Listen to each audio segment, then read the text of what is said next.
Alrighty, hello and welcome everybody. Sorry for the late start. Unfortunately today I wasn't particularly sure if this tournament was going ahead or not, but when I found out a little bit later on today, it looks like we are ready to go. Looks like we're ready to do things. So we're going to be starting off here with looks like Mr. Adler and Raganator, and looks like we're going to be having Greenskins against the High Elves. A little bit more even here than people I think at least previously it has been.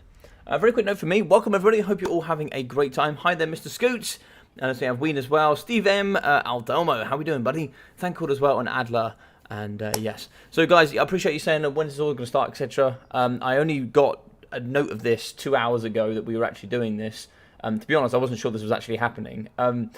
This is not a moan from me, but this is just a point from me. If we do want to do any sort of future events here on the channel, I love the fact that I have the honour of doing this. This is really, really awesome. Just let me know in advance, and then I can always prepare. I had different plans today. I'd actually even planned to do something else with some other people on the channel, but I had to move that to a different date. Because we are doing this. So thank you very much for guys for playing, but just give me a bit more notice next time. So I've had to shift a few things around. But hello Matthew, how are we? Welcome everybody. I hope you are all having a fantastic day. And here on the channel, if you are enjoying anything you do see, do feel free to smash that like button. It really, really does help. And secondly, do feel free to subscribe. We're so close to that 1,000 subscriber mark. It'll be so awesome if we can punch it over. So two great clans here with GGX going up against AIMA. GGX certainly an up-and-coming clan. AIMA have been around for quite some time now. So we're going to be shooting on the Bone Zone. We're going to be starting here with the Greenskins going up against the High Elves. And it's going to be quite interesting. Very, very interesting indeed. By the way, as we go through, do feel free to let me know if you do want the camera on or not. I do notice that I'm probably one of the only casters that does have my camera on always. It seems to be a few of you don't like it when I don't have my camera on. So let me know for these ones if you do or do not want my camera on. It's entirely up to you guys. And let me know about the scoreboard. It's up to you. It's up to you if you kind of want to watch it. I know a lot of you like to see what the score is and kind of how we're going through things. But yeah, you know, just let me know what you're thinking and how you're doing. I'd like to know how all of you are doing. And, you know, you excited for Warhammer 3? What have you been doing in Warhammer 2 recently? Do let me know. You guys play Age of Empires. What have you guys all been up to? Oh, this is a pretty common strategy here coming out of the High Elves. I'm really... Oh, actually, no, very different.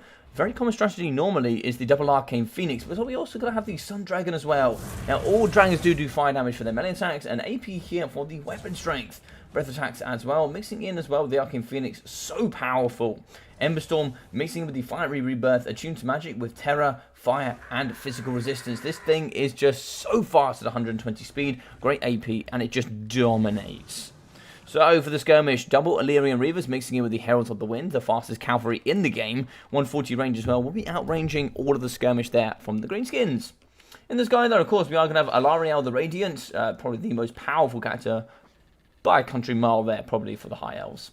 Mainly just because of the Star of Avalon.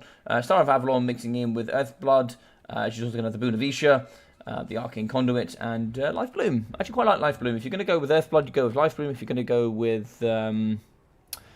the bigger spell, which I now forget its name, yeah, you definitely don't take that. But anyway, so we are going to have 4 of the Spearmen here, dotted in the front line, 3 of the Rangers as well. So, yeah, pretty good there. If you're going to go like this, you go expensive with Skirmish with a Eagle Claw Bolt Thrower. That's going to be interesting with the Eagle Claw. Very interesting to see indeed. So here we are going to have the triple Goblin. Oh no, double Wolf Riders with the Spiders. And it's going to be the same over here on the left, I assume. Yeah, double Wolf Riders include the Morgus Mangum Marauders and some Poison Spider Riders. All boys in the front. Quite a few Orc boys, including some Fanatics here from the Gobbos. Mixing in with some Spider Riders for a little bit of extra mass as well. On the side, the Warlords boys coming in with the Armor Sundering and Silver Shields. Grom the Paunch there, supported by... Ooh, looks like we are going to have an Orc Shaman on a Hog, mixing in with, of course, the double Stone Trolls. So here in the sky, on the floor, Grom the Paunch, Lucky Banner, Greatness here, and Language of the Boys. For the spells, looks like Brainbuster, and here we go, plus 40 melee attack there in a 40 meter radius. Double Stone Trolls as well, great AP. Well, looks like here they're going to be, what's that negative for?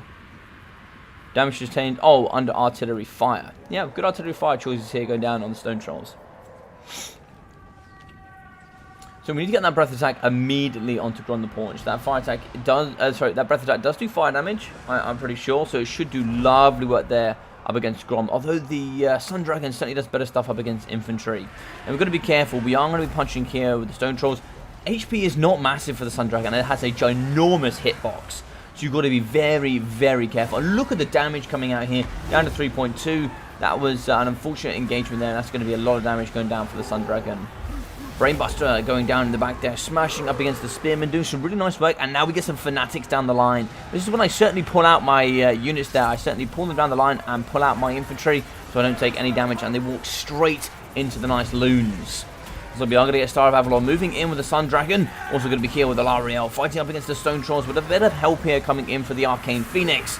War going down, moving in here with Grom as well. It's like, oh, here we go, going down as well as War, giving that plus, oh my god, 64 melee attack. That is going to dumpster the living daylights out of the triple threat here. And Lariel, if she goes down, that is GG's and well played here. I think there is no way back into it. She is trapped in with Stone Trolls. She is more than likely going to be going down here, I think. It's just a matter of time. 33, yeah, I don't see her coming back here. 430. 300, negative 60 leadership. She will shatter. Yep, and that's a GG's. Although for the trade, we are going to get the Orc Shaman here on a hog. We are going to move in with the Arcane Phoenix. It's not over, but we have no healing left.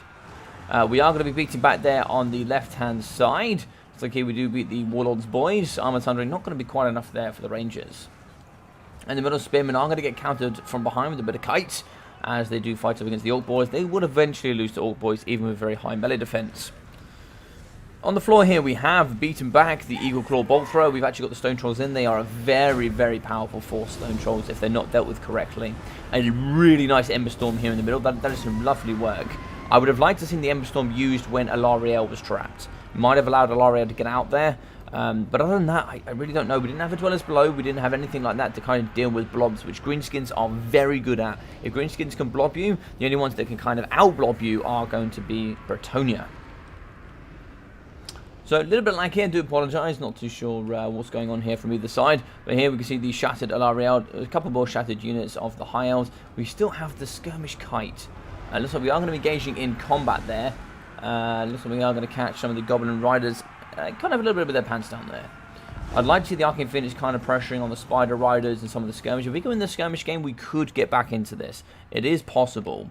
So the Orc Shaman is going to charge from behind here. He's actually going to catch and maybe kill a couple of the models here coming in from the Illyrian Reavers. 310 armor, piercing weapon strength is certainly going to do a big number.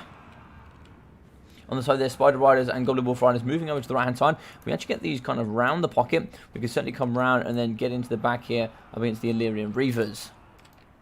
In the middle though, this is an absolute threat here. So we can see Spider Riders for mass mixing in as well with the Stone Trolls. Here we go. And it's just going to be the doom there of the Sun Dragon, unfortunately. And this can be the problem with big models like this, especially Sun Dragons that don't have good acceleration, that have big mass, big hitbox. They get caught by a lot of things. So having things like Arcane Phoenix that are a little bit nippier, a little bit smaller, very much harder to hit with better animations, can be certainly better in such a build. Double Arcane here is a brilliant counter up against Grom. You can see the damage going down right now from the Arcane Phoenix. It is slapping Grom right now. Grom is down to 1.3k. That thing as well also hits for 440 armor, piercing weapon strength. Fire damage on top of that does extra as well. Look at that. That was a lovely hit there for 400 damage coming on Grom. Lucky Banner is popped. That's pretty much going to be a max roll there as well. 40% damage resistance is huge. 120 speed should allow Grom to not get away here, but he needs to be microed very effectively. If he stays kind of within this zone, Grom will get away and Grom will heal. Rangers are in, but there's not going to be enough to block here. Do we have anything? We know Spider, but you can see that they're trapped in here, coming in from the Spider Riders, and that is a bit of a problem when you're outnumbered, kind of 6 to 3. It's a bit unfortunate. Ninja, welcome. Hello. How are we? What is this clan war format? Any 2v2s? Yes, Aldomo. There's 2v2s and there's 3v3s. So welcome. It is the true style from the RTK side. Mr. Carolock, welcome. Jeff, King of the Den, how we doing? Misspelled AIMA. Oh, I did misspell AIMA. It's funny though. Did I? I did. Yes, I did. Yes, I did. My bad. I was in a bit of a rush, I'm not gonna lie. There we go. That's better, isn't it? Let's crack on here. I can certainly change that.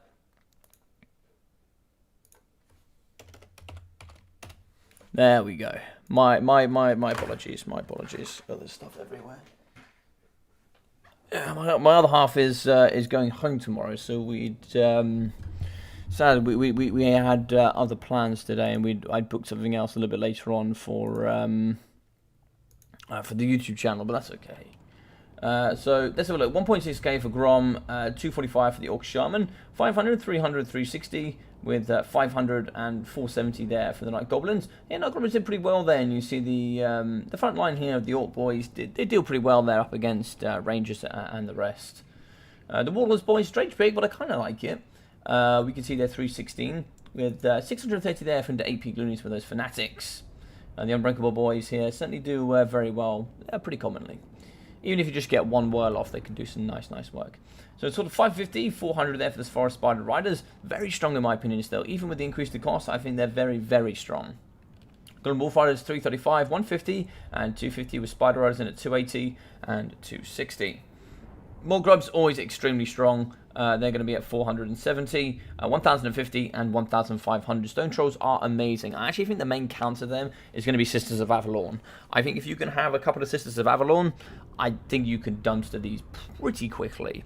I would even drop the Eagle Claw and drop the Skirmish and just take Double Sisters and just go super wide. Just go super wide if you can. I generally think the way for High Elves is go super wide with mad missile resistance in the front line, like Silver Shields, White Lions with a 30% missile resistance, and just say, come at me, bro. And then just go a couple of Sisters, maybe 2-3 Sisters, and see if you can delete the Stone Trolls. At least that's my opinion, but really well played. GG's. Welcome. Thanks for being good to see Classic Clan format. Yes, exactly. Don't worry about it, Wayne. Yeah, don't worry about it. There's good enough variety here. Normally there's 3 2v2s, but that's fine. It's fine. I prefer actually having less 2v2s than 3v3s if they count for 3 points, because I think they're just massive swingers in the whole context of things, right? Because you gain 9 points just from 2v2s and 3v3s, which basically means the whole event is swinged by 2v2s and 3v3s. Rather than, because the majority of play here is seen on 1v1s from the multiplayer side of things. But yeah, I still like the format. I really do enjoy the format. I'm not sure. 7 1v1s. That's 7, 9, 11. Yeah, that is 14. That is 14. I believe that's 14 factions. Maybe one isn't being played. I'm not sure. Sorry, guys. I wasn't involved in the making of all of this. But yeah, GG's well played. Yeah, big win there coming forward. A nice greenskin build, I must say. I do like to see when greenskins have been well and truly used correctly there.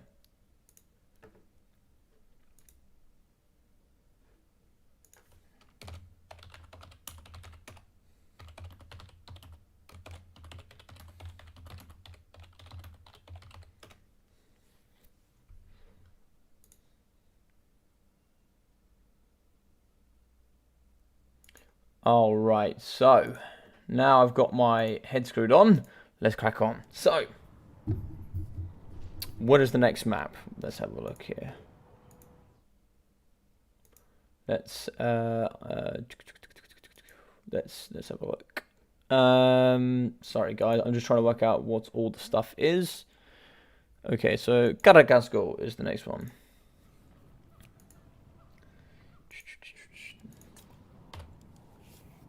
Carrasco, I'm upset. Welcome. Alrighty, let's do this. I'm ready to play. Yeah, it was a really nice greenskin army. I actually kind of like the idea as well behind the High Elves. I really do like it. I think it's a bit old school, but I think that you know, Sun Dragons, etc., can be really difficult to like kind of pull out of engagements. They're just so big and so lumbery and just really slow to accelerate. They can be really fast when they get going, but the problem is I feel like their acceleration is just so poor, and their mass is just not good enough to pull them out of situations, especially since updates. And they've got okay missile resistance, but they're just so big and just lumberous, and I think just double Arcane Phoenix, if you were to go that way, actually would have been really good, I think. I think that's why I was surprised when I saw the Sun Dragon. I thought double Arcane Phoenix here, I thought it's going to be really good, actually, because I kind of like that. Hey, how are we doing, Geese Howard? Welcome, my friend. How are we? How are we? I've been meaning to talk to the DVD boys as well. We got, I'll have to talk to you boys in a little bit. So tomorrow as well, we got the event coming in.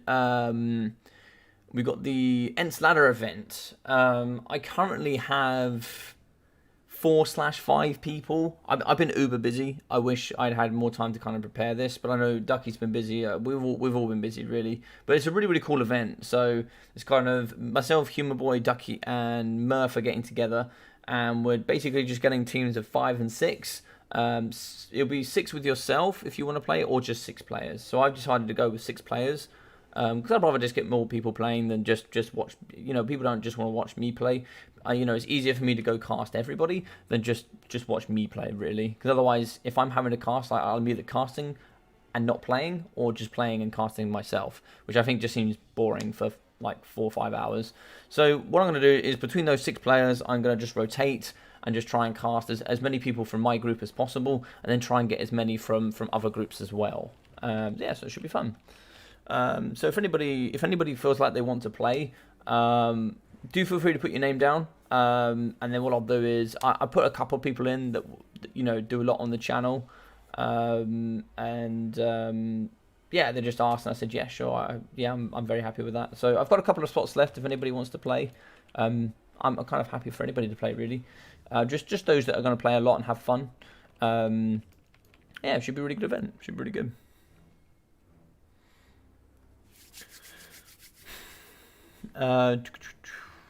It was even before started.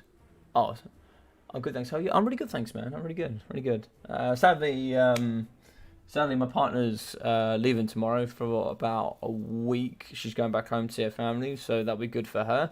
But then I think it's gonna be me and Ducky here for a couple of days, and then we're gonna head back home. We're gonna go see all our friends and all our family, and because most of our close mates live abroad or live like really, really far away from us, so we don't get to see them so often. So it's really nice for the 2 of us to go home and kind of like see everybody. So yeah, we'll be good, man. So I'm excited for it. I'm excited for it. So Centaur is here in the front line, mixing in with the double Warhounds with poison, and here, Minotaurs with shields, including the Butchers of Kalkengard. Some of the coolest ROI units in the game. Look at these boys. They love it. They love it. Coming in with regen as well, making them pretty strong. Talk to Brass Bull, mixing in with the Brave Shaman on foot, with the Gore Bull as well for a bit of added support. Look at him there. He sticks out so badly between these two. If these two like collapse on each other, you kind of forget the Brave Shaman was there, right? So it looks like the Gore Bull is going to have Slaughter's Call. But you're also going to have Slaughter's Call on him as well. Now that's a bit of a missed cost, as it is a 40-meter. Now you can pay for it. If, like, for example, Torox dies, you still get this ability. But if one of them has it, they all have it. So, because it's a 40-meter radius spell.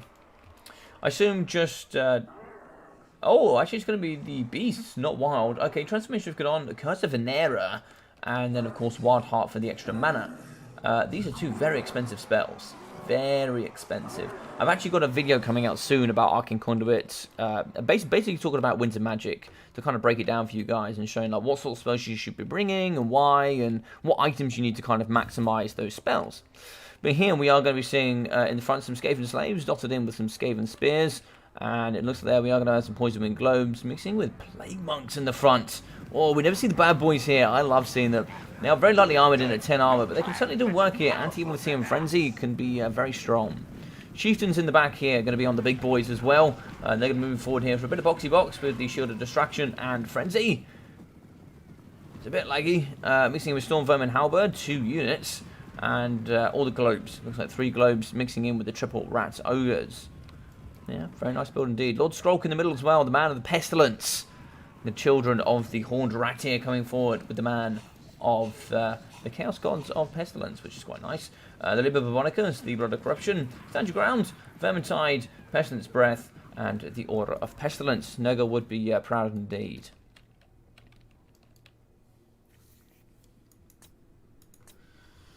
Got a little bit of lag going on, but we should be fine. Yeah, the Mino train is coming, baby! I really like the Butchers of Kalkengard. They're a seriously fun unit, man. And with regen, oh my god, they can really challenge the best sometimes. And it's nice they got a little bit of added armor, but on this, also some of the best units in the roster, right? 100% destroys a Drakwold. 47 melee defense compared to the 30, like 17 plus melee defense for like 100 gold. Oh my god, that is so good. It is so good. It is so goddamn good. Destroys a Drakwold are almost always worth taking. I know they've only got 15 armor, but the stats are just so good. Statistically, they're just incredible. Butchers as well. It's nice they got the extra 10 armor. Or maybe they don't actually. Maybe it's just the ones without shields, I think. But 45 armor is not huge, but regen really helps them out. Because otherwise the regular units that just Minotaurs do kind of suffer.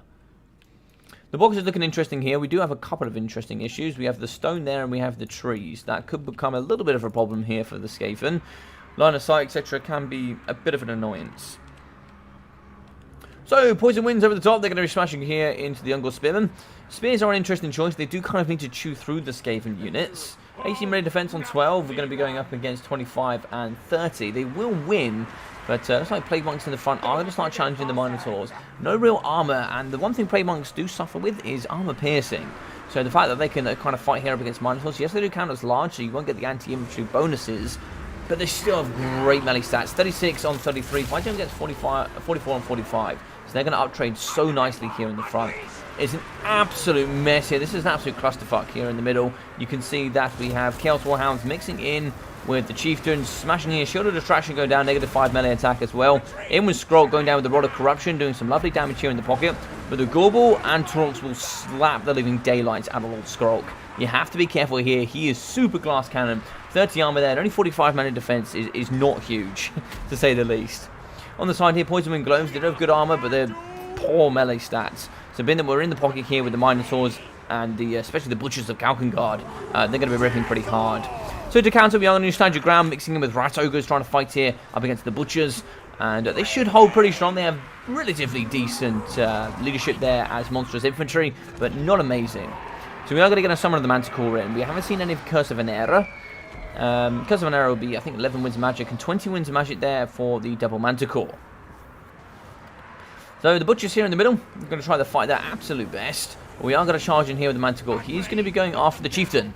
So the Chieftain here in the middle is going to be thumping really hard up against the Minotaur. This is some nice work there coming out of the Skaven player, as we basically completely buckled this structure.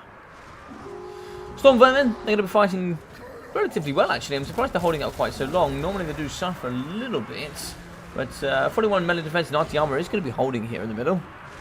Let's have a look. We do see that the Gorbel has been broken. Centaurs are going to cycle charge through into the Plague Monks.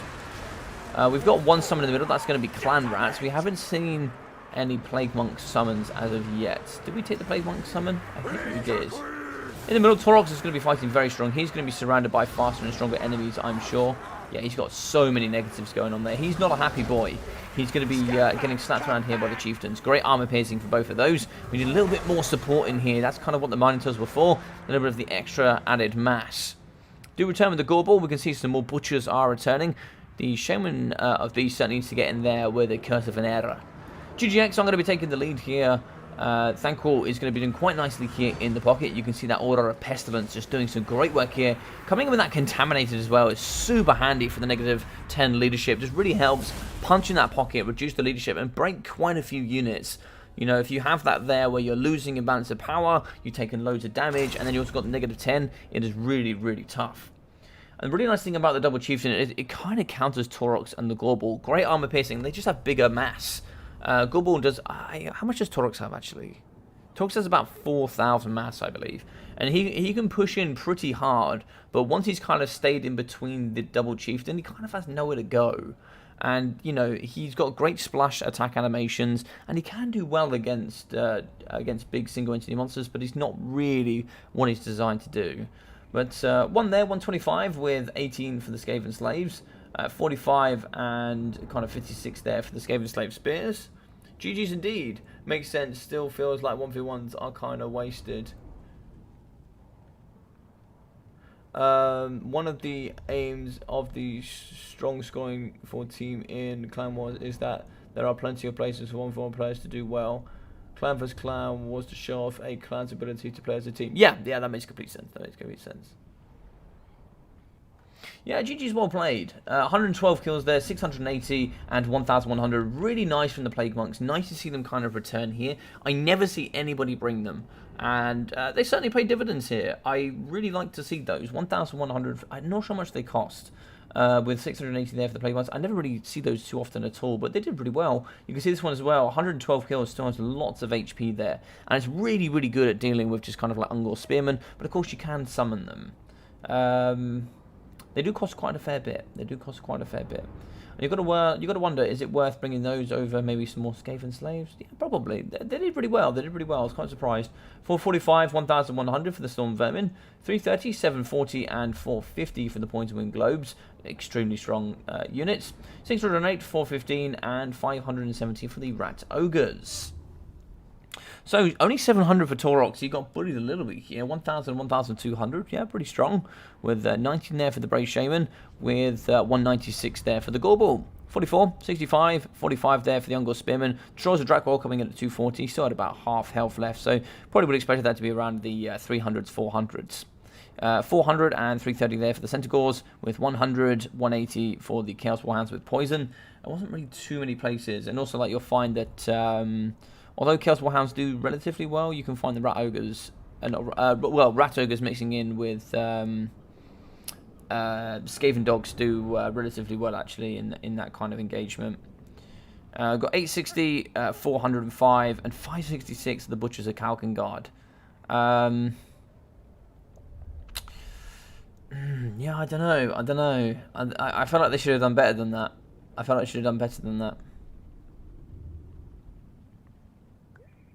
Yeah, it's a shame. I thought the triple there would have done a little bit better, but maybe I need to go back and look a little bit more. Thorion, hello.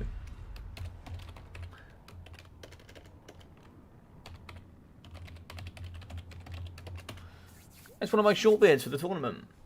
But hey, Queden.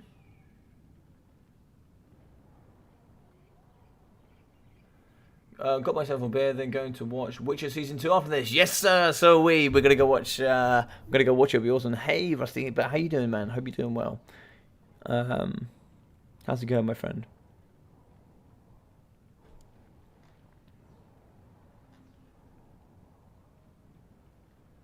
Yeah, exactly. Just win the 2v2s and the 3v3s and you're all good. Really well played for GGX though so far. Really well played.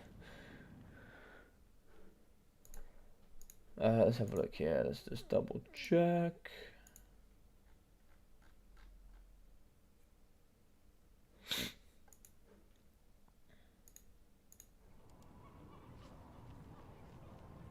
I'm not even in it. I'm just back up. Oh, Queen, you should have played for sure. Ah, Mr. Doodles. He's been playing a lot.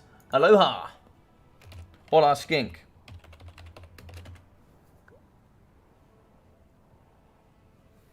Hola, skink. Alright, so I need to find out the other map here, because you guys have set some maps, I believe. Yes. Oakenhammer, nice. That's a nice map. I like Oakenhammer quite a bit. So yeah, we were talking about before. We were talking about Anera, Curse of Anera, and Transformation of Gadon. And the reason why that is a bit of a mistake is even with Wild Heart, where you do get extra reserves for mana. So for those that don't understand, you get 60 Winter Magic for the game if you don't bring Arcane Conduit or Greater Arcane Conduit. I've done a bit of video on this, so I'm going to kind of drop it in there for you guys. But essentially, 11 Winter Magic and 20 Winter Magic per spell. So let's say you don't get any extra mana. Let's say you get 60 mana. That means if you do 2 Transformations of Gadon, that's 40 Magic, plus 1 Curse of Anera, that's not even Overcast. That is just 1 spell. That's 51 Winter Magic. You can't do any more spells now. That's it. You've done 3 spells. That's it all game. And if you do it the other way around, where you do double Curse of Anera, and you do 1 Transformation of Gadon, you now can't use your other Transformation of Gadon, which is super important. And also, once you've used 1 spell that costs 20 Winter Magic, then also your kind of regen for magic goes down massively. So even if you get through 2 of those Transformations of Gadon, then you want to use a Curse of Anera. Trying to get the mana back for 11 mana after you spent 40 Winter Magic with only 20 reserves left takes a long time. So it can kind of be It can be a bit of a mistake sometimes bringing 2 top tier spells. Wild Heart definitely will allow that to happen. You might be lucky in, I would say, probably a 10-minute game. Maybe somewhere between 8. It has to be between 8 and 10 minutes if you want to get all 3. If you want to get at least 3 casts off there.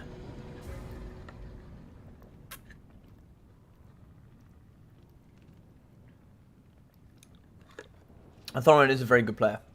He won. What did he win? He won our, I believe it was the 2nd top tier league. He won it 12. He won all 6 games. He went 12-2 in the whole season, I think. He only dropped 2 games, but didn't drop a single series. Like the series that he lost a game, he won 2-1. So he got every single win. And went 12-2 in my 2nd to top series, so he'll be joining the top league in the next season. And if he wins that as well, then he'll be a long beard from there. So yeah, sometimes as well when you're thinking about mana and spells and things, it's really important to think about the mathematical side of how you're going to get use, and then understanding how the up curve works when you spend mana. So for example, I'm going to be releasing a video that's going to talk about. For example, how Arcane Conduit and Greater Arcane Conduit kind of compare to not having any item at all, and kind of which is useful for what length of time of game, and kind of what your outcomes are expecting from the game, and kind of if those items are worth the cost you're spending them for. So in the sky, double Manticore, moving in with double Harpies. On the floor here with the double Dark Riders with repeated crossbows, moving in with some Cold One Knights as well here. So good anti-large armor piercing, great armor, bronze shields as well, making them super tanky. On the floor with the K-Knight Assassin and Marathi. Yeah, pretty standard stuff here. Marathi double Manticore with the Wand of Garandon, mixing with Soul Stealer, Heart Rend of the Dark Sword, Greater Arcane Conduit, and this bugs me. Don't bring Sparkful Conjugation. Please bring the other passive. Please bring Life Leeching. It is super important for Soul Stealer. Please. The video will help you, I promise. The video here for mana will help you. Dark Riders with shields, very strong. I think actually one of the strongest elements in the Dark Elf roster with Manticores and Marathi. Double Marathi Manticore and Dark Riders, just super powerful with Scourge Runners. There are a lot of very powerful elements in the Dark Elf roster, which is going to be super fun to see. Here we are going to have triple peasant mobs in the front, mixing in here with battle pilgrims, very strong, great leadership indeed, 80 leadership here, and that will get bolstered there with the nice ability of frenzy. So we're given that melee attack, armor piercing, immune psychology, you name it, they've got it. They'll be getting like flank secured. I think they have an average about 89 leadership when starting. But yeah, foot squads in the middle, anti-infantry, armor piercing. Mixing the back here with some Knights of the Realm. And also here we are going to have some Peasant Bowmen. Always very handy here. Probably the most cost efficient range in the game. I always used to think it was Thunderers, but more and more these days I just lean towards Peasant Bowmen. They are phenomenally strong. Knights of the Realm, more Knights of the Realm, and of course Fey double Paladin. So Paladin here, one will be with Guardian, the other will be without. I normally want with Paladin, I normally give it the shield for the damage resistance, just for a little bit of extra tank itself. Here the Fey Enchantress is going to be having the Favour of the Fey, Arcane Conduit, Dwellers Below, Earthblood, but no Life Bloom. I think Earthblood and Life Bloom go really nicely together, but Regrowth can kind of be on its own. You kind of be on its own, but you don't really want Regrowth and Dwellers Below. Because although she has Arcane Conduit, I mean you could do it with Arcane Conduit. Arcane Conduit, you'll just about get away with it, but Greater Arcane Conduit is kind of needed for 2 tier 3 spells. It's Brett favoured. Isn't this Brett favoured matchup? Yes, traditionally this is a Brett favoured matchup, but I think if you play this very well, I think actually at the top level, if you had 2 top players playing exactly, so if you had a Bretonnia main playing against a Dark Elf main, of the same ability, I would say it's Bretonnia favoured. But I'd say for the majority of people, I actually think this is Dark Elf favoured, because I think the Dark Elves are easier to master than the Bretonnians. But, you know, Mr. Doodles is a great player with the Dark Elves. I've not really seen Thorin play too much, but I know he plays a lot of Dark Elves and Wood Elves. He plays a lot.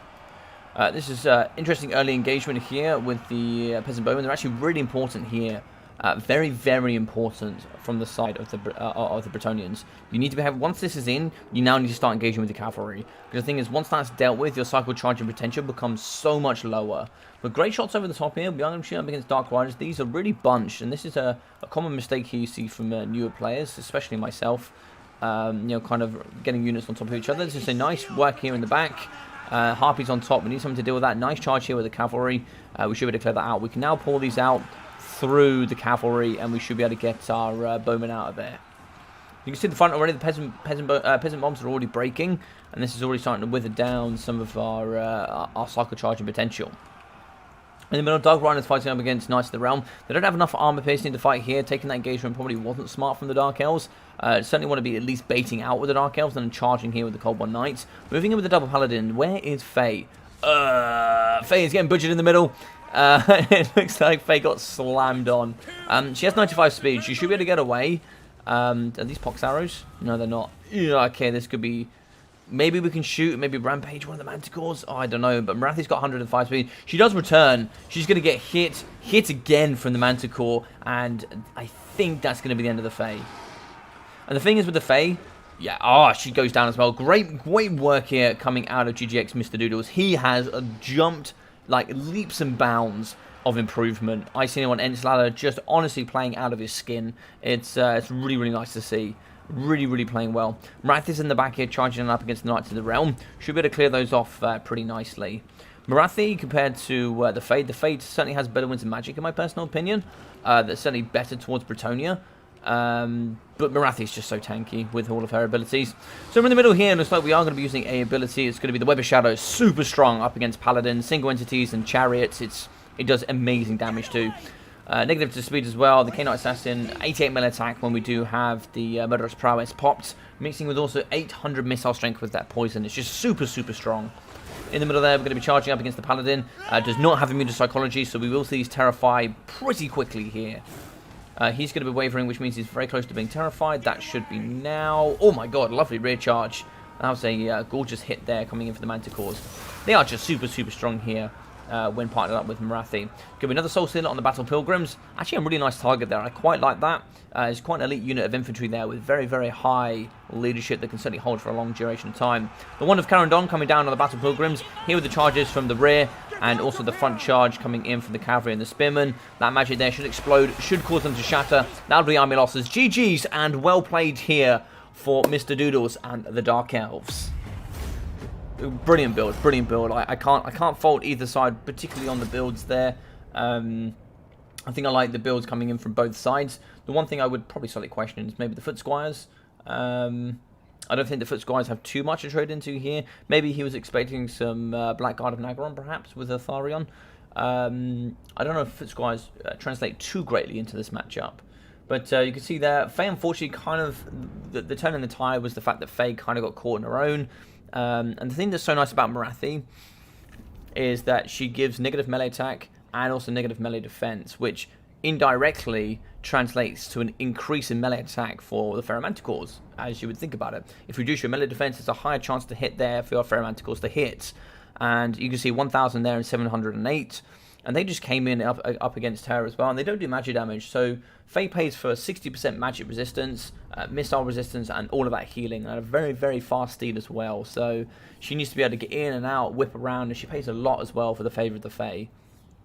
So it can be really difficult there if she gets caught like she did. Yeah, it's a tough matchup, I think. I think these days it's more and more becoming Dark Elf favoured for the average population. But as you can see, Marathi 820, 870 there for the K-Knight Assassin, with 700 and 1,000 there for kind of the key units. You can see the 1,260 for the cold ones, 1,100. It's kind of what you'd expect there from those units. 330, yeah, and 90 there as well. The only issue you can see from this build is like Cold One Dread Knights. If Cold One Dread Knights were brought, what would this build have done? I'm not too sure, because I think even Paladins, they're anti-large, but I think they struggle with AP, or maybe they do have AP, I can't remember, but 82 and 480, yeah, Fae Double Paladin is strong. The only problem is, in this particular matchup, great counters are Terror and heavily armoured units, which is why I can understand why the Foot Squires are brought. What could you bring? Beast Slayers of Baston are quite nice. I actually do I really do like Questing Knights. At least 2 units of Questing Knights can be pretty strong in this matchup. Questing Knights can do some big stuff. Hey, Wicked D, how are you doing, my friend? Welcome. How you doing? Hello, indeed. Hello.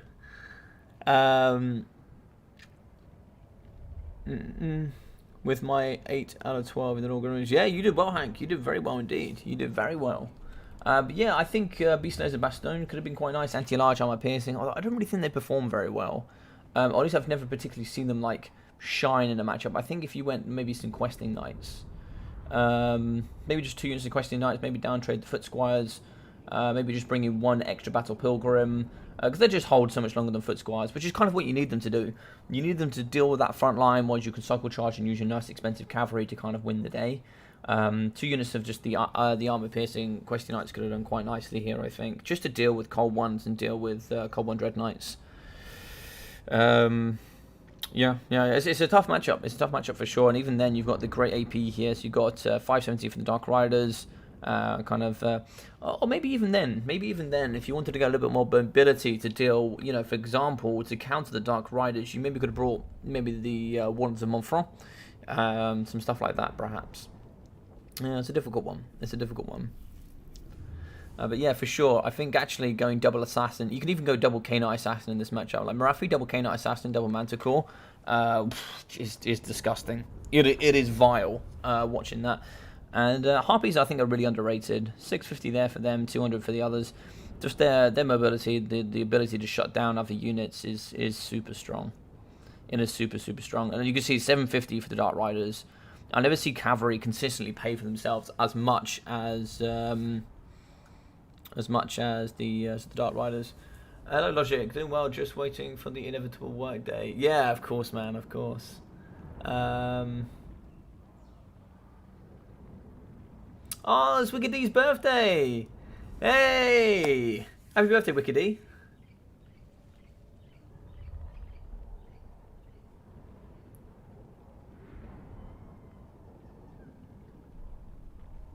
It's I assume it's Wicked D's birthday because it ain't my birthday. Hey, how you doing, Nicholas? How you doing, man? But welcome, everybody. I hope you're all having a great time. I hope you're having a fantastic day wherever you are. If you are enjoying the event today, please do feel free to smash that like button and also subscribe. All those extra YouTube things really do help. I'm so close to 1,000 subscribers. And for everyone that is subscribed here on the channel, there is going to be an awesome event coming on the on that 1,000 mark. I have a really nice kind of... I'm not going to spoil it. I have an amazing event plus some other things coming forward that is going to be super awesome. That I can't wait to share with you all. Oh, it's mine today. Oh, I see. It's my birthday. Sadly, it's not my birthday in this year. I've already had my birthday this year, but I appreciate it, Rusty. Yes, you did get them. Wicked of the D, yeah. Yes, indeed. Mr. Wicked D. Mr. DBD himself.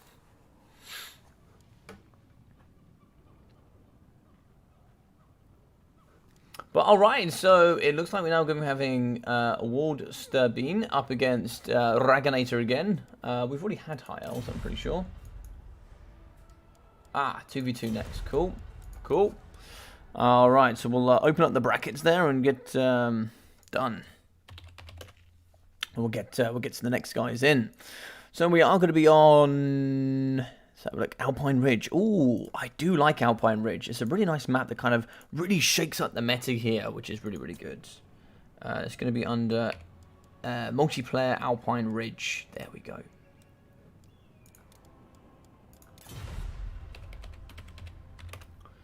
Map set. Alright, so we are going to be having Loch Lamora. It sounds like a Harry Potter spell, that does. Alright, awesome. Open up more slots. Yeah, done. All the slots are open. So how is everybody today? Tell me, how is everyone? How's everyone been? Oh, I didn't even ask any questions of you guys.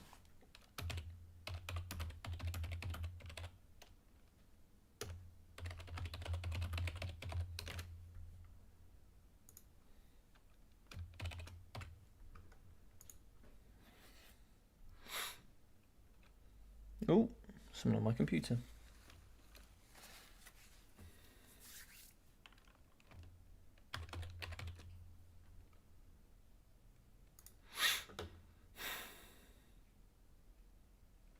Geese Howard getting in there for AIMA. Getting in behind the boys and girls. I like to see it.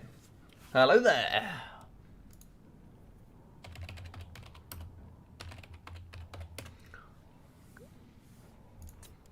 Ooh. That wasn't meant to happen. There we go.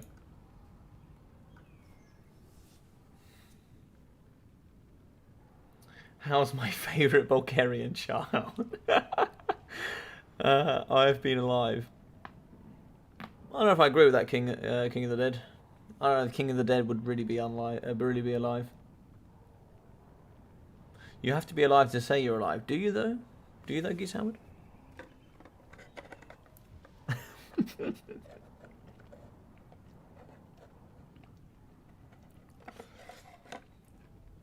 Anyway, Geese Howard, where have your memes been? I haven't seen any memes from you recently.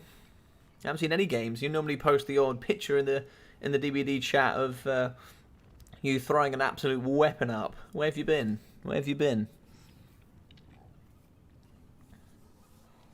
Also, I purposely tried not to snipe any of you because I know Ducky's trying to build a team as well. But if any of you DVD guys wanna come play for me, we need to set the money down to 10,000. You guys know what you're doing. You guys know what you're doing. How about 100k? I'll meet you in the middle. Done. All right, let's look at the support here. Let's see what we got going on. So we have, oh, nice bit of support there. I like that. What if, exactly, Jeff. Exactly. What if an AI says I'm away? This might actually not be the King of the Dead you're talking to. Last game I played against was Gromby. Gromby Grindle. No, good old Gromby. Oh, Gromby Grindle's on my team, yeah. So let's talk about the team. So far I've got Southern Mountains Grom Brindle. I also have Pantelenard from ODM. We have a member from AIMA. We do actually have Mr. Dilatron. We got LPF, Zombie Quest, and oh yes, and Alfredinho. So far, Alfredinho is a maybe. I'm still waiting a response from him. Oh, he is in just as of now. Awesome. He's in. So I'm gonna have like 1 or 2 spots left open for anybody that kind of just wants to play. You know, if anybody that wants to play, the kind of way it works with the tournament is going to be, I believe it's you play Sunday and Monday as much as possible. I'm going to live stream the event, kind of jump in with a couple of videos for you guys, and then we can basically I just stream as many of you guys playing as possible on Ensalada, pretty much.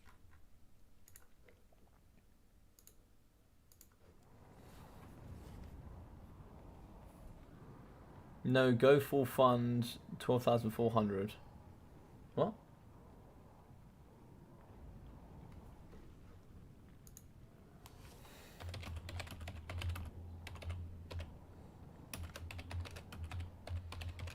Is it not 10k RTK rules?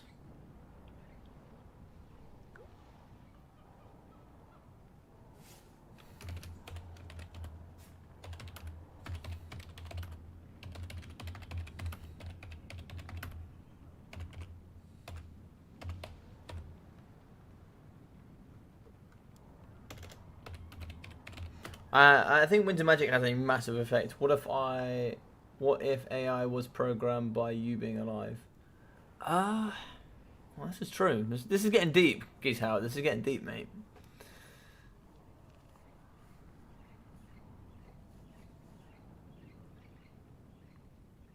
There's also the what's the 3 rules of robotic AI? Did you guys ever watch iRobot? There's the 3 rules. What are they called? I can't remember the 3 rules. But there's the 3 rules, right? Shame I got work Monday. We'll be trying to find some best of 3s when I got the time. Nice, yeah. So just for anybody that doesn't know, I do also here on my channel on the Discord, I actually host the Shorebid League. So the Shorebid League is for all new players here in the community. 3v3 is 10k. Yes, it is, and so is 2v2. I'm 99% sure. I'm pretty sure it's...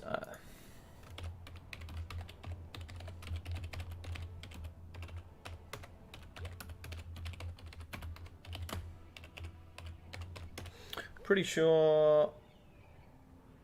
Yeah, I think it's better. I think it's more balanced. I think it's more balanced on 10k, but I think 12.4k is better. Maybe Eldelmo can update me. The old legend. Agreed. Although still, no one has beaten a better build than mine and who was it? It was me and Poison Ducky. Yeah, it was me and Poison Ducky had the best 2v2 build you guys have ever seen. It was dwarfs and vampires. Oh, what a build! What a build! Yeah, so like there was 3 rules, right? It was hurt no humans. The other one was do anything to help humans apart from a break rule 1, and then was rule 3, which doesn't break rule 2 and rule 1. But I can't remember. Yeah. 2 Kings. This is gonna be awesome. Hey, Plutonium, how you doing? How we doing? Is this Tree from RTK? Is this the big tree herself? But 2 Kings is awesome. Yeah, 2 Kings is awesome.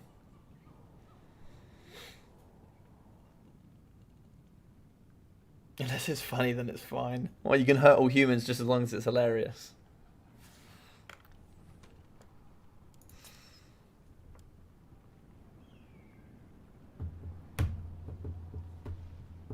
Alright, so probably one of the best combos for 2v2 is going to be the Vampires and the Tomb Kings, but when you have 3v3s down as well, don't know. I think the best 3v3 combo is probably VC, Dowie, maybe Chaos? Maybe Tomb Kings? Yeah, probably Tomb Kings. Probably Tomb Kings, Dowie, VC, maybe. Because Dowie have their amazing abilities, which the Rune of Doom is just insane. It gives all 3 factions plus 24 melee attack and fear, if they don't already have it. And then you bring Isabella, which kind of heals pretty much all of the Lords and Heroes with, it's just unlimited 2.4k's worth of heal. And of course, Tomb Kings Invocation Heck can be used. So you can heal Tomb Kings, which Tomb Kings just do not have any access to healing.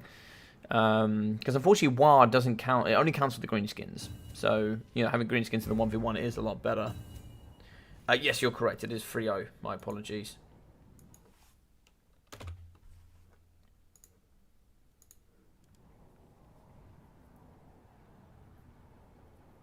Hey Baron, working on some Corn Skull Cannon and Plague Bearers and watching the stream, so good time.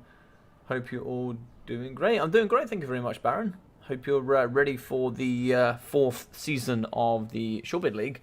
So I think I was explaining that. So the Shortbeard League is going to be basically for new players. You hop in, you play against one of me, the Thanes, or the Shortbeard kind of managers. I don't know why, I don't know what to call them, maybe Shortbeard admins. I'm not too sure what to name them as, but they kind of run the Shortbeard. But basically you play against us, you do a best of 3. We kind of evaluate what level in the league you should be. And then we kind of place you in the league. So there's kind of 5 different sections. We start at the bottom with Urkran Miners, move up to Warriors of Dragon 5 Pass, Grumbling Guard, Peak Gate Guard, and then we go to the very top, which is the Nor Grimlings. So kind of within that section, you guys can kind of, if you win your league, you kind of jump up through the league so you get to the very top. And if you win, you kind of promote yourself out of the Shortbeards and become a Longbeard, and then you kind of join the wider community. And what it does, gives you good experience to playing kind of a league format that we have here in the WWC. So it shows you guys how to like report games, play in best of 3s, get some good experience against other players in the community that are at your level. So it kind of gives you as well on my Discord, when you're looking for games, you can, you know, at the Shortbeards be like, hey guys, looking to play, is anybody, you know, around my level looking to have some practice? Yeah, it just kind of helps you guys find out as kind of a little bit more about the multiplayer community. And then after every season, we have a tournament which shows you kind of how tournaments run, how to use challenge, and kind of all these nice little added elements that can sort of help build you as a player and kind of really kind of ease you into the community scene here for multiplayer. Alrighty, I think we're ready to go. Hey, Mucky Luck, how are we? Plague for the Plague Father, indeed, indeed. Pestilence for the Pestilence God.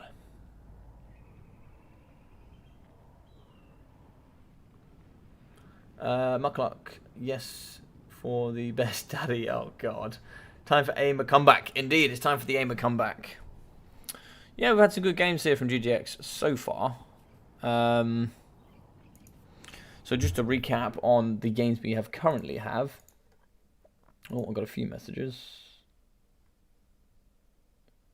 Okay, so it's just 3v3, 10,000 apparently. Okay. So we had... Raganator as the High Elves go up against GS Adler with the Greenskins. Nice Greenskin victory. With the Skaven against Beastmen with the Skaven victory. Dark Elves against Bretonnia with Mr. Doodles with a nice victory there. Thankful as well coming in with the Skaven. So Mr. Doodles, Thankful, and Adler coming in with kind of a 3-0 victory so far. But now we're going to move into the 2v2s. This is where the points really start racking up. We'll have to see here what we're able to do. It looks like we are all ready. I'm ready as well. Just going to be waiting for a Raganator.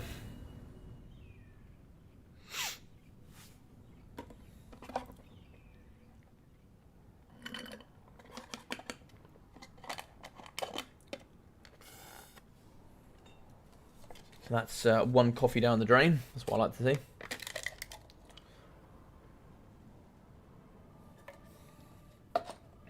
All right, let's see the support we got here. So we have a lot of AIMA fans in the crowd. And of course, the next Shawbeard League, is it going to be Banner or Fruit? So it's the last one here for the entire series of Warhammer 2. It's the final one. So it's probably just going to stay with Banner Rolls. And the reason is we've done Banner Rolls for the last 3 seasons. We did have a discussion here. Hey, Captain Morgan, how are we, my friend? Welcome, welcome, welcome. Hope you're having a great day. Hope you're having a great day. Sorry, by the way, I was meant to stream last night. I've been working really hard recently on doing a live stream here or a video, and then doing a live stream on Twitch every single day, and doing work and doing all those other things as well. And last night I was just shot. I was just doing some stuff before the live stream. I lay down on the couch for about half a minute. We both fell asleep, and I was like, oh God. So I just went straight to bed. I didn't feel well. So yeah, sorry I didn't get the live stream out last night. But we'll begin live tonight, so that'll be good. He's Dinatron going to be playing in this. Dinatron has unfortunately had to step away. Yeah, so Ross, because we've had the last 3 seasons of Banner Rolls, I thought it's the last one. People are kind of used to playing Banner Rolls in there, so we'll just keep it the same. And then when we go into Warhammer 3, we'll join whatever new rules we have there. And then as soon as Warhammer 3 is out, bang, straight in, 3-week season, no messing around. We'll kick off there with whatever it is that we have kind of in front of us for the new game.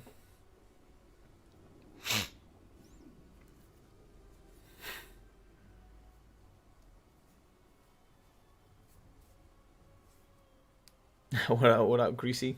Grease? You say Grease? I love it. Alrighty.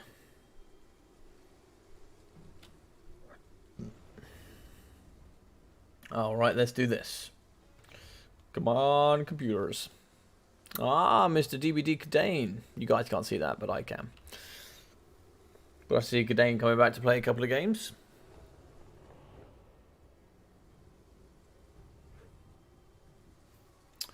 Yeah, so if AIMA do get a victory here, they will be coming back with the with the double points.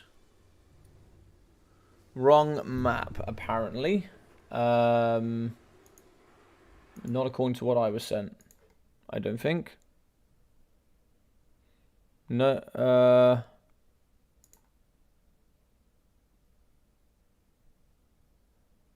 Oh, okay. I literally read down the list in direction rather than... The numbers are all over the place, thankful. It's going to be what it is. Like, it goes 1, 2, 3, 5, 9, 8, 6, 7, 4, 10. Yeah, that makes no sense to me. I didn't even look at the numbers because I just assumed they were in a logical order. So, I will just swap map 5 and I'll just swap map 4 around. Now that I am aware of that.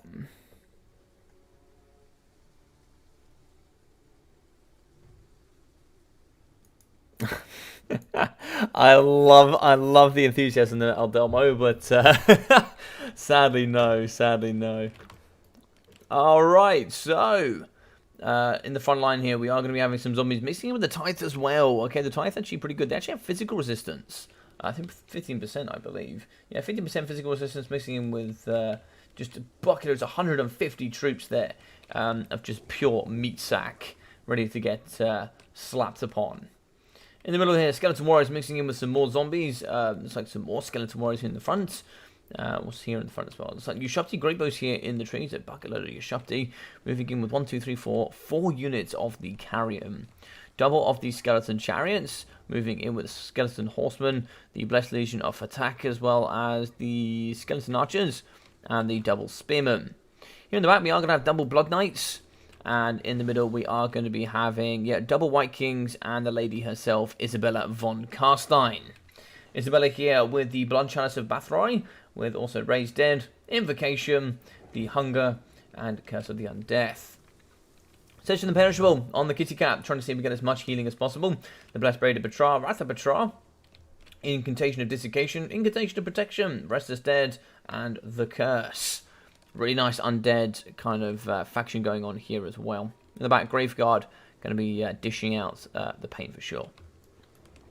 So, for the boys with the greens, and very mixture here between the Greenskins and the Empire, Karl of France is going to not be... Oh, very interesting.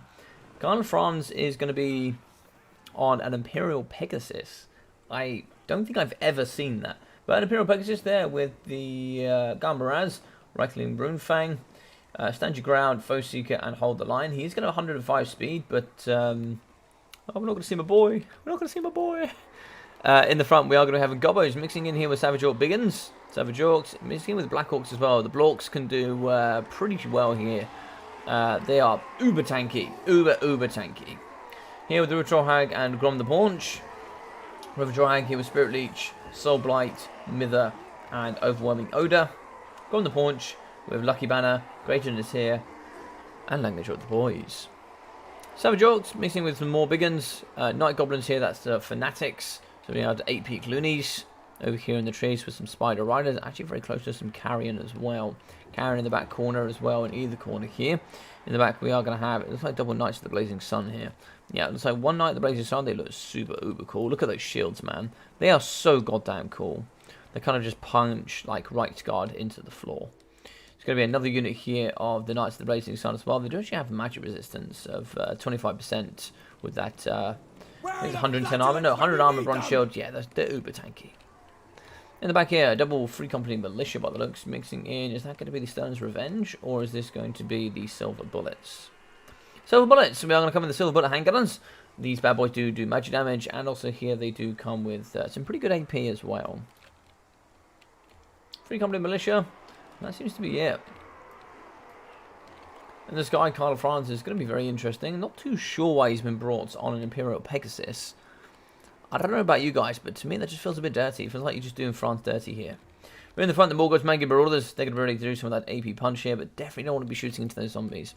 Ammunition there is scarce, only 18, so we do need to make sure we use that correctly. Anime memes in blood sounds dangerous. Oh dear God. You know, AIMA means blood in Greek.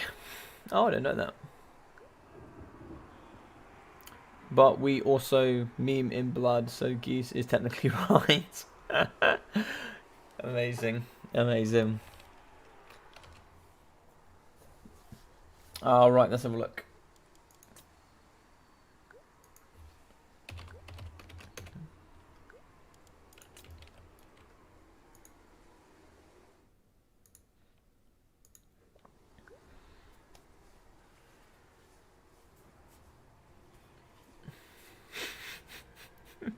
Is that you trying to chant as it gets out? Like, give me an A. Give me an I. Get your pom-poms out.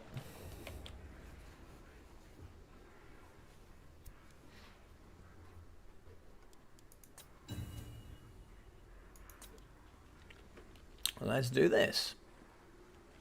Yeah, I'm looking at the size of these maps, and I'm getting a little bit lost here into Ducky's tournament, the Champion Renown, and I'm sitting here just gently checking, like, yeah, I can see a bunch of regiments of Renown here. Yeah, this looks right. I'm thinking, they don't need to bring a minimum amount logic. They're not playing in Ducky's tournament. Yeah, I don't know why. I just had myself thinking, oh, let me check if they got enough regiments to run out. Alright, come on, let's do this. Oh, nice. So we're going to be immediately spotted here at the back. Spider Riders in the kind of vicinity here of the Carrion. Carrion do actually have 40 weapon strength, 80 models. Should be able to rip pretty hard. Apologies. They should be able to rip pretty hard there down on the floor. Spider Riders are ready. Where are they going to go? That's the question. It's a little bit laggy here, unfortunately. Let's try and wait and see what's going to happen here. Carrion are going to be catching the Spider Riders.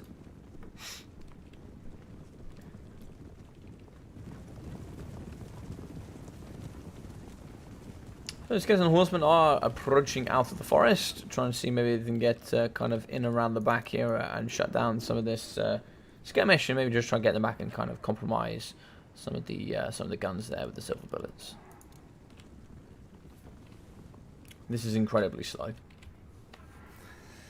Apologies, guys. It appears that this is suddenly not running very well.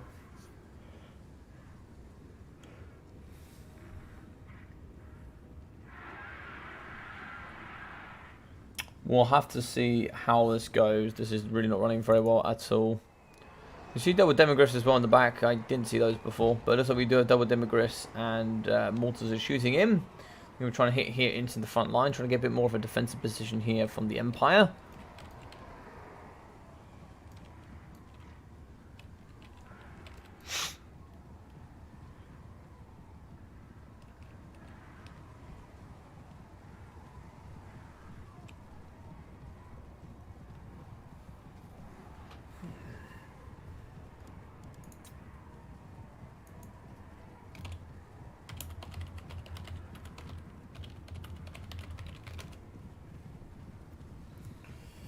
Trying to see if we can type there, see if that actually does go through.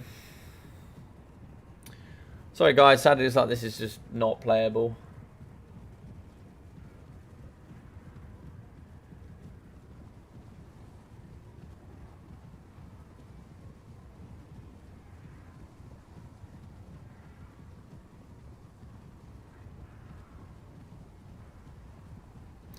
I have a feeling somebody's gonna drop here, I think. I was thinking.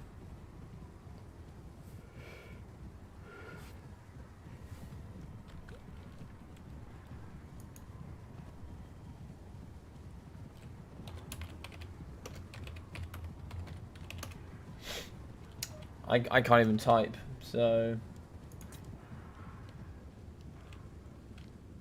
I'm really surprised the game hasn't kicked somebody yet.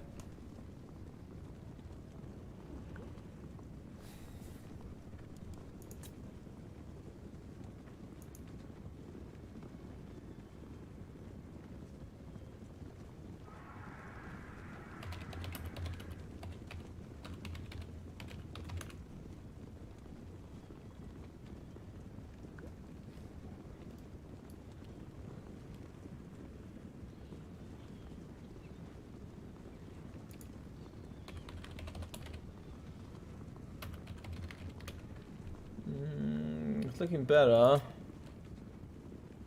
This is really, really bad. What do we do here, really?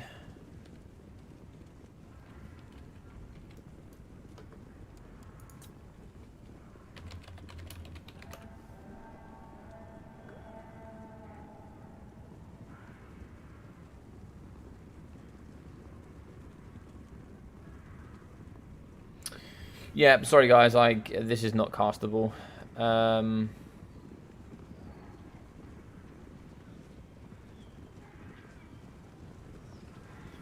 really know what to do about it either.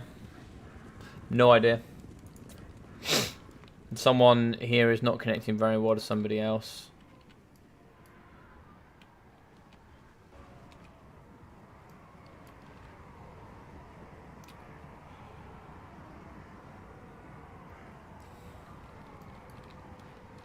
Alright, we can try and cast what I can see though.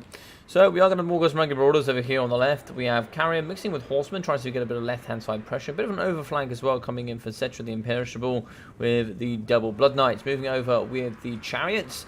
And it's like here, the kind of the plan of the undead is to kind of just cycle through the left-hand side, and then try to see if we get a bit of a flank here on this left, and then kind of just maintain here with the right. Now we have some doggos. Looks like the Dark Pack Wolves going to be charging downtown here with some Graveguard and some zombies and some skeletons.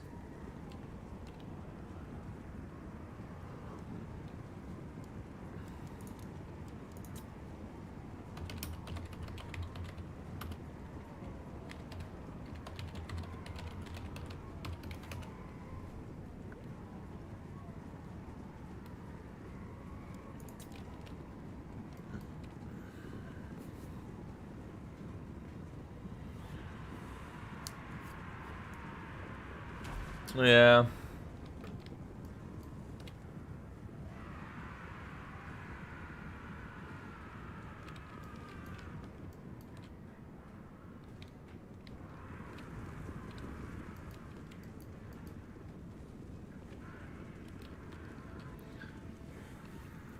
Yeah, I think we're just going to jump out and reload.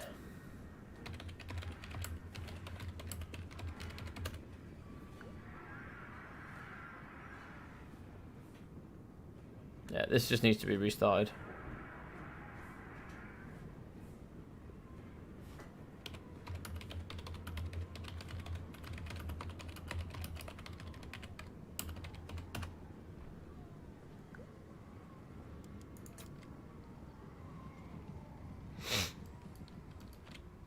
Because if I quit, it's just I quit. There's nothing else to it.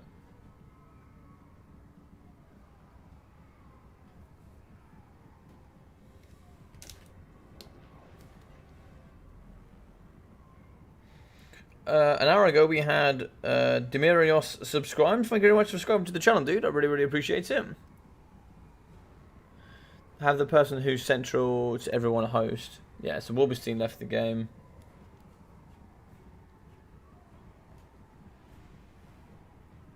We've had one from either side. Nice, there we go.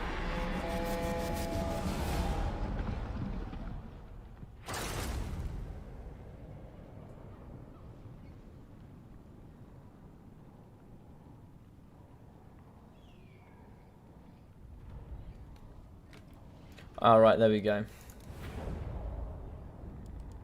Let me redo the lobby.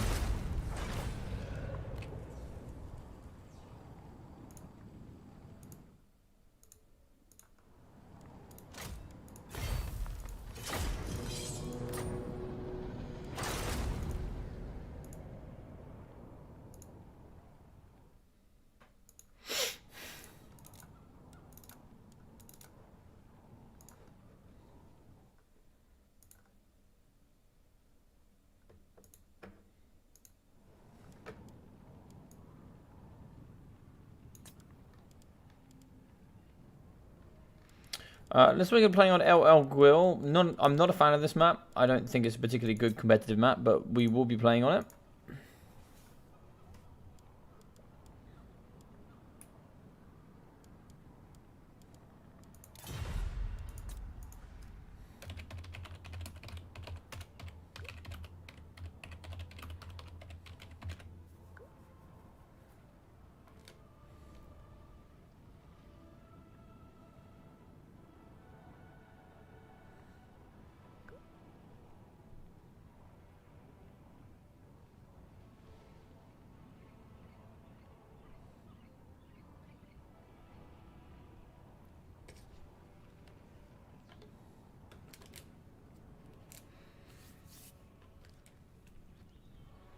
Alright, so they're both in. Just going to wait for the other guys. Submit your non-third-party server overlords.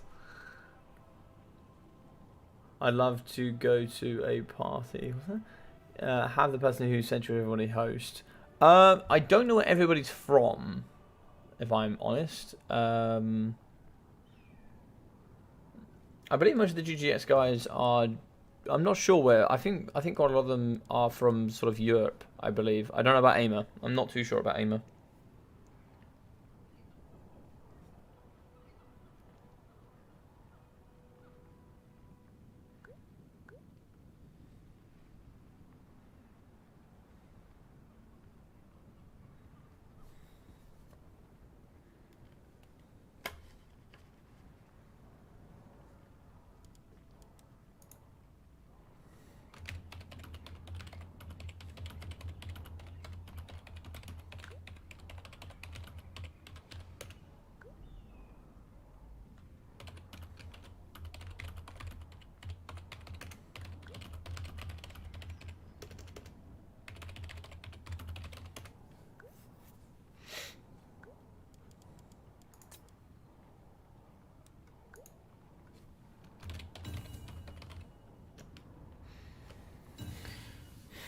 Yo, Nicholas.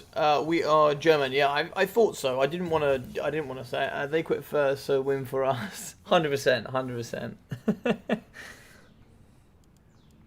All right, let's do it.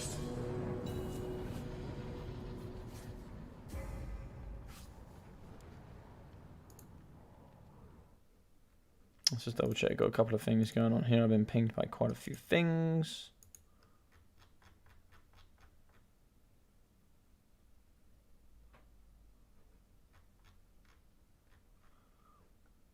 Okay.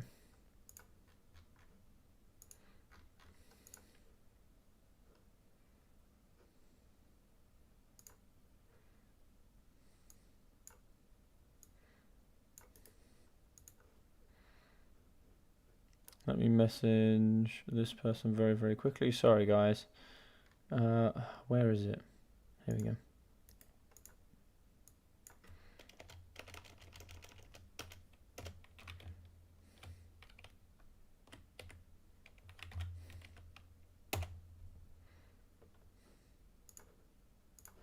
All right, let's do this. All right, we are on the map. It looks like we are going to be loading in. We loaded in a lot quicker this time than we did last time.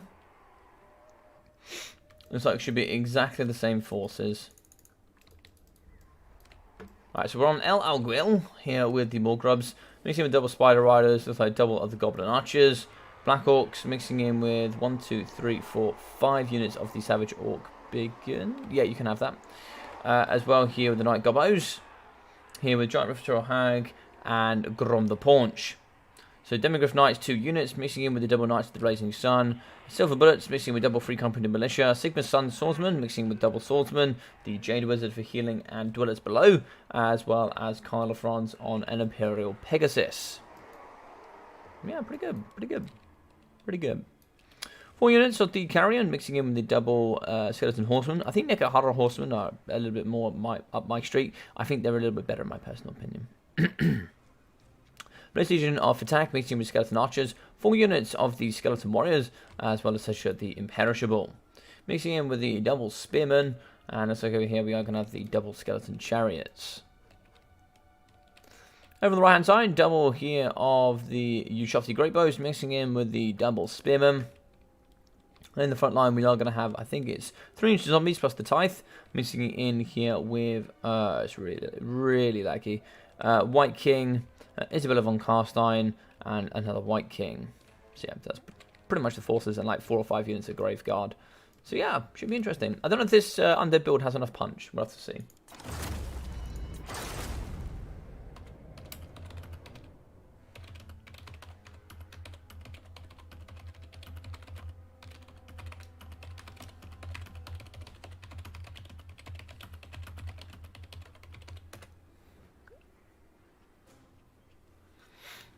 They can't remember their armies, so need a minute here. Yeah, no worries, no worries.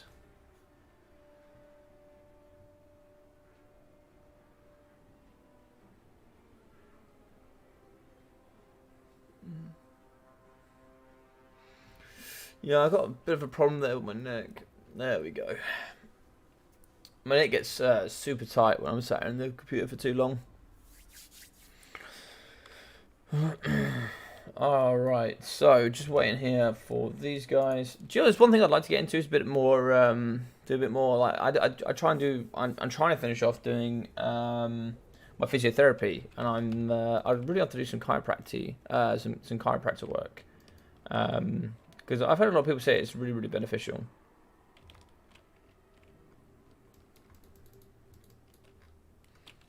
Cool, just waiting for these two to get ready. So it's just going to be Satchel getting in position. The reason I'm a little bit not a fan of this is kind of this tree line here. This tree line is a little bit difficult when it comes to the attacking rules. And this tree line over here, it kind of forces people to kind of start in this green line here and then sort of here. And then sort of meet each other towards the battlefield if you want like a true representation of battle. Otherwise, if people kind of pull for the trees, you either have to kind of, you know, it's a bit difficult. Like, I consider if you sit in this tree line as the yellow side, I don't consider you see it as a rule break because you kind of have no choice. You have nowhere to go unless you kind of just sit back here. So it's a bit of a weird one, really. And being that the Tomb Kings and the Undead are pretty slow, you're going to find them fighting in the trees a lot. Because they'll hit about sort of here. By the time these kind of come forward and hit the front line about here, and then they'll be fighting from sort of there, as it were. So it can be a bit annoying sometimes on the rules there. But this map does offer a lot of nice beneficial bonuses as well. It's quite wide, lots of trees, so it can be quite good for certain factions. Okay, it's not as laggy as last time, which is good. Alright, so over here on the left hand side, we are going to be shooting into the Karen here with the Morgoth's Marauders. Good AP there, just firing up into the sky. Karen taking a little bit of chip damage, but nothing too much to write home about. And it looks like here we have some just more Karen on the left. In the sky, we are going to see some of those mortars going downtown. Looks like the target here is going to be within the trees. You can see them kind of coming over the top. There's a little bit of lag.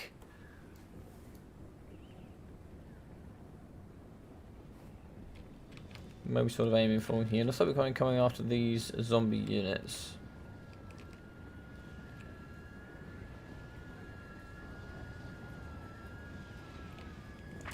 One misses, and the other one looks like it is going to connect. Yeah, looks like there's a bit of a miss there, unfortunately.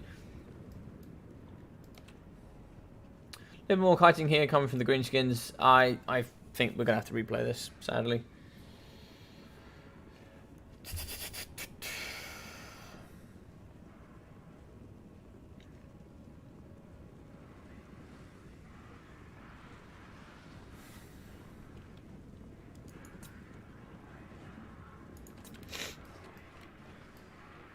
Karen are moving to the backside. Demographics here are going to maybe just kind of rotate back round and see if they can get in, kind of protect the gunner units.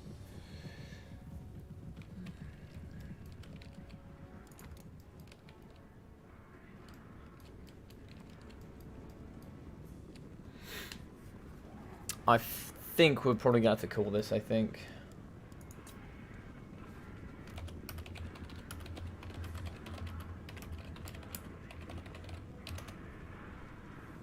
Started off really well, but it looks like it's just not working, I don't think.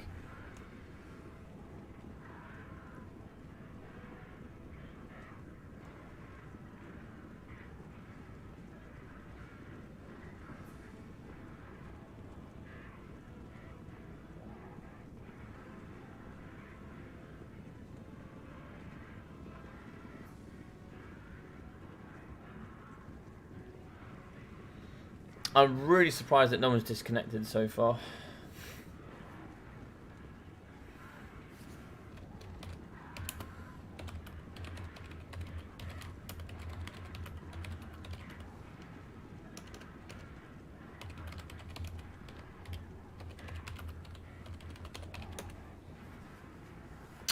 Yeah, I don't know, man.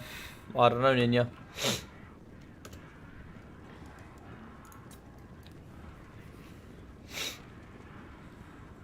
I wish it wasn't this laggy. It looks like it's going to be a good game, but I can't cast it right now. This is just not castable, really.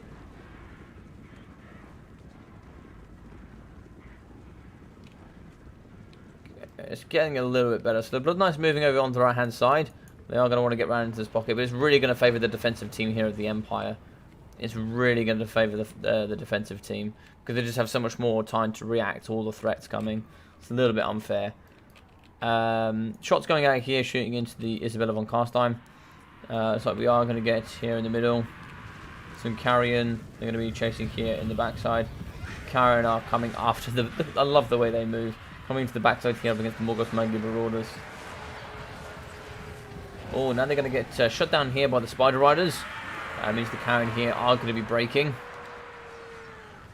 But here, you know, of course, they're not going to run off the battlefield. They'll just be crumbling over time, taking some big boy damage. And back here, just one mortar is really, really nice in this matchup. You can just kind of use it to shoot at the top. If we get the where's the Uwus? If we get the Uwus in to kind of shoot here into the middle, up against the mortar teams, it could do quite nicely. The funniest thing for me as well, seeing the Greenskins kind of work alongside the Empire. This is some end times messery right here. Yep. So in the middle, we can see this is kind of where the majority of the forces are going to be here on this kind of right-hand flank. We see Blood Knights moving in with Citra as well as Isabella, White Kings as well, kind of dotted on this right-hand flank. We do have one White King in the middle here. Scabscrath could be used certainly down the line here of this infantry. The Savage Biggins, good physical resistance, but they'll really struggle there up against the Scabscrath. I believe it's fire and magic damage. Yes. Free combat issue is going to be shooting into the sky here. That's what they're shooting after Isabella von Karstein. So we are going to be balancing out here a little bit, which is good. Demogryph Knight's just going to kind of go around the back here. And certainly don't want to be taking the uphill charge against the Blood Knights. Now the Undead are in. The Undead, it looks like they're going to be charging into the front line here. Charging up against some of the Knights of the Rising Sun. Blood Knights will absolutely destroy these things. So in the middle here, the Savage Orcs just going to be punting back against the Blood Knights. Blood Knights should be able to sort of come around here into the pocket a little bit. That's where I would do them. And so get them on the back here on the Goblin Archers to kind of shut down this nice cheap unit. In the middle here, looks like we are going to have an ability going down. It's going to be Soul Blight. Negative armor, negative base weapon damage, and also armor piercing. Could be very handy there when fighting up against the Graveguard. Great weapons. Great counter. Ushopti are going to be shooting up the top. They're going to be shooting here up against the Jade Wizard and the Demogryph Knights. That's really nice there. What's going on here? There's maybe a spell here in the middle. The use gives Invocation of Desiccation. That is an interesting one. Okay, looks like that's going to be going down on top here of the Demogryph Knights. So when we do fight here with the Halberds, we're not going to be quite getting the same bonuses. It's going to be negative melee attack, negative melee defense. Negative speed would be really good as well, actually, for that spell, I think. You know, kind of making it a little bit more like Curse of Venera. In the sky here, looks like Isabella is going to be fighting here up against Carla Franz. She's not going to do well there up against Carla Franz. Carla Franz will have the Rightling Runefang and Stand Your Ground going down. She can fly away, but she's going to be as fast as Carla Franz, which is kind of the only rationale I can see him here on an Imperial Pegasus, because then he can kind of keep up with her. What you need here is the Ushopti kind of shooting at Carla Franz using a really kind of close quarters engagement here at the front. In the back here, we can see that silver bullets are going to be broken here. They've gone down to about half health, and taking those out is a really, really good key engagement. Dweller's Blow here is going to pop on top of the Blood Knights, and that's going to destroy them pretty handily. What you want to do here is immediately pop an Invocation, kind of mitigate some of that damage. Wavering is going to be these Demogryphs in the middle. Demogryphs going to be under 16 models and 20. In the back here, so we do see some skeletons. They are going to pop into the back and shut down the silver bullets. And even if you throw them to the mist, getting rid of the handgunners is going to be uber important. In the back, we are coming over as well, some Knights of the Rising Sun. In the middle, we have some Carrion on top of the Goblin Archers. In the front here, we are mixing in with Zombies and Graveguard to kind of butcher apart the front line. But Grom here is going to be helping out this left-hand side. Kind of cycling through, could probably even challenge the White King here if he really wanted to. And kind of do some nice work. In the front, we are going to be 7 Orcs fighting up against Skeleton Warriors. They'll butcher them pretty quickly there due to their melee stats. In the front, Graveguard do bully apart the Savage Orc Biggin, especially that fear there is really going to help. And in the middle, what have we got here? So we have some sort of spell going down. Soul Blight mixing in with also here the Blessed Blade of Bashar coming down on the Blorks. In the middle as well, Soul Blight is going to be doing some great work there on Citra, bringing him down to 65 armor. He's also going to be imbued with fire damage, should be able to rip apart the Black Orcs in no time at all. In the back here, looks like we do actually have the Festers in the Dusk. This is going to be the Poison ROR. Do they have regen? I don't think so. No, it's just going to be the Poison Crypt Ghouls. Crypt Ghouls actually have some pretty good stats. 35 on 32 is pretty good for undead units to kind of pop in and just rip apart the Demogryphs. They'll do quite a nice job of poisoning, slowing, harassing, just being a general nuisance. In the back there, we do get a summon that will be on top of the mortar teams. Maybe that summon there could be used to be on top of the Jade Wizard, perhaps. Maybe catch them a little bit off guard. In the back though, it looks like the Ushopti kind of in the middle. Here with a little bit of a problem is going to be Isabella. We need some sort of distraction there to take care of Carla Franz. He's going to have 132 speed, kind of nabbing at the ankles there of Isabella. Maybe going down as well for the slow, so it's like that is going to be the main job here of those two combined with Foe Seeker. It's basically just to kind of deal with Isabella. She's going to be having the Blood Chalice. If you have the Blood Chalice, just turn and burn. Turn and burn. Have a go at it. You're going to be getting that healing. Make sure you deal with her. Get the Ushopti forward. Get the Ushopti fighting. They need to be in the back here, and they need to be shutting down all the units of range and cavalry in the back. You've got your Skeleton Horse Archers. They are keeping things busy here in the backside, but you kind of want them to pressure on the gun lines here. That's what they're for. Throw them into teams, shut them down, make sure you break them, shatter them, and push them off the edge of the battlefield. Good movement in the back. You can see the Skeleton Chariots really ripping through the cheap lines here of the Greenskins and the Empire. And see, we are going to be wavering there with the Goblin Archers and the White King. He's going to be doing some good butchery there in the middle, and he's, 90 armor, silver shield, and he can do pretty strong here in the middle whilst fighting up against the Savage Orc Biggins. Not all the Savage Orcs pay for is going to be through Frenzy and Anti-Large, so the fact that they're going to be fighting against the White King means they're going to be missing out a lot of what they pay for. In the middle, looks like it's going to be another Soul Blight going down, I believe. That was a Soul Blight, maybe? Blood Knights are really starting to struggle here in the middle, but you've got an uber healthy Cetera the Imperishable. He is very, very healthy. You can certainly pop in with Card Franz at any point. You can certainly deal with Cetera. The only problem is you're going to have a pretty low hit point pool there for Carl Franz, and he's pretty glass cannon. 50 melee defense is not huge. We do charge at the back. We do actually break the Knights of the Blazing Sun. And now we're going to charge in with the double Demogryphs and also the healing and Carl Franz. Now we kind of have nothing here to deal with that. Maybe Soul Blight as well. Or is it going to be Use Kifs? No, it's going to be Stand Your Ground, Garmaraz, kind of buffering up this middle core. Moving in with Blood Knights. 2 units should be able to fight here, but they are going to get Garmaraz. If we do get the Rightling Runefang in here, that'll be plus 24 melee attack and leadership here for the middle pocket, which will be kind of really scary. If we can get Invocation there for Cetera, we can certainly find it. Incantation of Protection go down, 40% damage resistance there, or should we say actual physical resistance, so we can kind of help in that middle pocket. Balance of power uber even. We have actually destroyed the Free Company Militia. So get in the back here. We can see the routing giant River Trollhag. Get on top of her immediately. Shut her down. Push her off. But she's actually going to return. It's a little bit dangerous. Get the White King in. Get him round the pocket. Get him round the pocket in and shutting down that giant River Trollhag. It's looking pretty dire here for the Greenskin Empire combo. Obviously not very oftenly seen, but I actually really like it. I really like it. Like thematically, it's kind of hilarious and I love it. Now, if we can use his ability here, Cetera, and give him that fire damage to fight up against Grom, he will slap the living cheeks out of Grom here, if at all possible. Festus as well, they could really pop through the trees here and start getting in on the side to shut down. Need to make sure here with who's this going to be here. Can't quite see. It's going to be Wobbers Wasterbean here. If we get him in the back here, shutting down the Free Company Initiative, that could be quite good. Spirit Leech on top of Isabella, and we certainly want to put some pressure on the caster. It looks like here we are going to be doing that with the White King. And the front Night Goblins are falling. We need to get some of those chariots in the back here and kind of pushing these Greenskins and Empire into the corner. Now we really do need to keep Isabella alive as long as possible. If we can keep Isabella alive, it looks like we are going to be terrifying and breaking Demogryphs. They are going to get that plus leadership, but we do need to chase them off. It's really, really important here. Looks like Ushopti still shooting over the top here. I do actually wonder if you went Ushopti and you brought Vampire Pirates, could you just keep giving Ushopti ammunition? I assume you could. And then you just keep having those mass summons with Noculus and stuff. Maybe that'd be better than bringing the VC, but of course here with Isabella, I think VP and Tomb Kings could be quite nice actually. But yeah, looks like Giant River Trollhag, she's going to be at half health, she's going to be regenning, really need something to take care of her. What do we have here? Looks like we don't have a lot from the Tomb King VC side. Blood Knights as well, going to be at max healing. White King could do with a bit of love actually.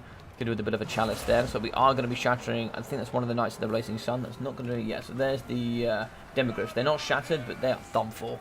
That's going to shatter there from those. Can we keep breaking here on the Jade Wizard? If the Jade Wizard goes off, I think it's probably the end of days here because we do have healing coming in from the VC.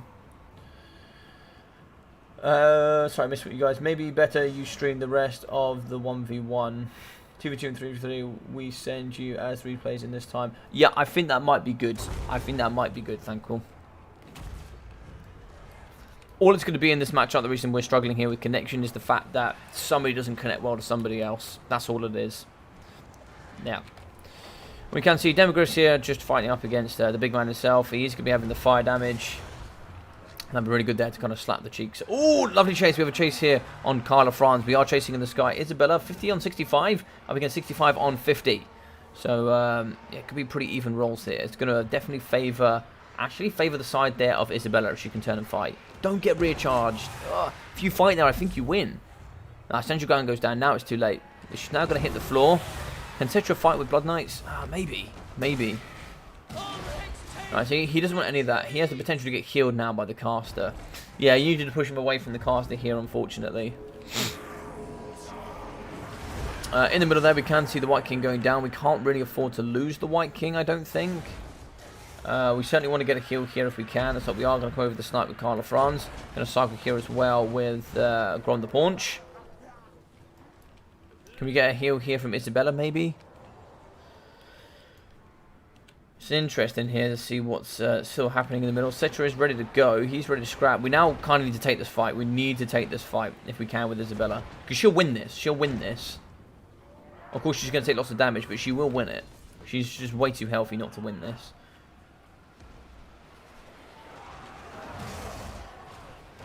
She's going to dive into combat. Looks like she goes after the White King.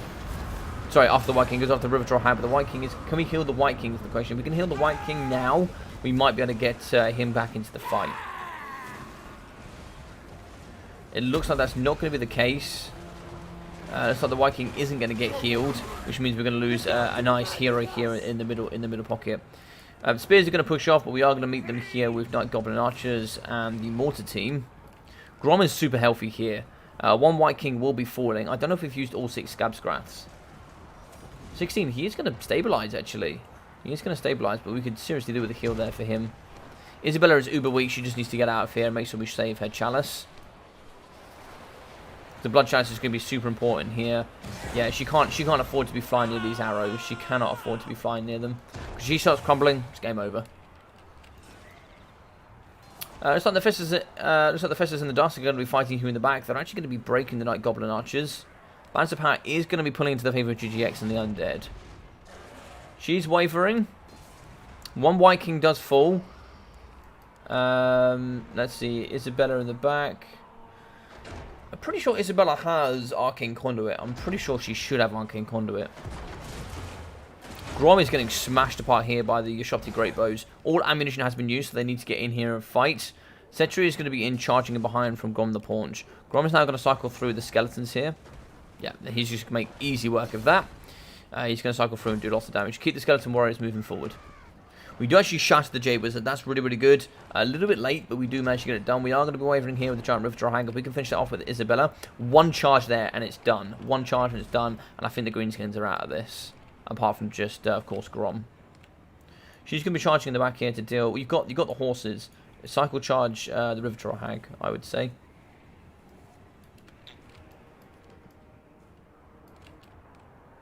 She's going to go after the archers, making sure they don't come back, which is also good. Festa's coming after the Goblin Archers. River Troll Hag, big hit there from the White King. And that should be the River Troll Hag done. She's going to be faster. She will regen as she leaves. It's now going to be Cetra here fighting. We do actually kill the rest, so it's just going to be Grom. Grom has to engage.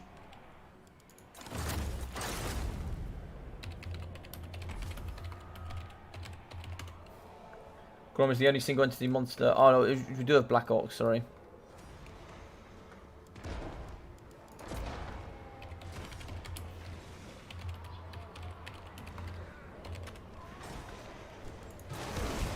That's my bad, I missed the Black Orcs. The Black Orcs are still going to be fighting. They must have been in the trees here somewhere, I didn't see them. Black Orcs are going to be fighting. Black Orcs can take down the Yashopti Great Bow. They do have ITP, so they should be able to fight here. This is definitely a win from the Undead side. Mortar teams, looks like they're trying to get back. They definitely should have been used here to help the Goblin Archers, because they can waver and shoot here up against the Dusk. Where's Isabella? We are going to kind of come back here with the White King. 35 leadership, 870 there on the health. Black Hawks break. They could return though. They can return. But it's like the Yashopti Great Bows are going to be chasing and kind of finishing them off. So it's like they're not going to get away here today. Nice breath there coming out of Cetra the Imperishable. Now he does have to stay in combat here. Lucky Banner has been plucked. Plus 24 melee attack can really help fight here against Cetra. If Cetra uses his Incantation of the Blessed, we might get that fire damage and then we can really dumpster. Yeah, that's going to be Arminos's GG's and well played here to the Undead. It's a seriously nice matchup for them. Alrighty, sorry for the laggy match, guys. I know it's not awesome, but we got through it. We got through it together. So Isabella 1,200 for her, with 870 and 730 there for the White Kings. We got 120, 100, 56, and 117 for the tithe, with 130, 470 there for the Festus and the Dusk, with 860 for the Graveguard, 820, 660, and 330.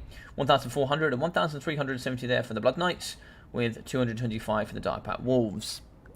We got 3,270 there for Grom the Paunch, who is perfectly balanced, with 1,070 for the Giant Roof Troll Hag. 313, 213 as well there for the Gobbos, with 809 there for the AP Loonies. 1,086, 1,900, 1,880 with 615 and 630 there for the Savage Orcs. 1,500 for the Black Orcs, with 330 and 290 there for the Goblin Archers, including, I like the poison ones, very nice, with 580 and 330 there from the Spider Riders, and 560 there for the Morkers Maggie Marauders.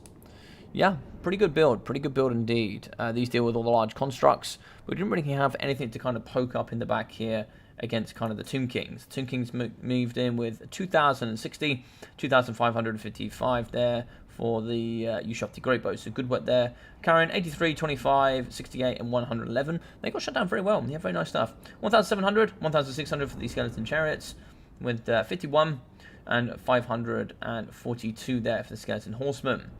470 there for the Blessed Legion, with also 900 there for the Skeleton Archers. 180, 130, 216, 240, 370, and 41 there for the Skeleton Warriors, with 3,068 there for Cetra the Imperishable. Very, very nice. So, 2,050 there for Carl of France for the Chad of the Empire Force. 680 there for the Jade Wizard. With, what's that? That's going to be 1,050, 175, and 460 there for the Sigma Sons.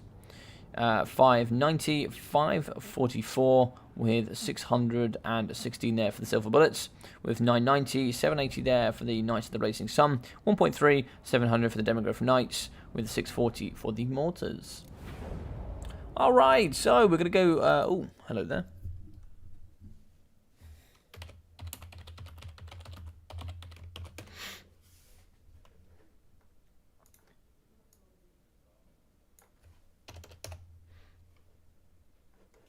Alright, let me just double check the next map and then we can get ready to rumble.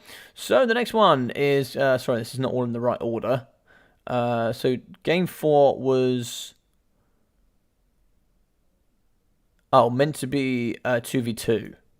Okay, we'll move to game 6, which is going to be Skaven versus Empire. Definitely Skaven favoured on Galbaraz. Let's move through on to that one. Galbaraz. I didn't see what they said. They just left. So, General Kenobi, hello there. Ninja the Lagmeister, I love it. I love it. All right. So what we should be doing here? Let's have a little look. So we should be having. I'll just read out the names now. It should be Shojinik versus Ween from GGX.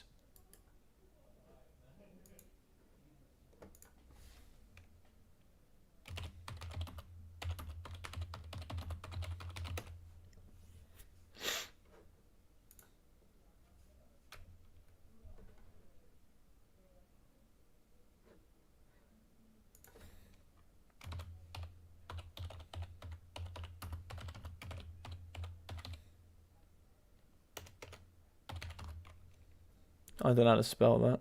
My apologies. Oh.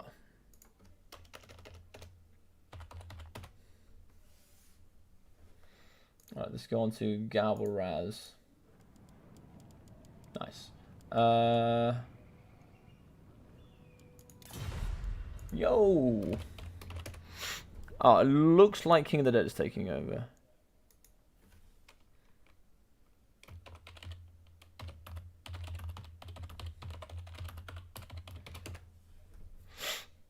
Okay, looks like it's going to be King of the Dead. Alright, so we are going to have the King of the Dead here from AIMA fighting up against Ween. Wasn't the fourth game me versus...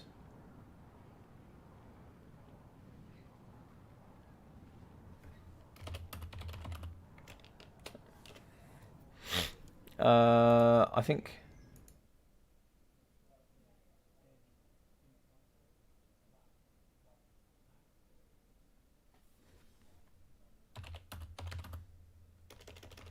Chaos is God Eater.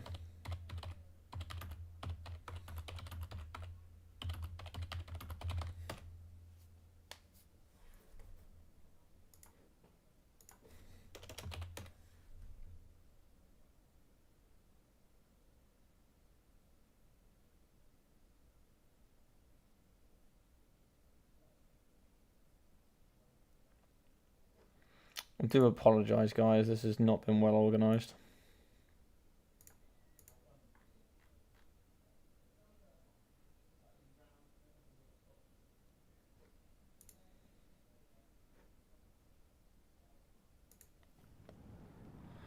He's...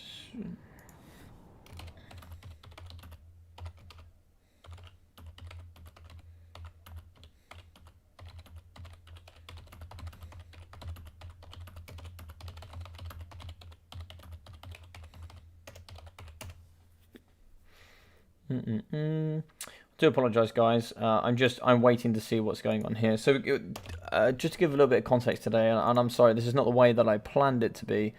It's TK vs Chaos, man. Maybe I'm just... No, it's not you, man. It is meant to be that, but I didn't realise we're already at 7:30.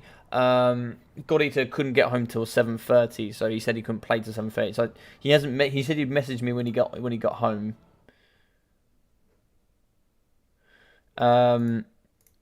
Just for those that didn't know, I think on both sides, I was just told I was going to host this. To be honest, I forgot this was happening.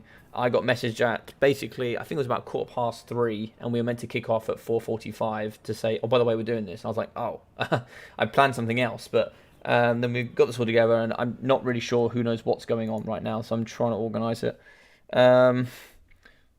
Cool. Cool. It looks like it's going to be God Eater vs King of the Dead.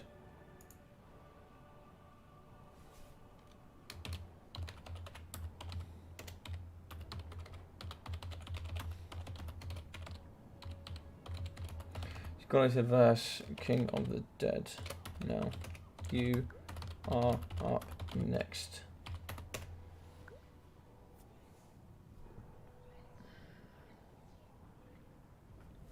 Alright, what I'm going to do, I'm going to let these guys very, very quickly join. Maybe, yeah, I just gave him a message. He was like, cool. Alright, we'll get him in. Sweet. What have I been messaged here? I've got messages everywhere. Okie dokies. Yeah, so it looks really cool. So let's have a look at the teams for tomorrow. So it looks like here for Humor Boys Champions, looks like he has 6. So Humor Boys going to be playing with Cool HR, Tretch, Mr. Doodles, Bobman, Rusty, and their clan rat is going to be Rat, which I love that. Oh, we got Murph as well. So Murph is going to be playing. He's got the Central Scrutinizer, Nevermore, Schnitzel Visa, Bleak, and another one to be determined. For Ducky, we got Wicked D, Energize, Captellus, Ninja Pingvin, I love that. Hanadins is playing as well as Captain Morgan, very nice. And for me, we got Thunder Mountains, Grombrindle, Pantelanard, Zombie Quest, Dilatron, Alfredinho, and we're just, I think we got one more slot there to be, to go.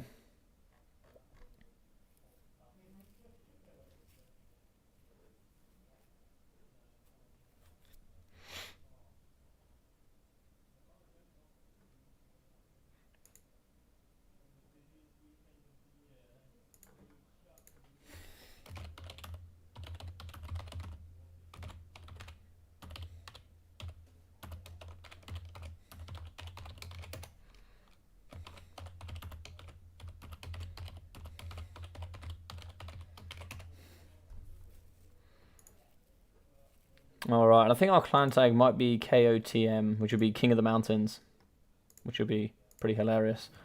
Alright, both are in. Welcome. Let me double check the map here for these gentlemen. Let's have a looky. Look. No, not that one. Should be here, should be there. Okie dokies. Number 5, nope. It says it's number 9 on here.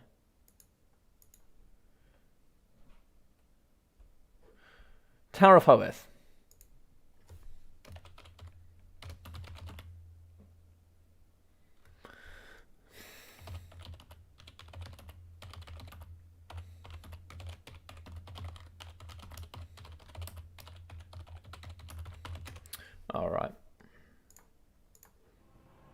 Alright, Tower of Hoeth. Let's move to Tower of Hoeth.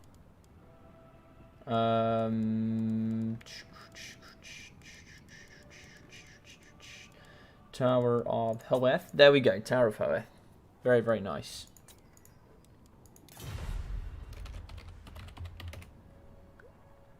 Episode. I'm going to click that there. Sorry for the wait, guys. Just trying to work out what's going on here. So give me a second, and I will be right back.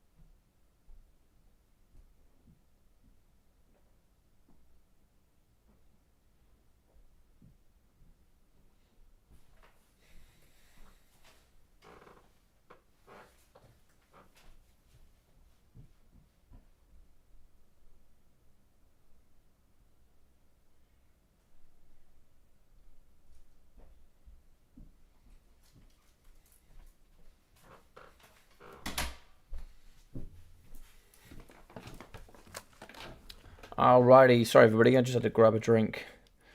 It's rather warm in here.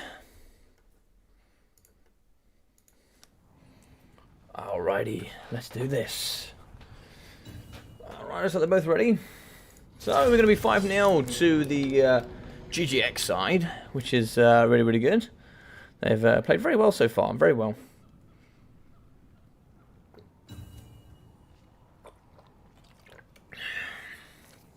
Oh, I needed that. Today's drink is going to be the touch of fruit, mango passion fruit, which is really awesome.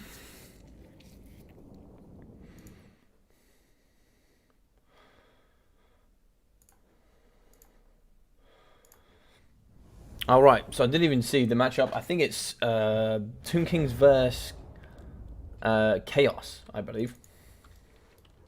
Which is a pretty hard matchup for the Tomb Kings. So back to the 1v1s.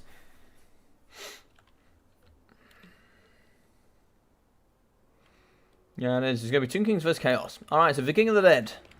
As the name suggests, he plays dead quite a bit. So Skeleton Horsemen here in the front line, just for a little bit of blockade. Mixing in with the Necropolis Knights. Good anti-armor with those poison as well. These can do certainly pretty well. They have relatively good speed at 66. I think the other ones, the other skeleton snakes that do shots, I think they're 50 speed, so they're pretty slow actually, or it's a lot slower than you think they would be. So double Necropolis Knights here, mixing in with the Kings of the Kesh Scorpion Legion, it's like Skeleton Spearmen as well. I think that was, where did he go? Cetra? No, Arkham. Okay, Arkham the Black. So 2 prints here with the Curse of Jaff, as well as Guardian, with Arkham the Black here with the Two Blade of Arkham, Staff and the Gash, the Liber Mortis, Fate of Buna, Spirit Leech, My Will Be Done, the Curse, and Life Leeching. So really nice kind of spellbooks there coming out of him. Fate of Buna will be interesting. Casket of Souls as well, good AP, good magic damage. Yeah, it should be relatively interesting to see how this performs. Enough AP here to do a good job indeed. Looks like also going to have some carrion. So Dot on the front line, Marauders, moving in with God Eaters, Chaos Warriors, Marauders. As like here we have some Forsaken, mixing with the Mirror Guard, some Chaos Warrior Halberds, and here we are going to have some Skeleton Horsemen, Horse Masters, as well as some Doggos with the Warhounds with Poison. In the trees here, looks like we are going to have some Skeleton Horsemen just kind of waiting waiting for a little bit of prey to come into their in their domain, so they can kind of snap on there and do all the good things. So one exalted hero on horseback there with the Mark of Khorne. Second one there with the Mark of Khorne as well. Very, very strong indeed. Mixing in with Archaon the Ever-Chosen here with Stand or Die, Burning Head, Flaming Sword of Ruin, Fireball, and Kindle Flame. Now, the reason having 3 spells for Archaon can be a bit of a problem, he has no way of getting extra mana. He doesn't have Arcane Conduit, doesn't have Great Arcane Conduit, and certainly has kind of no spells that can really buff him apart from Kindle Flame. That's only really going to buff the fire damage. Or should I say it's going to give a fire weakness there, Matt Wide, to the Tomb Kings. So that can certainly be a bit of a problem there for the Lord Choice with Archaon. Also do really like the fact that he can come in there with what's it called? Cascading Firecloak is really nice.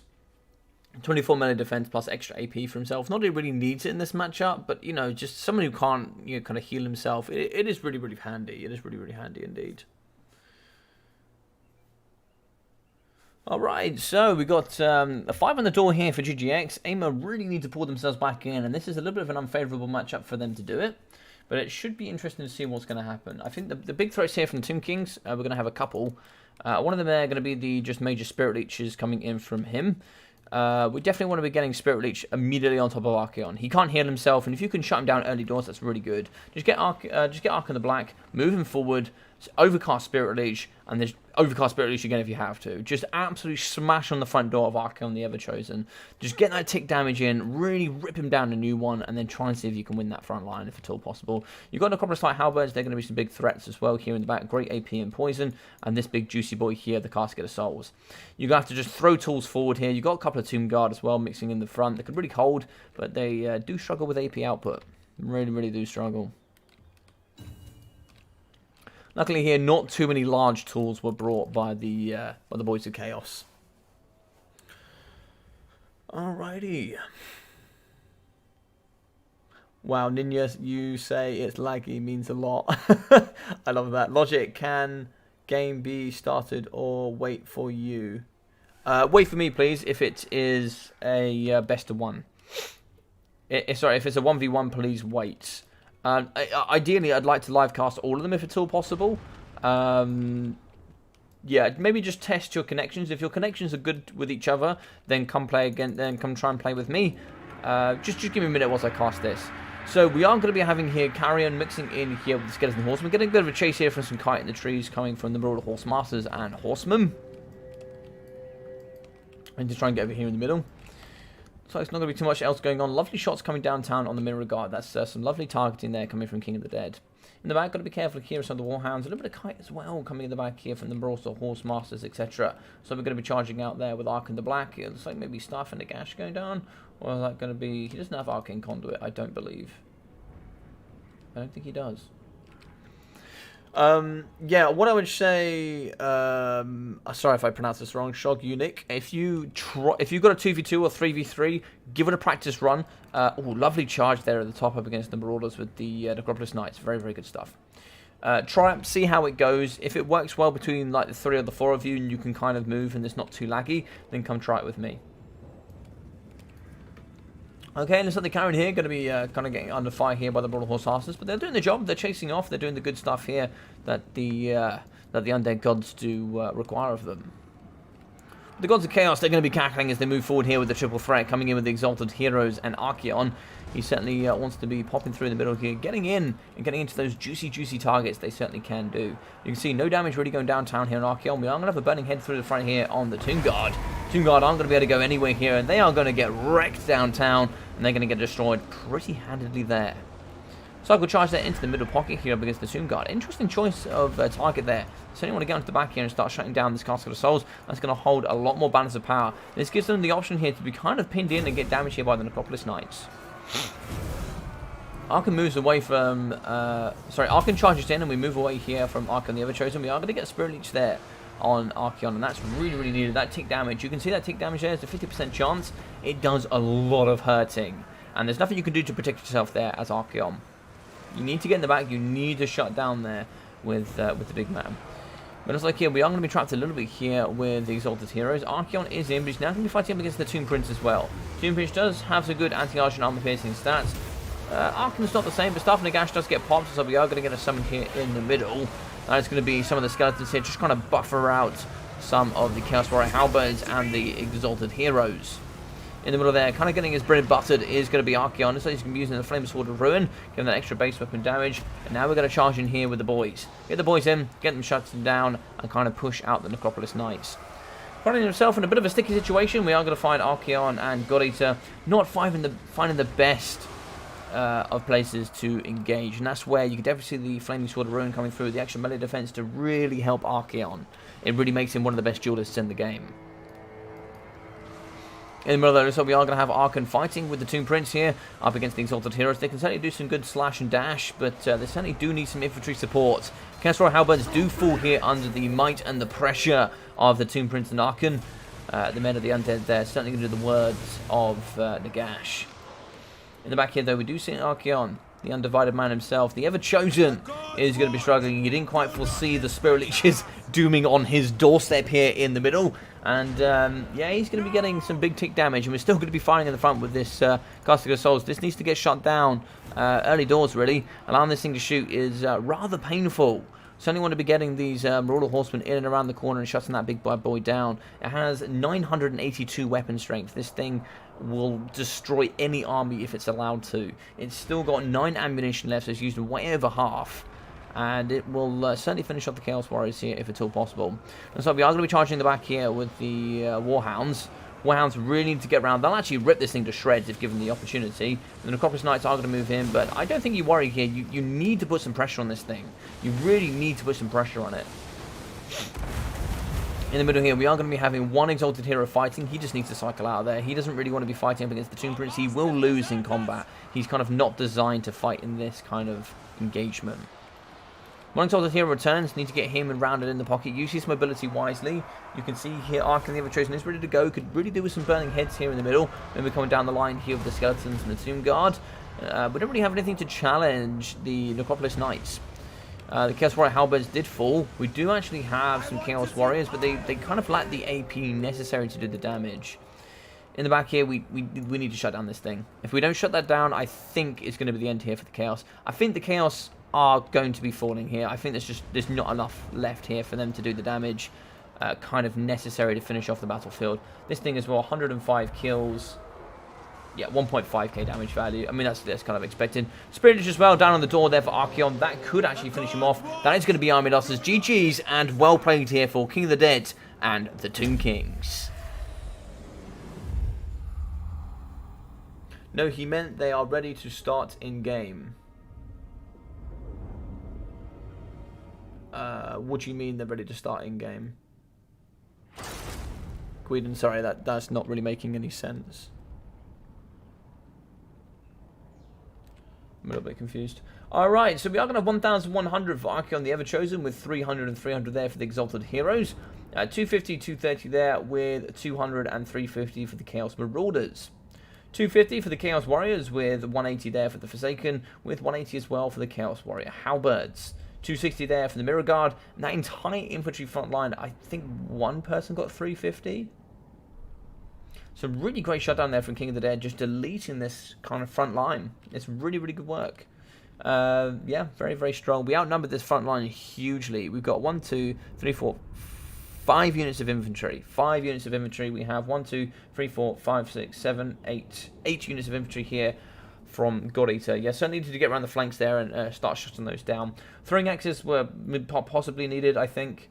390, 280, 340, and 570. 415 and 150 there for the Chaos Warriors with poison. And yeah, I think Archaon should have buttered the bread there of Archon the Black, I think. But 1.8 for him. We got 1,031 there for the Tomb Prince. Exalted Heroes, yeah, they kind of fell a bit short, unfortunately. But 216 and 414 there for the Kesh Scorpion Legion. With 330, 577, 588 for the Tomb Guard. With 214 and 406 there for the Skeleton Horsemen. 0 and 19 for the Carrion. With 1,053, 760 there for the Necropolis Knights.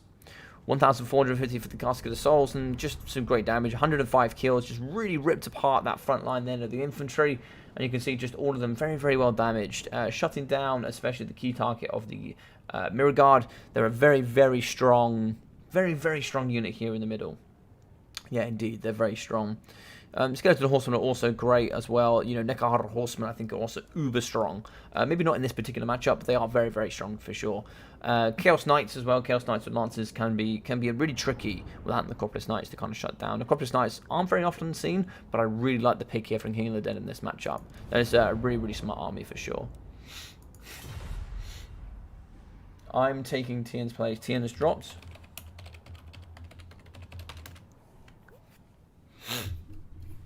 All right, wasn't.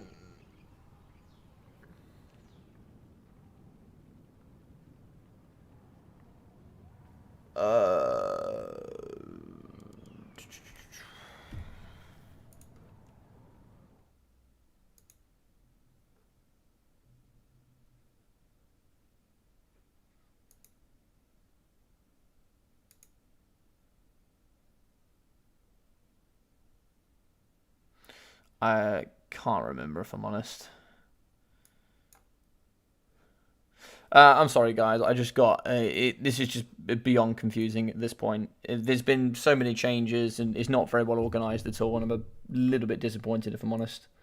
I don't really know what's going on now. But I'm just gonna keep trying to push through, and we'll see what happens.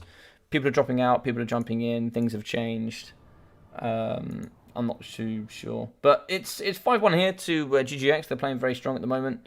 So we'll move through to the next one. The next matchup looks like we have Queden. We'll try and see what match Tien was in, and then try and kind of work out who's playing and on what map. Tien.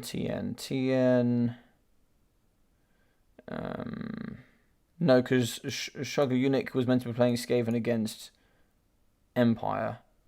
So that was God Eater in the last one, not Shogunik. Or Shog Eunuch. I'm not sure. Yeah, so he's not playing in this one. He was not in that one. That was God Eater that was playing in this last one. So it looks like... well, Dilatron's not playing for Chaos. So Tien wasn't playing, unless Tien was replacing or something. So it looks like Tien was replacing Dilatron, but now Tien's not playing, so now it looks like Queden's playing Chaos. Right, I see.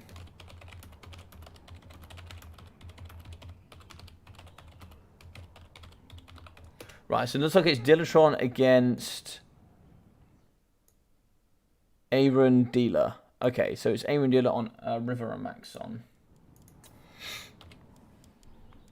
Okay, so we're on River and Maxon.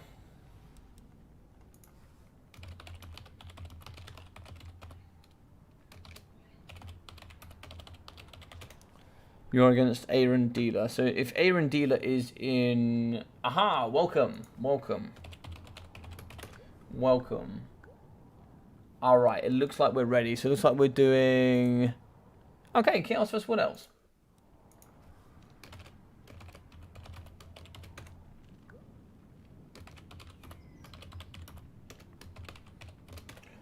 Good luck. Have fun. Alright, the next one... So this is game 8. I'm really confused. This is now game 8 on the list.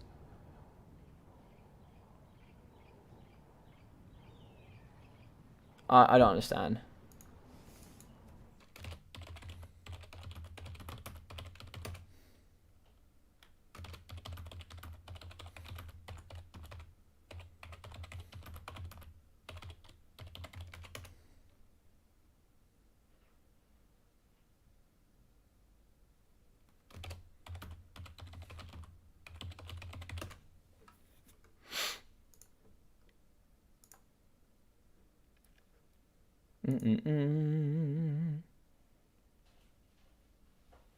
Sweet.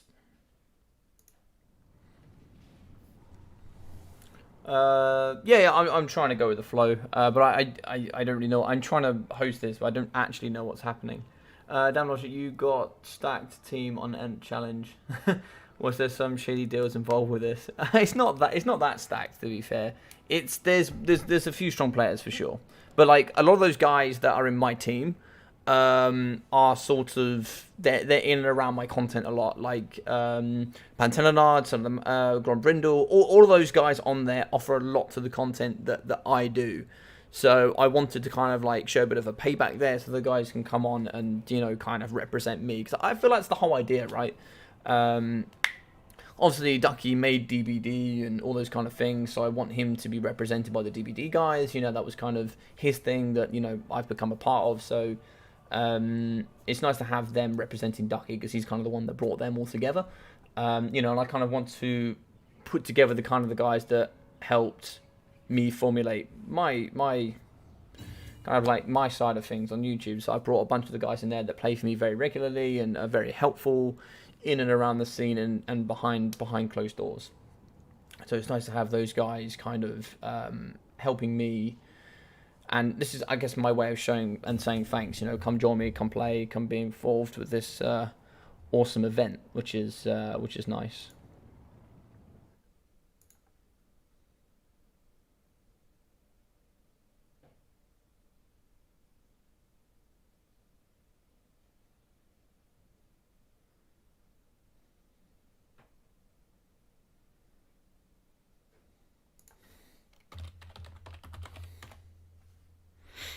Alright, so now we're going to be doing... So the next one will be Shogunik versus Ween. And then it's going to be Lord Baltimore.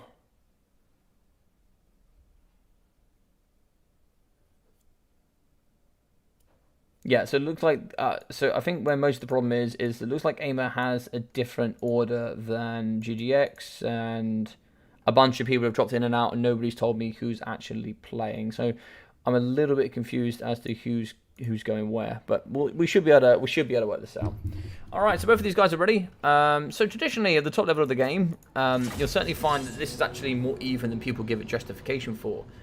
Skirmish that comes from the Chaos side can be just as good as the Wood Elf side, and being that you have the skirmish that's kind of shared from the Wood Elves, when you have Hagbane tips and just regular horse archers, you're only going to see a 4 max. That's all you can bring is 4 max. So this is also delete kind of like casters and heroes, so you've got to be careful with them on horseback.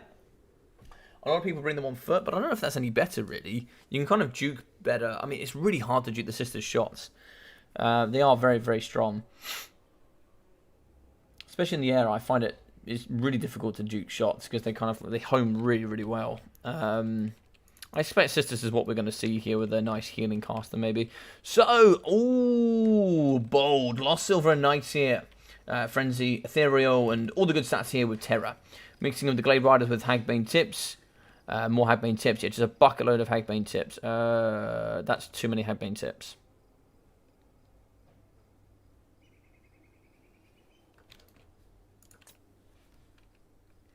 Which one is this? This is Queden, isn't it?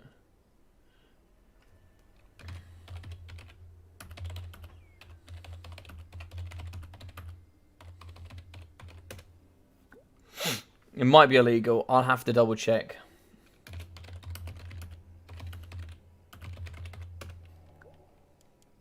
Right, so he's got 5 of these, which I believe they all count as the same, and you can only bring a max of 4, I think. Unless I've miscounted. I might have miscounted here. So we have Sisters of Thorn, which is fine. They're ranged. 90 range there. Poison, Curse of an Error, and Shield of Thorns. We're going to have 1, 2, 3, 4, 5, which I believe is illegal. Hagbane tips. Glade Riders, Hagbane tips. Glade Riders, Hagbane tips. I believe they all count as the same, and I believe the max you can bring is 4. I could be wrong. But in the sky, we are going to have the Spell River of Life. So he's going to have Regrowth, Earthblood, Shield of Thorns, with also Arcane Conduit and all the other good stuff as well. Glade Rider Spears, looks like there's going to be some Great Stag Knights, Glade Riders, Lost Silver and Knights, more Glade Riders, with Sisters of Thorn, and just a bucket load of stuff. So yeah, it's good stuff there coming in for Arian. Looks like we are going to have the double poison warhounds here in the front, mixing in there with Archeon the Ever Chosen. These, Summoners of Rage, very interesting choice there. Mixing in with 1, 2 horsemen here in the back as well, with some Marauders, Chaos Warriors, Mirror Guard and Chaos Warriors. I believe they have Silver Shields as well. Yes, they do. Marauder Horsemen, and more Chaos Marauders. So let me just double check and see if this is legal. I have a sneaky feeling, even in, and this is in banner rules, pretty sure you can only bring a max 4 of those. Let me double check.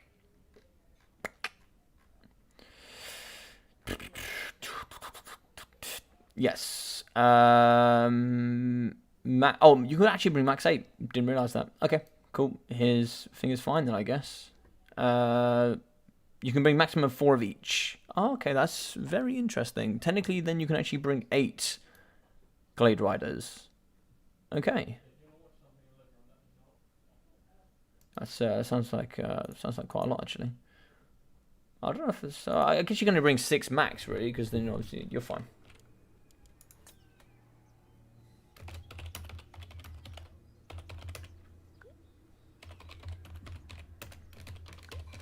I thought they would be in banner rules. They're actually maybe it's different in fruit rules. Then maybe that's where I'm getting confused. But I thought these characters are variant, but you can only bring 4 because they're technically the same apart from poison, I guess. And you kind of pay for the poison, but it seems that they're fine. Banner says you can have 8 with variants. Yeah, which is interesting. That's interesting. Obviously, you can only bring 6 max because they're 360. But yeah, no, it's interesting. That's really interesting. I thought you wouldn't be able to bring in that much, but yeah. This is going to be very difficult for the Chaos to win, I think. They've only got 4 units to skirmish. They're very lightly armoured as well. Shots coming in the front here. Looks like we're going to be shooting into the Chaos Marauders in the middle. And 90 models there with 15 armour. They're going to get hit pretty hard. Shields are going to be high. They are going to be ready. They are going to negate a lot of missiles. And look at those in the front there with the javelins. That is so cool, man. Big shots to the face, though. They're going to be certainly taking some big damage in the front. In the middle, though, we do actually see some of the Chaos Warhounds move forward. They do actually get a bit of a nab there on the Glade Guard Spears. And, sorry, the Glade Rider Spears. But they're certainly going to get the worst of the engagement, but they will be able to pull out. Maybe a nice Earthblood there could top this up there from the Spellweaver. Ladies are going to be screaming here. The Sisters of Avalon, they're going to be doing all the good things. They're actually really, really nice models here. They actually have some really, really good stats. 30 charge damage is not huge, but they have some good melee stats. Problem is they only have 15 armor. They're just not very good otherwise. Lost Silver Knights charging into the front line. That's going to be just bolstering and just smashing into the front there of Queden, who's going to take lots of damage. And they're going to get broken and terrified there uber quick. Now you kind of want the focus fire here to be on the Lost Silver Knights. Spellweaver's going to be in as well with the Fear. She's going to be rear charging and doing all the smashing damage. Look at those shields. So impressive here from the Chaos. And they're going to be getting ripped apart here in the middle. And big bad boy damage coming down here from the Lost Silver. Lots of arrows getting fired here, or should we say javelins, should we say, coming in for the Marauder Horsemen as they kite into the frontier. Lost Silver, not losing much health. Definitely need an Earthblood now, coming in from the GGX side, I believe this is. Yes, from the GGX side. Certainly get some healing in here would be good. What's going down here? It's like the Flamer. Oh, Flaming Sword of Ruin going down. It's going to be popped. Didn't actually see who the Lord choice was. Is it going to be Archeon? It is going to be Archeon. So Archeon, the other chosen here, will be having Burning Head, Fireball, Kindle Flame, as well as the sort of. He's also going to have his sword, Stand Your Ground, and Foe Seeker. Ooh, that's unfortunate there. A little bit of a blob moving in. You've got to be careful of that. Lost Silver will certainly dump to that, or maybe the Dwellers below there could have been pretty gorgeous. In the back, it's like Burning Head is going to go down. We should be able to get away there. Burning Head is actually relatively slow. So we should be able to get away there from the Burning Head. As long as we don't charge into it here with the rest of our cavalry, we should be fine. Big arrows getting shot into the front. I think they have like 6 AP per fire as well here from the Glade Riders, which is actually pretty impressive. It will mean Archeon gets shot pretty hard. 120 armor though with Bronze Shield should be enough in the game. We don't actually have any shields here from the Summoners of Rage. Only 60 armor as well is going to make them pretty squishy. But they do punch like an absolute truck house, so you do have to be careful of that. I think it's 110 anti-large armor-piercing weapon strength can really thump apart that front line. Glade Rider Spears charge in. They should be able to break in the Marauders, and then they should be able to pull out and come back. That is going to be a break. They should break the... and what the nice thing there is it kind of just breaks the formation and pushes back units, which means you then have to micro them back to the front line. And then you get a bit of a staggered push here, which can be a bit of a pain. Chaos Warriors getting charged here. Nice Cycle Charge coming in for the Sisters as well. They do struggle with AP, but they certainly have good 30 charge bonus. They'll certainly punch and throw some javelins in. This is some amazing micro here coming out of the GGX player. Really good cycle charging in the front. Just constant waves of ultimate cycle charging and cycle charging and cycle charging. Arrows over the top as well. It's just absolute butchery here for the Chaos player, and it's going to be really devastating to play against. We can see in the back, Burning Head, lovely Burning Head, moving in with the Warriors as well, so we should be able to Burning Head through those. They do have to pull through, and in true campaign style, they're going to be going up and around the trees here, but we've got to be careful of the Chaos Warhounds. They're in the back, they can certainly cause some damage.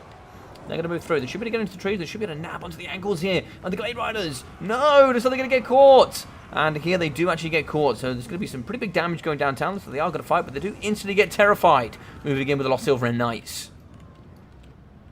Wood Elves have to leave the trees pretty damn quickly.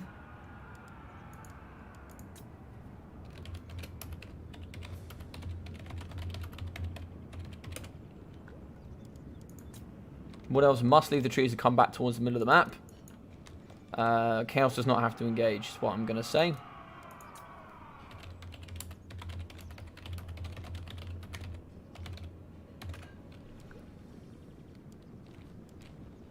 It's a little bit unfair for the Chaos at this moment. If it happens too much longer, I'm gonna call a reset here from the side there. Chaos doesn't have to engage, but they cannot sit in the forest. Is pretty much the answer.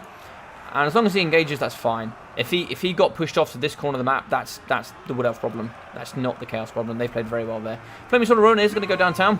It's going to really help here, give that good magic damage. And kind of a bit of an extra bolster here. Oh no, it's actually going to be Shield of Thorns. No, Shield of Thorns. Quite a nice spell there. It's going to get popped, giving that physical resistance and good extra base weapon damage. Lost Silver Knights are going to charge out the trees.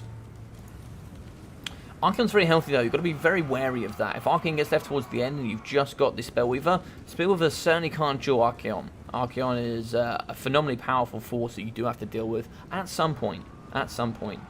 What else? Yet again, we're going to be going to the trees. I'm probably going to give a second warning here. If I have to give a third, I will just give the win here to the Chaos. You cannot just keep kiting into the trees, because then you're kind of enforcing the engagement in this direction, which always favours the Wood Elves.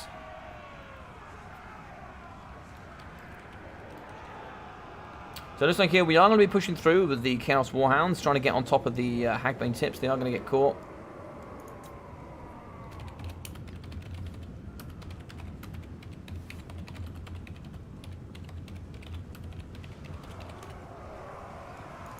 There's going to be the last warning there for the Wood Elf player on forest camping. It's just the rules. If I see it one more time, or if this continues for about another 10 to 15 seconds, he immediately needs to come out here, please. Otherwise, it's going to be a loss from me. Because otherwise, he's not engaging.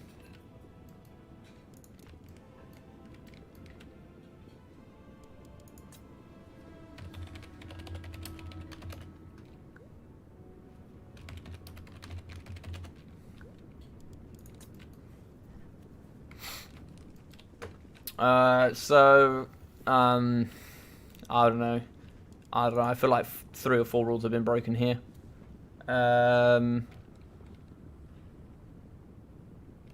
Okay, we'll see how it goes for the remainder. Alright, so it looks like here the Sisters of Thorn are pushing in. There's going to be some shots here from the Glade Riders.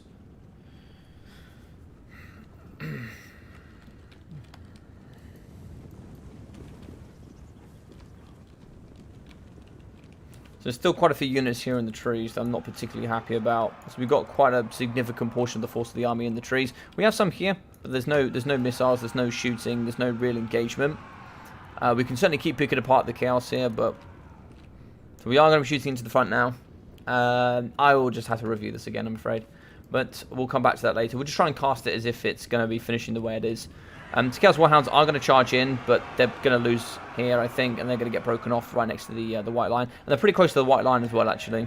So got to be careful of that. So Chaos are getting ready. It looks like here we do have some ammunition here for the Hagbane Tips. They've got 1 volley left, so we've got 1 more volley here from the Glade Riders. So they've got 1 volley left there. They do need to shoot, so there's going to be a volley in. Volley's going downtown here on the Rural Horsemen. There's some more volleys here coming out of the Rural Horsemen. It's the top here on the Hagbane Tips. We have run out of ammunition, so we should be getting a downhill charge. Now, it looks like we're not going to quite take that engagement, but we should be able to get out here. We have some great Stag Knights. Sisters of Thorn are ready.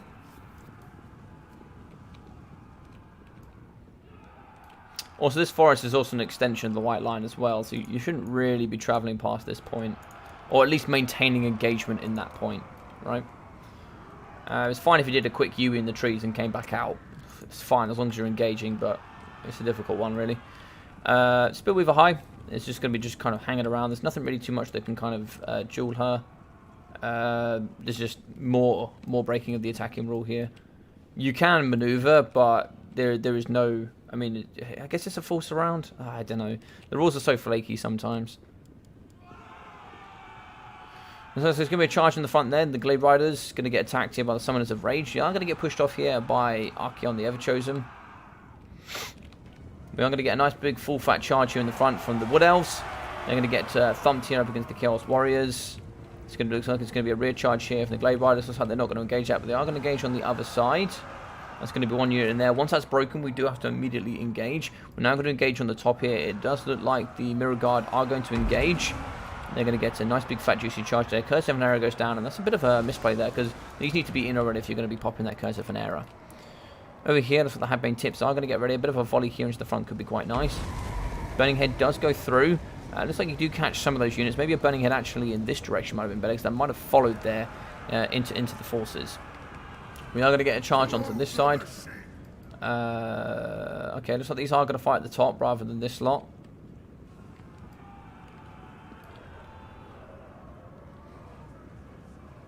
Looks like there's going to be a charge there for the Great Stag Knights into the Mirror Guard. Banter power is super even because Archaon is uber healthy. He does have Fireball. If we do actually see that the Spellweaver gets a little bit still, wouldn't mind seeing a pop Fireball in.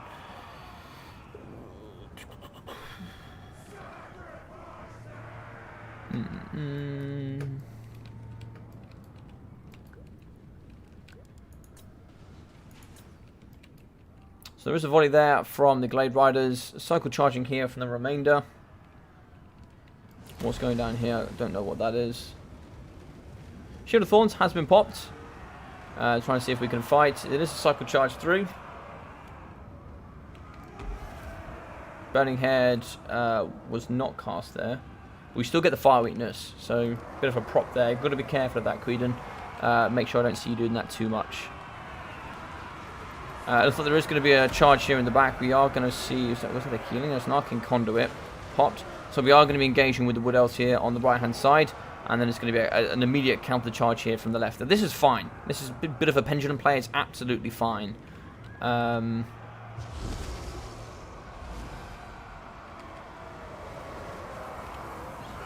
we are going to be engaging into the middle here. We do see a regrowth has been popped here on the Great Stag Knights. Looks like the Lord is trapped in there now. So the Lord goes down. It could get pretty bleak here from moving on out. But I think the Wood Elves win here if they get maybe get the force around. What's this going to be? Shield of Thorns. Flaming Sword of Ruin would be nice. Flesh of Stone as well popped on the Lord. Lord is going to be going down. Looks like in the back here we do actually have a storm here coming from the gorgeous units of the Dragon Ogres. So it looks like it's going to be another charge here on the sides. The lady has been broken. Is she going to die though? Negative 39. She should be finished off Archaon here. It's not, that's not going to be a choice. If we get a fireball off. If we get a fireball off, we should be able to kill her. But she's negative 39. I don't know if we're going to see her come back here. She's very close to the line there. That is going to be. It looks like it could be a win for the Chaos here. Chaos could be outliving the skirmish of the Wood Elves.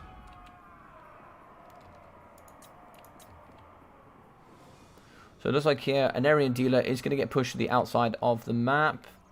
Negative 10. If we see a return here, it could be pretty dire. Looks like negative 10 is going to sustain. 88 negative, negative 2 from Very Tired. Yeah, that looks like it's going to be the end there.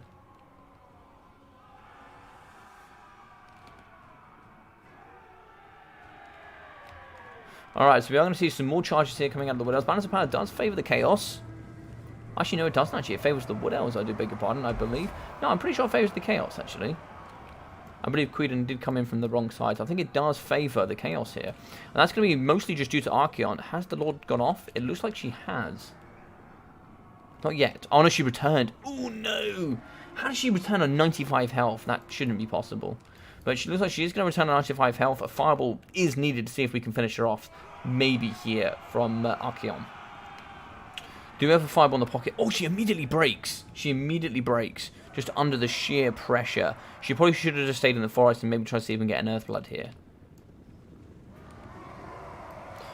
Here in the back, we do see the Gladebiters charging in here with the Great Stag Knights moving on top of the Chaos Warriors. Should be able to finish those off. We've kind of separated a lot of the forces here. We are going to charge in with the Summoners of Rage. Magic damage will actually thump down on the Lost Silverin Knights. If we kill the Lost Silverin Knights here, it is going to be game over. And that is what is so nice about bringing the Summoners of Rage. There's such a great counter here to the Lost Silverin Knights.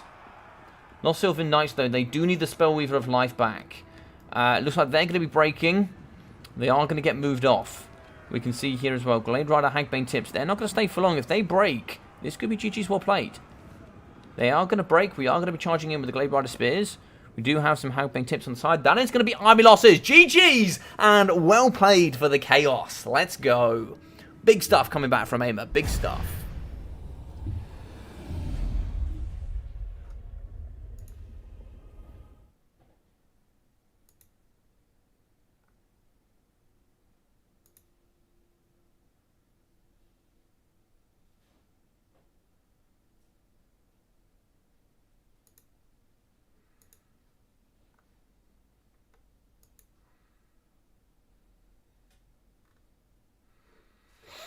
All right. 1,700, 82, 258, 102 there for Queden, with 570, 1,088, 904 there for Chaos Warriors, 480, 400, 270, 250 there for the Mortal Horsemen, as well as 130, 180, and 180 there with 300 for the Chaos Warhounds. Really nice, 2,800 coming for the Summoners of Rage. That is uber cool, man, to see them just perform so well here. Great counter up against the Lost Silver Knights. Really, really nice play there from Queden. Love that a lot. 244, 288, 400, 300, and 418 there coming in for the boys and girls. Spellweaver got kind of a bit dumpstered there, unfortunately. A bit of a misplay there from the Will-of player.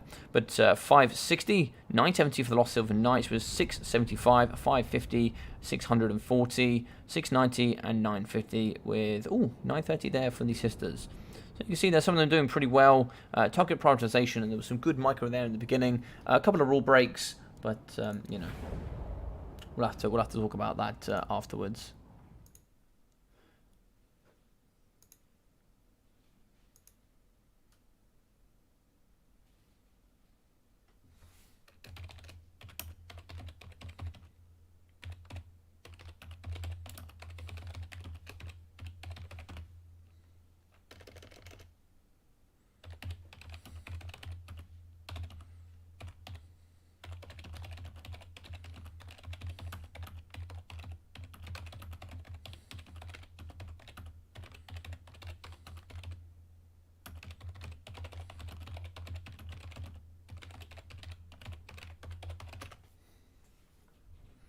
Alright, so that's been dealt with. So we are going to move in here. It's going to be Shogunik versus... I'm not too sure next. It looks like it's going to be... Ween. Okay, nice. So it's going to be... It doesn't... Oh, Skaven versus Empire. Okay, so we just need Ween in. It's pretty tough. So he's going to be in. Welcome, welcome, welcome. Welcome. It doesn't tell me what map that's on. Galbaraz. Okay.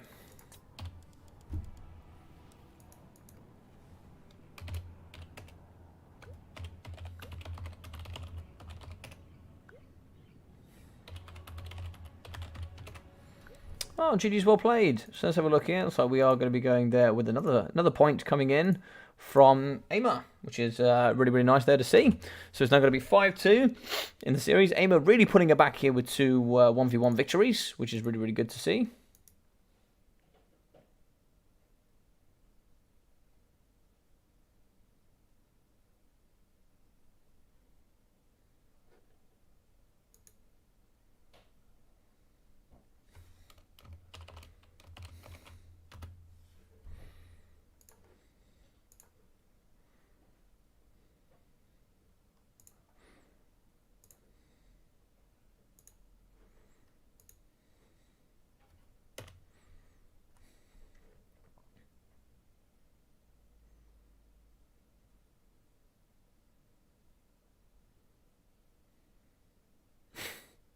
All right.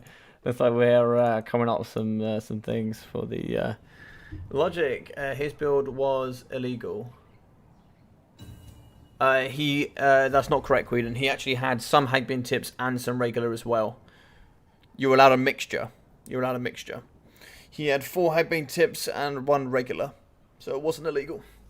I did double check. I thought it was 4 max between the two, but you can actually have in total of 8 of the Glade Riders. But he had, I think, 1 or 2 regular and then 3 or 4 of the Hagbane tips. So both are ready here, and if anybody can bring this back, I think it could be this matchup. I think Skaven is a really good 3v3 as well, though, actually. Now I think about it. Skaven is a really, really good 3v3 side. Amazing summons. Really supported well by Rune of Doom as well. Given that plus 24 melee attack with so much cheap garbage that you can just throw forward is immense. You know, you have Skaven slaves that, you know, I think they're 12 melee attack on 18 melee defense or something absurd, and you then go from like 18 all the way up to 42. That's insane.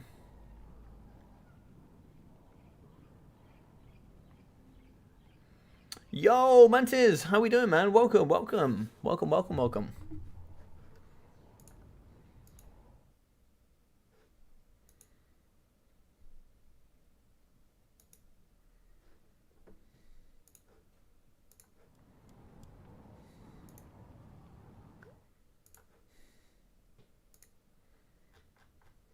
Alright, let's just double check here that we're all good. Alright, so we're all good, ready to go. So Gabraz, we are going to be having the Might of the Empire going up against the Horned Ones. Or should we say the Worshipper of the Horned One, the Horned Rat. The Rat Men, the Rat Boys.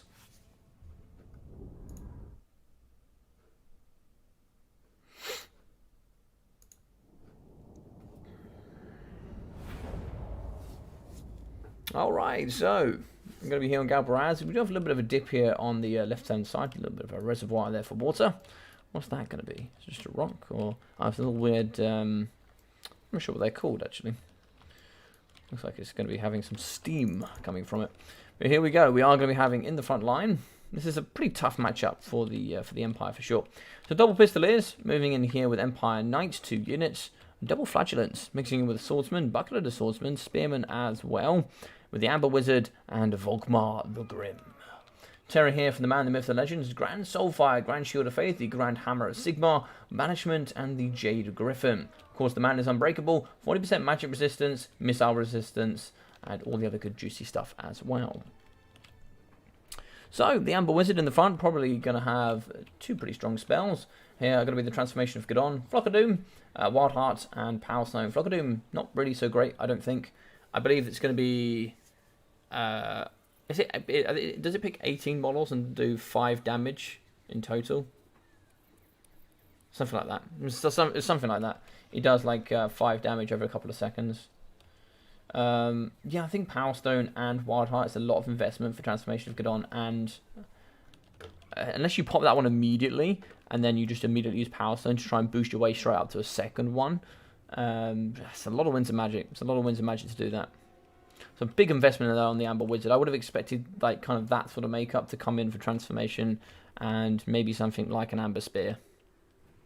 So Pistoliers with the double Empire Knights could be interesting here for a bit of battlefield control. In with the Helm, the Sunmaker, the Helmstorm Rocket Battery, and a second one as well. That's going to be pretty dire there for the Skaven to deal with, I think. In the middle, Clan Rats here. 1, 2, 3, 4 units. Mixing in the front as well with more Clan Rats, and here Skaven Slaves. Clan Rat Spears on the outside. It's going to be 3 of those. Mixing in with the double Wolf Rats.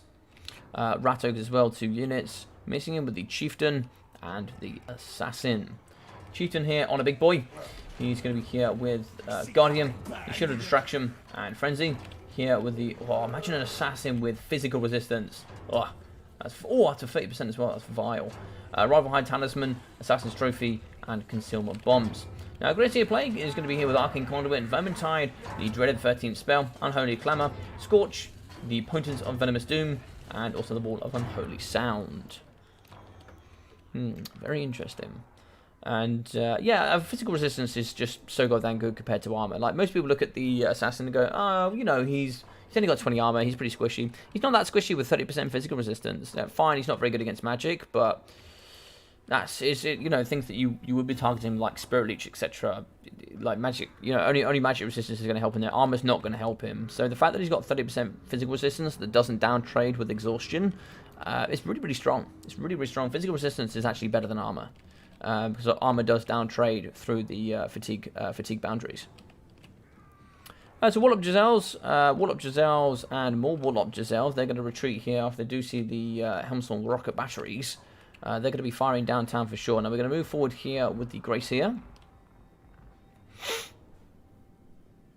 Where are we going here with the Amber Wizard? Chieftain's going to charge forward. Yeah, I think he went a little bit far there, buddy. Looks like got to very nearly catch him. I think we've been a little bit more switched on in the front there. We might have caught the Amber Wizard. You see -8 from Frighten and flanks exposed. He's not going to be very, very happy there. Volkmar the Grim is going to charge forward. Helmstorm rocket batteries are going to be shooting over the top. What's the aim going to be here? A lot of it going to be aiming on top of the Poison Wing Globes. Can we, if we can actually get a summon here in the back, looks like it's going to be a summon of the Manticore. What's this going to be? This is going to be Clanrat summon? Okay, it's going to be Clanrat. Can we get a Dread 13th here in the back? And move forward and kind of pressure this backside with the Helmstorm rocket batteries? I don't know if we're going to be able to get close enough to get that explosion off. We might, because it's mostly a damage spell, right, that does have a summon. You can actually overcast it, which does give regular storm vermin with sword and shield, for those that don't know. So, you know, it can be like kind of multi-purpose, whatever you kind of need it to be. So you can see here, the Chieftain is going to be fighting here up against Grand Shield of Faith, Grand Hammer of Sigmar as we pop in. That's going to be the same there for the Fair Manticore, which is really dangerous. This thing is going to rip apart the Gracia, if it can. Looks like a lot of it there is not going to be hitting, but we are going to be shooting with the Lord Giselle. So we're going to be hitting into the backside there of Volkmar the Grim. And he's not going to be happy. We are going to see a Scorch in the front come down on the Spearman. Pretty nice damage in the front there coming in from AIMA. Big shots coming on the top here from Ween. He's going to be shooting into the backside, trying to see if we can kind of get onto the targets here of the Warlock Giselles. Unfortunately, that is going to be a bit of a miss there coming from the Sunmaker. There's a lot of kind of money kind of getting invested here. We're going to be shooting into the Clanrats in the back. Good damage there, but of course it's just going to be Clanrats. Sounds like the Bell is going down. Right behind Talisman in the middle as we fight up against the Chieftain. They get a 40 melee attack. Bring them all down to 0, which pretty means they're not going to fight or do anything here in the middle. And that's a good duration of time as well. I think it's up to 50 seconds nearly coming in for the right behind Talisman. Right behind Talisman here will be... No, it's only 31 seconds. I do beg your pardon. But it's still, that's a very long duration. Half a minute is uber strong. Shots here into the farm. You can see the Warlocks just sniping here into the Pistoliers. And the back Empire Knight is going to move around here to the right hand side. Can we get in the back and start shutting down these Warlock Giselles is the question. Can we get in and start doing the pressure? That's a nice hit on the back there up against the Giselles. The Giselles going to be sniping into the front. What are we shooting at here? Still going off those Pistoliers. Getting rid of the mobility units is going to be very, very strong. No healing here. Flock of Doom in the pocket is going to catch a few units. It's really not going to do too much damage value. It's going to be 5 worth of damage. And what is this? Is that going to be a banishment? That is going to be a banishment. Going to get caught out a little bit here. Clanrats are going to get decimated. If this does pull through this way, we could see some lovely gorgeous damage coming through.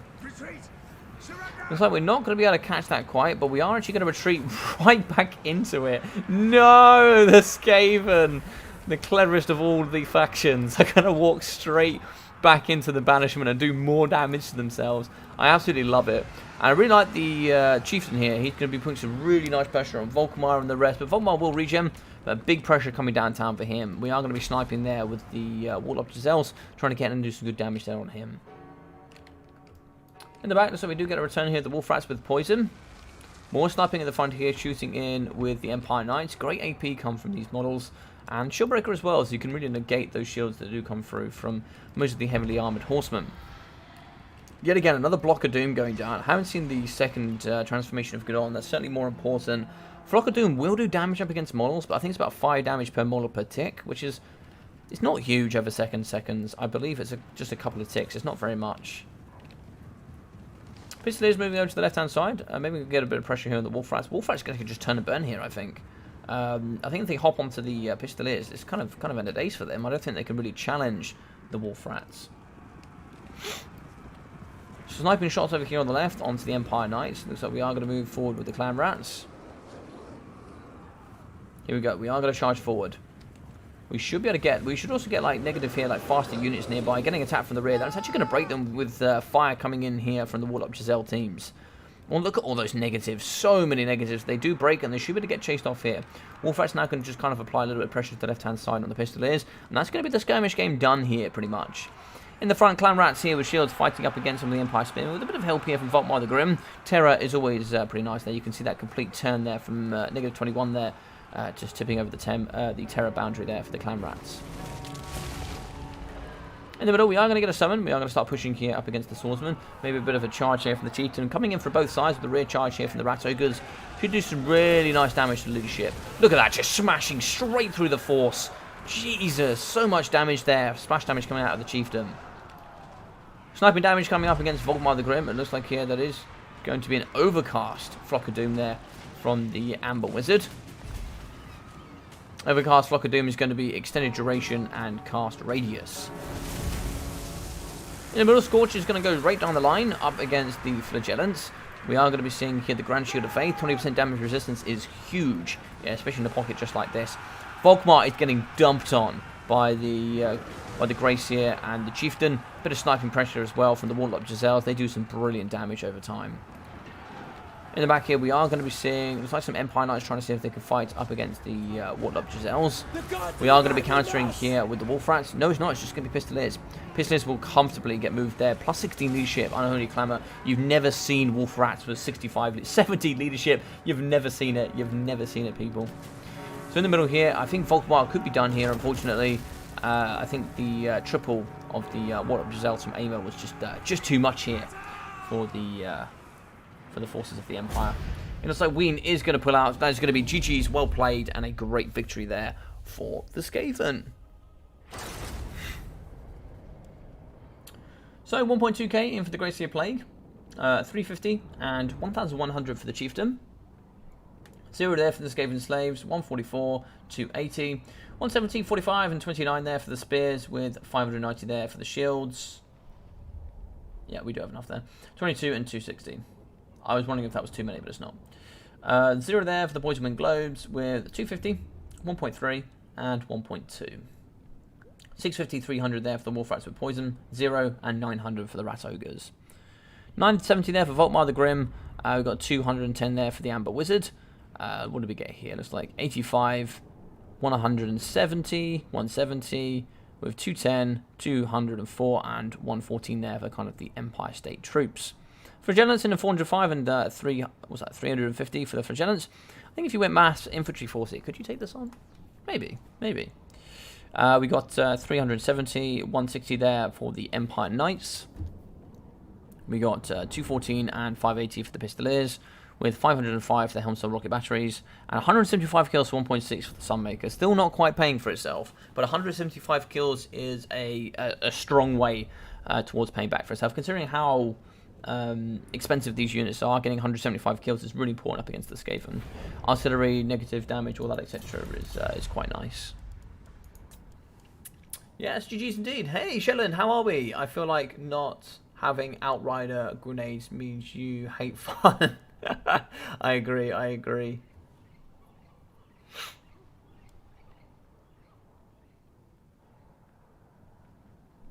Win it for them. Yeah, so GG's well played indeed. We are going to pull back here with a nice victory. Sorry, I'm getting pinged all over the place here. What is this? Okay. So let's move in here. That is going to be bringing it back up to 3 here for AIMA. So it looks like it's going to be a bit of a closer game here. Of course, those 2 points are going to be... so those 5 points, 2 of them are going to be heavily pulled there.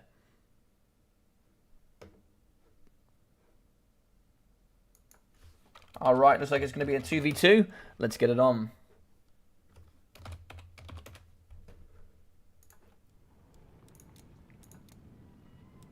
Just to double check what map we're on. We are going to be on...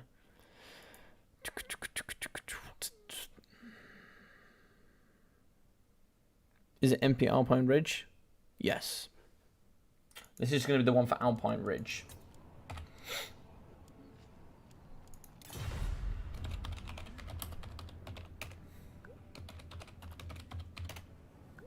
map set. So this should be VP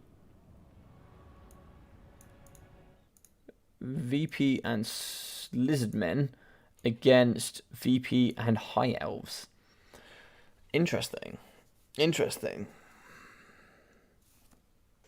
I think VP and Tomb Kings could do quite nicely together.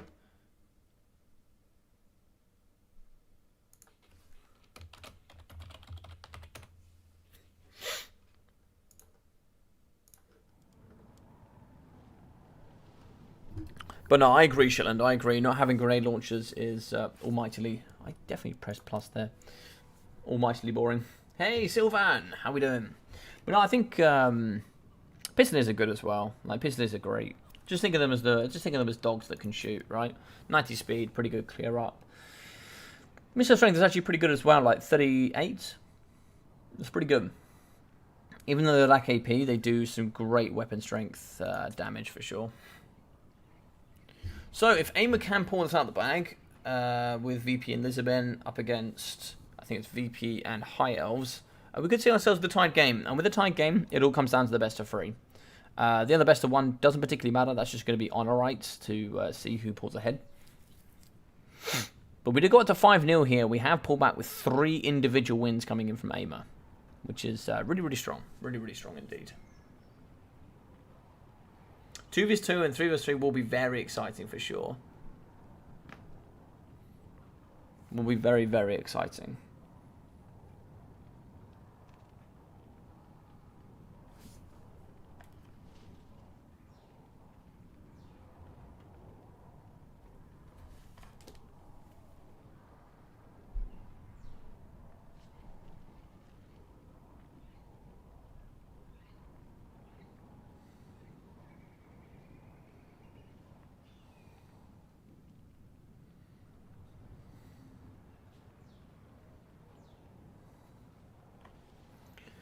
Alright, so it's, by the way, Logic, Twitch stream later? Yes, I'll be doing Twitch stream later. Probably like a come at me bro or something. King the Dead already played Tomb Kings. Shetland, yeah, he played Tomb Kings into Chaos. 1, which is pretty strong. It's 1 vs 1 apparently now. Okay. Okay.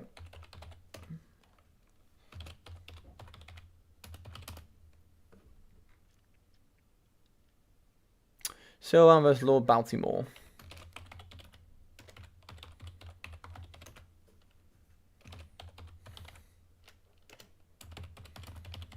Sylvan was here.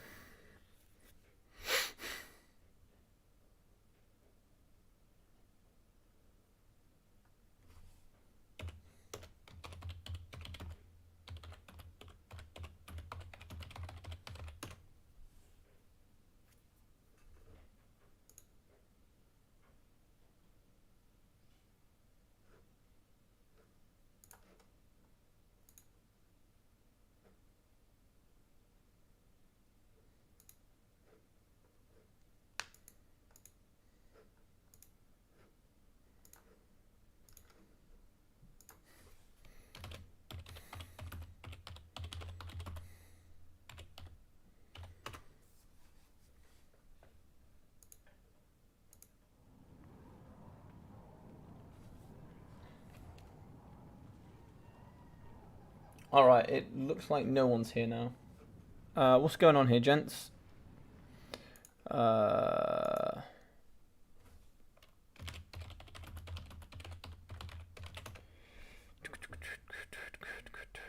Alright, Bounty Moore. Let's get Bounty Moore there on the left. Shetland, he's already played... Yes. I think that's how long it's been since I played. Has anything changed in the meta in the last 6 months? Yeah, a lot, man. Come at me, Logic. Oh, Baron, don't you worry. I will come at you. Man, Citra in the Citra in lore is just unbelievable, man. I love it. All right, so we'll close these off then. It looks like we're doing the Lord Baltimore is here.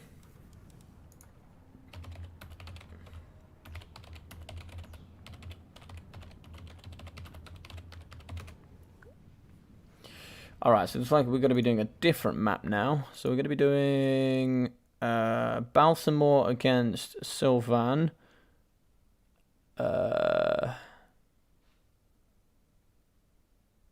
Kelp and Cold Dust. What? What is that? I have never used this map before in my life.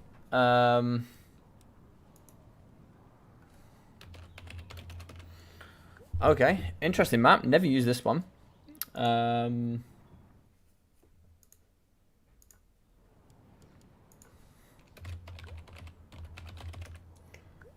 Thanks, mate. Cool. I can go back to watching. Yes, sir. Yes, sir. Yes, sir. Yes, sir. Yes, sir. Yes, sir. Perfect. Well, we're just waiting for Sylvan. I don't know what happened to Sylvan. He was here.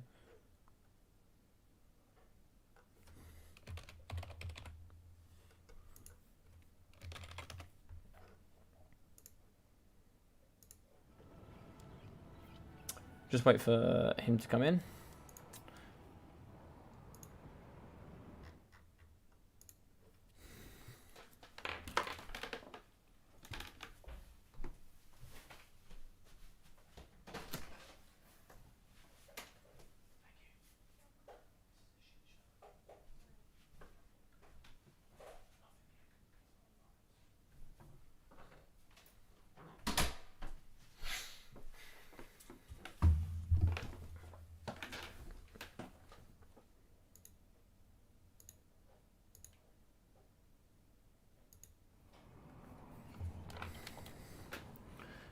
Alright, hang on.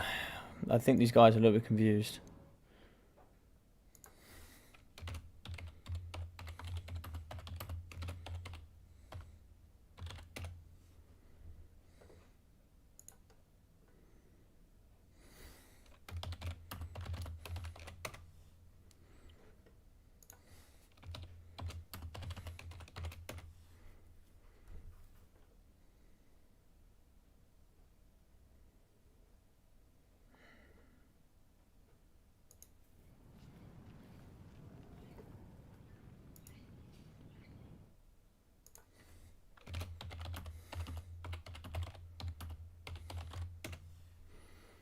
Sorry guys, it's taken a while. I'm having to organise this myself, which I didn't really want to have to be doing. So gents, if you can hear me on live stream, Game 7 on the list, Baltimore Dark Elves versus Sylvan as the Beastmen on Kelp and Cold Dust. Is the game that's up now, apparently. And then after that we're doing the 2 vs 2 and the 3v3. It's on the list here down the bottom.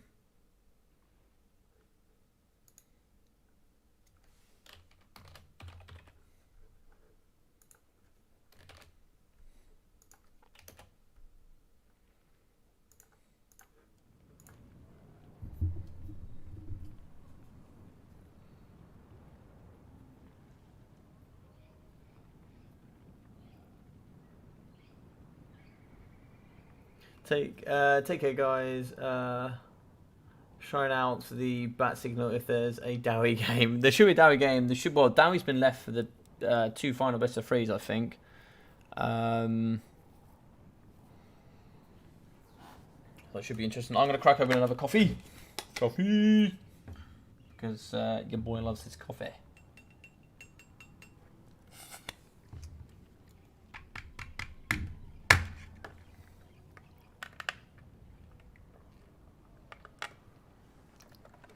Let me see if Sylvan's watching.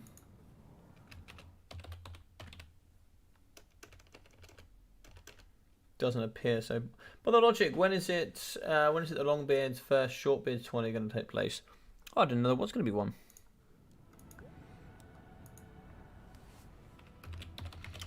Okay.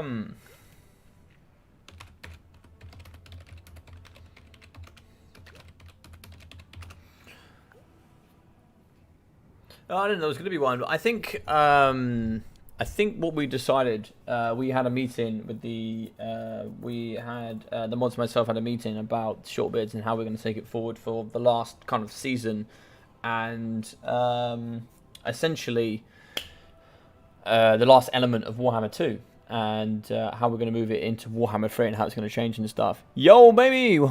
How you play this game, folk? Is it fun? Yes, man. Hey, baby, how's it going, man? Yeah, it's pretty good. It's really good fun. What you're going to be seeing today is the multiplayer element, baby, which is kind of, in theory, the growing lesser side of the game. So this is, in reality, this game is designed to be a turn-based RTS game, so real-time strategy. So what you do is you build armies here.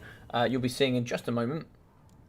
Within your game, you start with a faction. You start with units and all that sort of thing, and you have like an income. And with that income, you can build an army that might come with spearmen or crossbows, and because this is going to be a fantasy element. This is not 40k. But essentially here, with multiplayer, you have the option of 12,400 gold to build an army to try and beat your opponent. So here we're going to be having one sub-faction with Beastmen going up against another sub-faction with the Dark Elves. So when the units come in, I'll explain a bit more, but this is going to be the multiplayer element where it's just a battle. That's it. There's nothing else more to it, yeah. We're in the end game. Yes, Grumpy Guard. Welcome, my friend. How are we? How are we? Hope you're doing well, my friend. Hope the Garazan core is looking positively on you. So here with the Dark Elves, we're going to be having Dread Spears in front, some nice cheap infantry spears here to really bolster out the front line.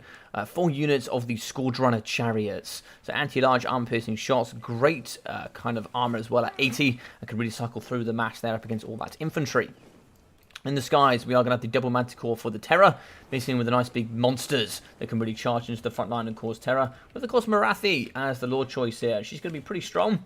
She's going to be here with the Wand of Carandon, mixing in with Soul Stealer, Hammer and the Dark Sword, so negative melee defense, melee attack, negative melee attack as well for Enchanting Beauty, and negative charge bonus. Going to be here with the Greater Arcane Conduit, and of course, yet again, no more life leeching. Now, if you don't take life leeching, you cannot get that 5th Soul Stealer out. So there's something there you have to consider taking the extra one, otherwise you only get a maximum of 4.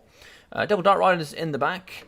Let's have a look here. Double Dark Riders made that quadruple Dark Riders for some nice fast speed, and look at this. Big Vanguard coming out of the Beastmen. We are going to see Spears mixing in with Ungors, just regular here with those bronze shields, mixing in with Centaurs in the back as well. 93 speed. These boys can bully very, very hard indeed.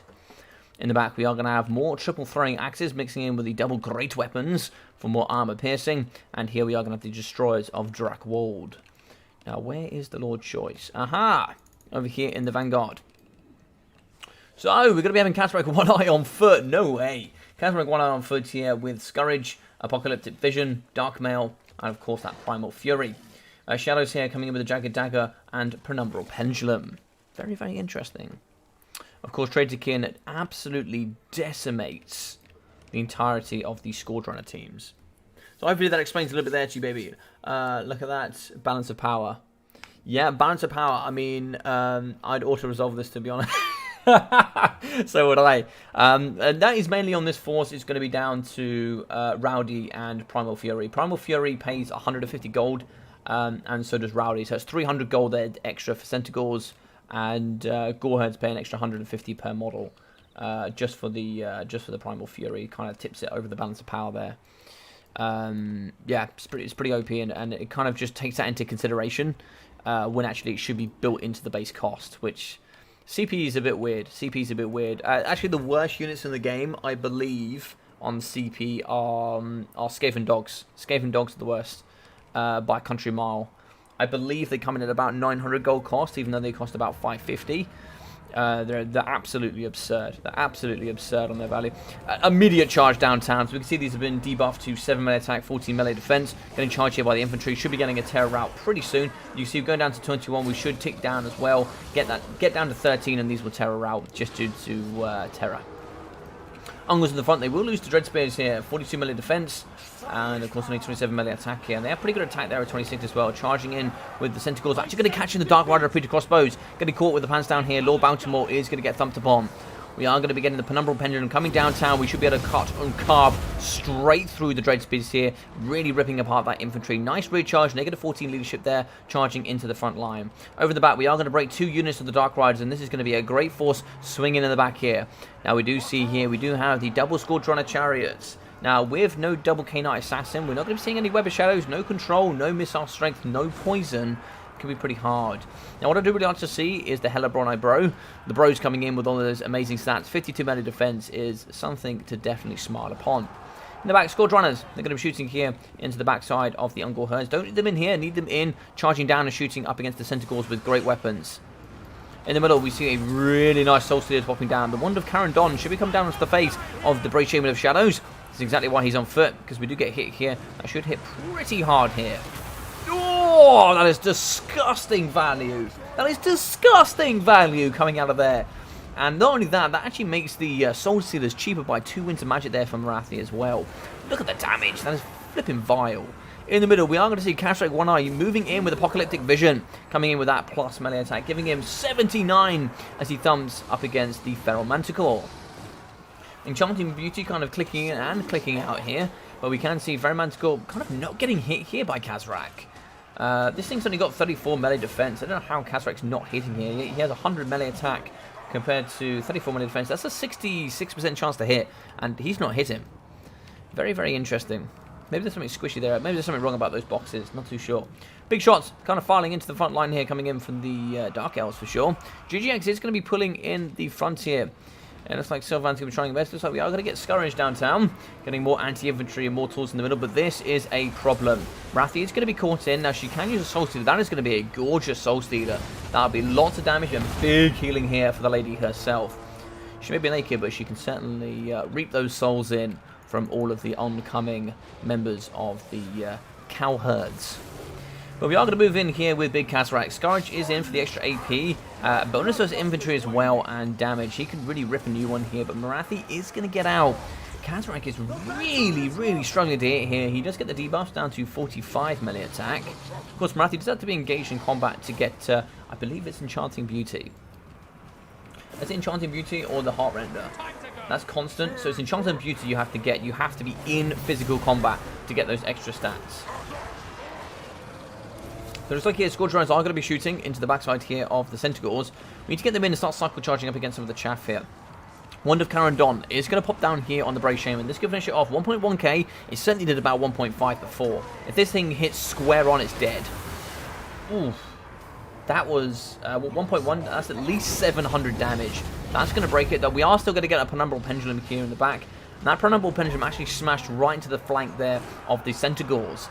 This is an absolute melee mash here. It looks like Balance of Power now moving into the AIMA favor here with the Dark Elves. Marathi does have a healing cap. We do actually move in. Looks like we are going to get Apocalyptic Vision there for Kasrak. He does slap into the backside of Marathi. Balance of Power is all over the place here. Marathi's going to get hit again. She does break and we still get the healing there. We do get the healing pop. So we should be getting some nice healing there for Marathi. 700 for her. Looks like the Centaurs are preventing her from moving. As long as they keep moving in kind of this direction, we should be able to keep Marathi grounded. You don't really want to keep them in melee combat, so they will stick behind her and hit her from behind rather than keeping in front. You actually want to move them manually in front of Marathi. She does get a heal. She will return. 24 leadership. We have nothing to chase her off here, unfortunately. Throwing axes could do the business over here, but it depends if she returns before she goes off the edge of the battlefield. It seems that she will return. The looks like there she does click over and does manage to return, but we are going to get throwing axes in. Don't know how many Soul Stealers. I think we've seen 4 Soul Stealers so far. Maybe 3. I think it's 3, actually. I think we've seen 3 so far. Dread Spears over here on the left. Also, we have some that destroys the Dracord Ungors coming back into the middle. Mixing in as well some more Ungors. Here in the middle, big shots coming up against the Centaur throwing axes. Throwing axes going into the rear here with the Dreaded Spearmen. We kind of want to charge here and start taking down some of the Scourge Runners. Force them to kind of flee away. And then we can like deal with the rest. We can see here, Scourge is going to fight up against the Feral Manticore. 613 anti-infantry strength there coming in for Kasrak. He does hit, and he does rampage. It could be a cycle charge there. Nice hit coming through. That's going to be, I think, 40 charge bonus, or is it more than that? Or is it 50? 50 there as well coming in for the Feral Manticore. That's 13 seconds of plus 50 melee attack and plus 50 weapon strength there, which will kind of, dissipate over time. Where's Marathi? Marathi's fighting in the middle. We do break that. It's going to be our main losses here for the Beastmen. GG's and well played there coming in for the Dark Elves and AIMA. Goddamn, SS on that blob. I know. I know. I know. I just got destroyed in a multiplayer match. Oh, sorry to hear that, Baron. Sorry to hear that. I think this is a tough matchup for the Beastmen these days. Geese Howard, allow me to enlighten you. I'll leave you a cheeky cheeky little a little build that I built. That's actually quite gorgeous. 1.7k for Kazrak, 530 for the Brave Shaman, with 190 there for the Ungor Spearman, 400, 250, 240, 140, and 140 there for the Ungors, with 320 for the Destroyer to Drakwold. 870 there for the Centaurs, with 520, 520, and 150. Great weapons coming in at 340, 410 there for the Centaurs, and throwing axes in at 450, 530, and 525. But yeah, there is quite a nice build here that you can use as the Beastmen that really disrupts the force from AIMA. This is not optimal either, I don't think. There are certainly more optimal ways to play this force. 2,700 from Marathi because she's, good and balanced. 208, 360, 226 there for the Dread Spears with 580 and 260. 480, 220, 240, and 140. Generally, when I play this, I normally kind of drop the Dark Riders and take the Double K Knight Assassins with just Web of Shadows. That's perfectly fine. Dark Riders as well, coming in at 32. 900, 1,000, 560, and 570 for the Scourge Runners, with 610 and 940 for the Ferromanticores. Yeah, for sure. So GG's well played. That is going to be a point back here to AIMA. So it's going to be 5-4. Really pulling it back here. Yeah, just remind me later, Geese. Just send me, just drop me an at Logic, and I'll drop it there in the, or I'll DM you, bro. I'll DM you with the build. It's a really nice build. It's one that not many people think about, and actually I think it performs head and shoulders above what most people think it can. So I believe that is the end of the 1v1s. Yes, so we're now moving to 2v2, King of the Dead and Demirios going up against Thanquol and Vertenecht. Lovely. So it's going to be High Elves VP against VP and also Lizardmen.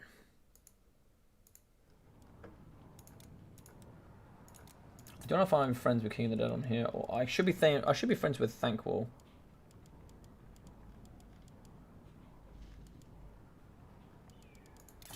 Aha, welcome. Now this one should be on Alpine Ridge.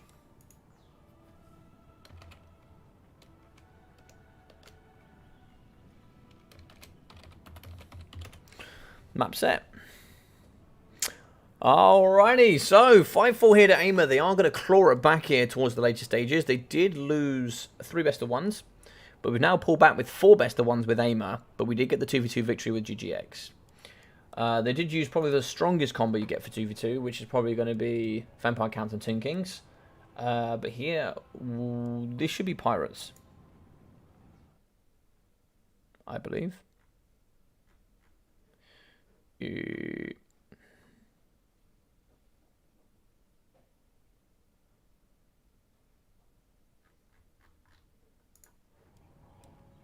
Oh. Okay, these two looks like Undead left. These two are in, but looks like we're struggling here. Warhammer Crash. Yeah, no worries, dude. I think I'm struggling on my side as well. Yep, I'm gonna close the lobby. Let me rehost. Nope, that's not what I want.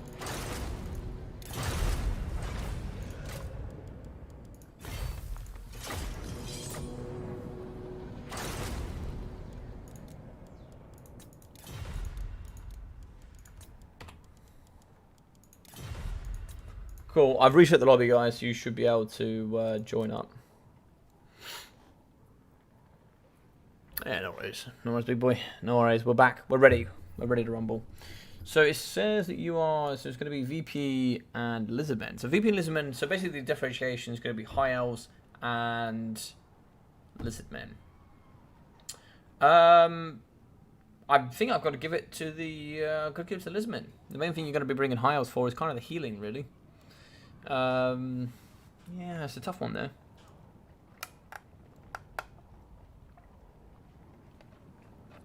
Yeah, cool, that is correct. GGX on one side, we've got Thanquol.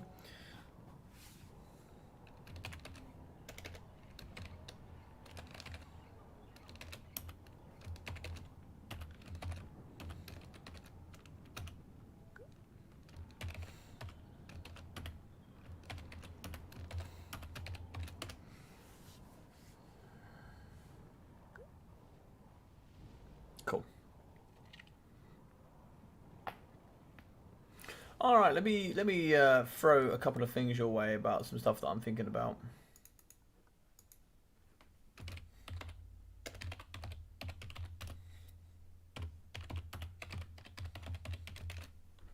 So these are the things that I think that are strongest.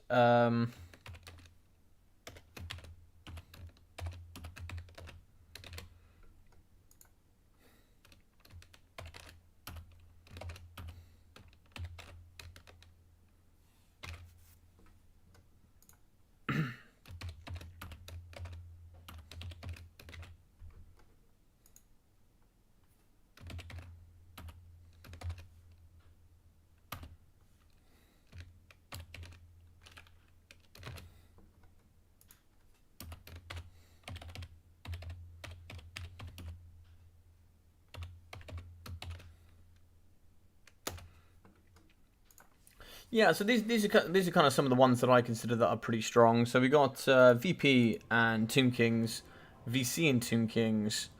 What else have we got?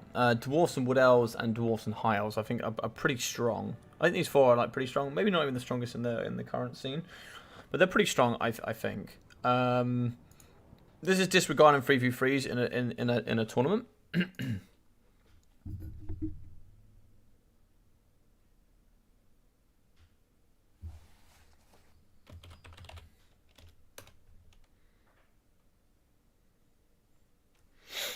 Alright, so it looks like Vector Neck is not playing, so Thankful is going to be slotting in.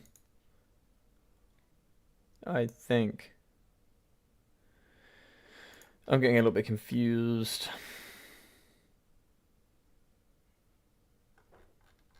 Oh, hang on. Oh, he plays. Oh, so Doodles is now taking over. Okay. Sure.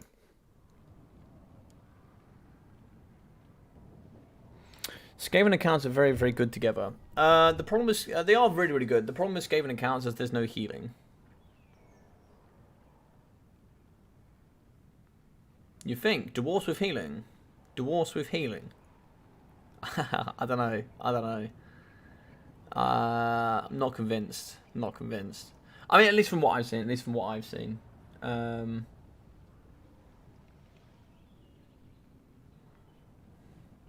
But maybe Skaven. The thing is, right, dwarves are really strong. Yeah, so my point with that, Hank Cyrus, and the reason why I would never do VC and Skaven is, let's say I was doing a best of 3 2v2 tournament. I would only do VC with TK or VP. I wouldn't do VC with Skaven. I'd put Skaven with somebody else, if that makes sense. Like, I would leave that option open for something else. Whereas High Elves with Dowie and VC with TK is pretty strong, I think. Yeah, Dowie are like really strong in a 2v2.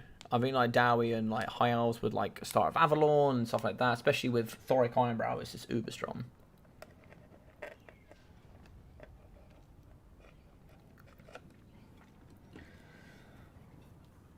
I think Skaven and healing could be quite nice as well. So you got summons and healing.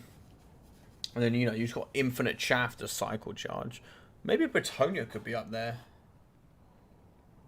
But I think a VP and TK could be really strong, because you could give restock not only to your own gunnery whites, but you can also give restock to Ushopti Greatbow, right?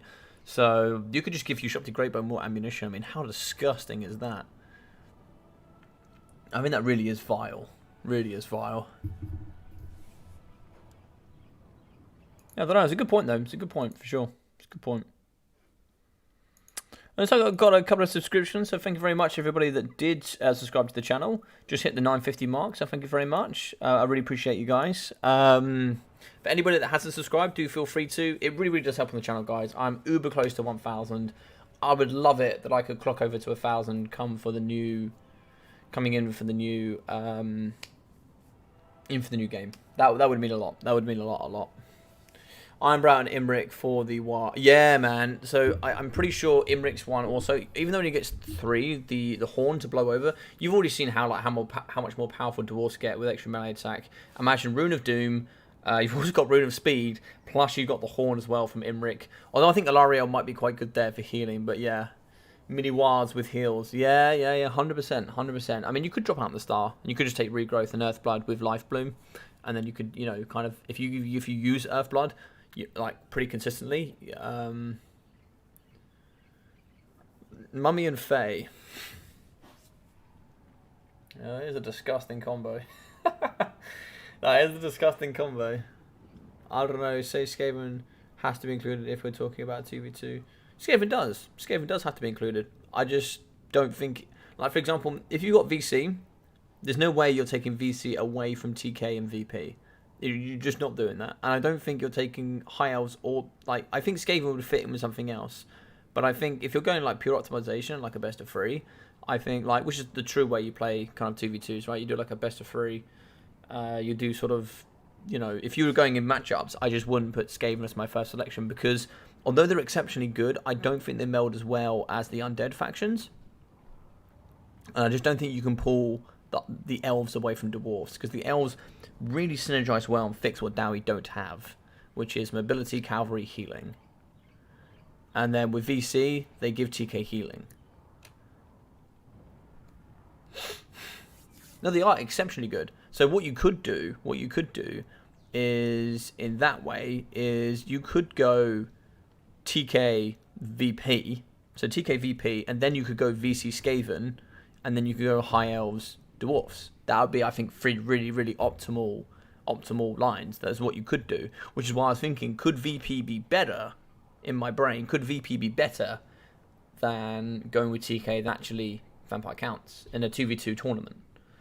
That was kind of my thought process. I was thinking if you went VP TK, High Elves Dwarfs, VC Skaven, that could be insane. That could be an insane like kind of grouping of 3 grouping, right? That's my thoughts. That's my thoughts. But I'd be interested in yours. It looks like you guys have got a lot of thoughts on 2v2s. 2v2s is something I don't kind of explore too much myself.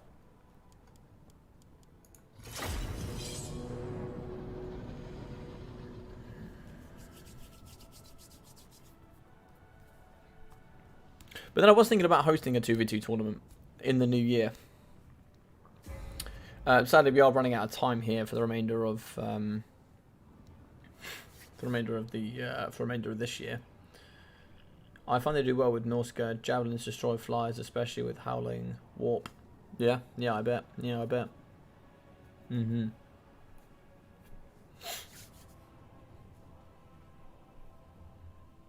Or Chaos as well with a nice armoured front line. You know, their Marauders are pretty damn cheap.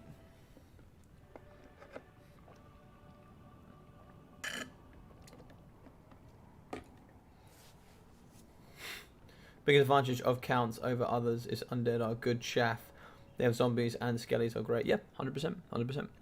Yeah, that's why I think VP TK, Dowie High Elves, and Skaven Vampire counts could be like a good mixture.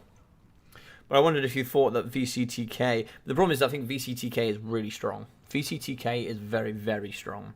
But the problem with VP Skaven is the fact that they both need chaff. Join the 2vs2... I am in there. Yeah. I am in there, Miss Gwydden.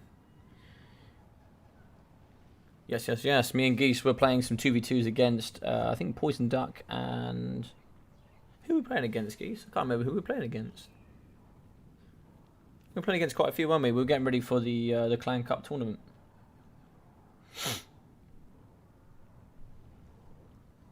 Oh, I got some messages.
Oh, right. Let's have a looky. Look.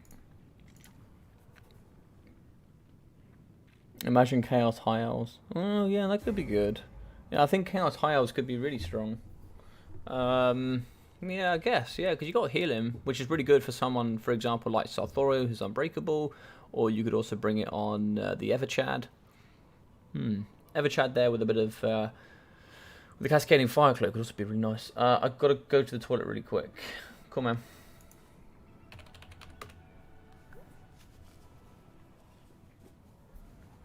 High Elves is also very strong. Air dominance with great infantry, staying power, and a ton of healing. Yeah, I think you kind of got three factions right. You got Wood Elves, High Elves, Bretonnia that all offer three strong levels of healing, which is like really nice. Yeah.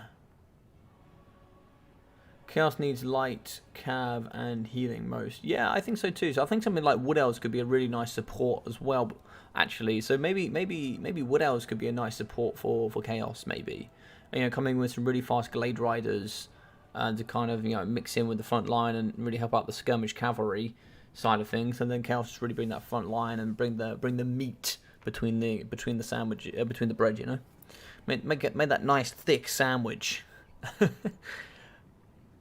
But I would agree. I think VCTK is probably the strongest 2v2 partner in the game right now. But I think if you add a 3v3 into the mixture where you can only use each faction once, I think it really changes the dynamic, where I actually think their VP and TK become strong. And then what you need to save is you need to save VC, Dwarfs, and Skaven. You save that for the final three because they're just uber strong, those three. They're just an absolute trunk to get in there and finish off. I like VC with Chaos. Oh, nice. Oh, nice. Is that just to give it a little bit of extra chaff so you can really get in there with the big stuff, coming with the Manticores and whatnot?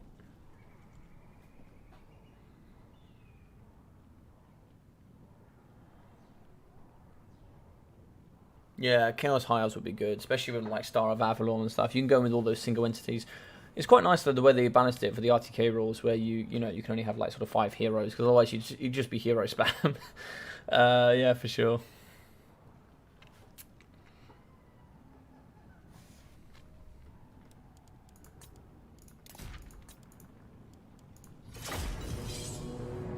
I actually think Skaven Beastmen is the strongest 2v2 combo.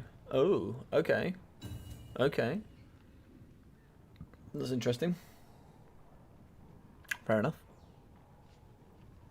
I see a lack of mobility there, personally. Like, of course, like, when I'm talking about that, I'm talking about the hero core.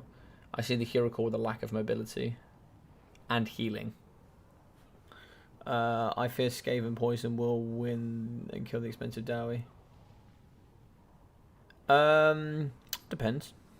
Depends.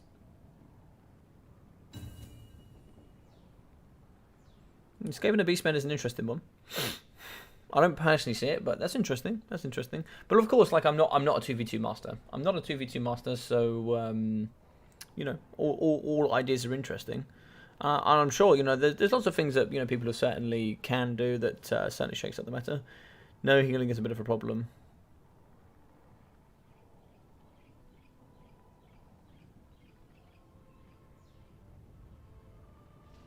Cannons can wrap them, yeah, for sure.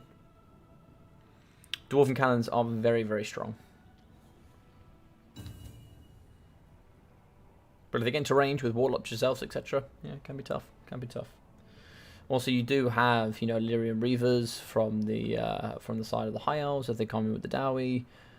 You have all sorts of fast elements you can bring to the battlefield for sure.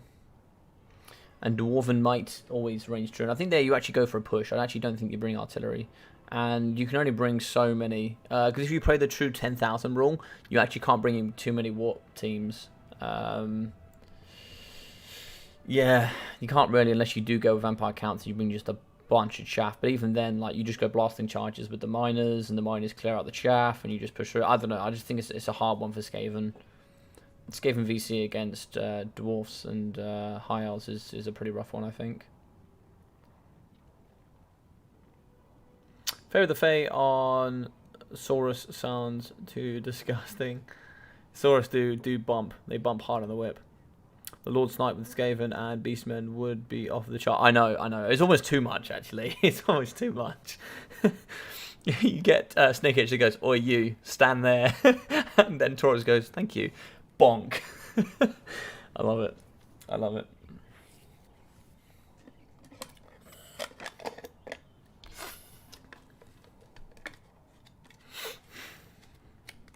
That is an end times mixture as well with Skaven and Beastmen. Although I love that Boris in the end times, like low key fell in love with Kazrak.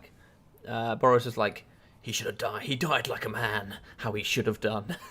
I'm like, all right, Boris, mate, calm down, calm down. Your love story is now finished. Maybe you want to play 2v2 now. I can certainly. So from the 22nd, so we've got this event, what have we got going on here? So we've got an event tomorrow on the 19th and 20th for Anticity's Ladder. Once that event's done, I have 19th, 20th, I'll have 21st, 22nd to do some stuff. Then I'm back off on the Wednesday, I think. Is it Wednesday I'm going back home? I guess I've only got the 21st, really, because I'm going home on the 22nd, which is a bit sucky. And then I'll be back on the 27th, but I'll be working on the 27th, and then I'll be back streaming on the 28th. So basically, it'll be 5 days of no Twitch for 22nd to the 27th, back on the 28th. So it'll be 5 days of no Twitch, but there will still be content on YouTube. So I'll still be able to kind of rack that open. All right, looks like we're loading in. Let's get ready. I got to go out early tomorrow. Oh no! What are you doing tomorrow, Geese? You got work. All right, so eventually we're going to be on MP Alpine Ridge. I kind of threw it in a bit early on us. This ridge is certainly fun. I really think it mixes up the meta. A lot of people hate this map. I think it's really fun because you can't just play straight kite on this map, and you know, Artillery do well, but they don't just dominate. You know, you can certainly use this ridge to bring in different styles of play, which I think is always really important in the multiplayer scene. Because what I find quite a lot is, oh, Queden, no, don't say that. It's your birthday. Oh, happy birthday, Geese. Everybody say happy birthday.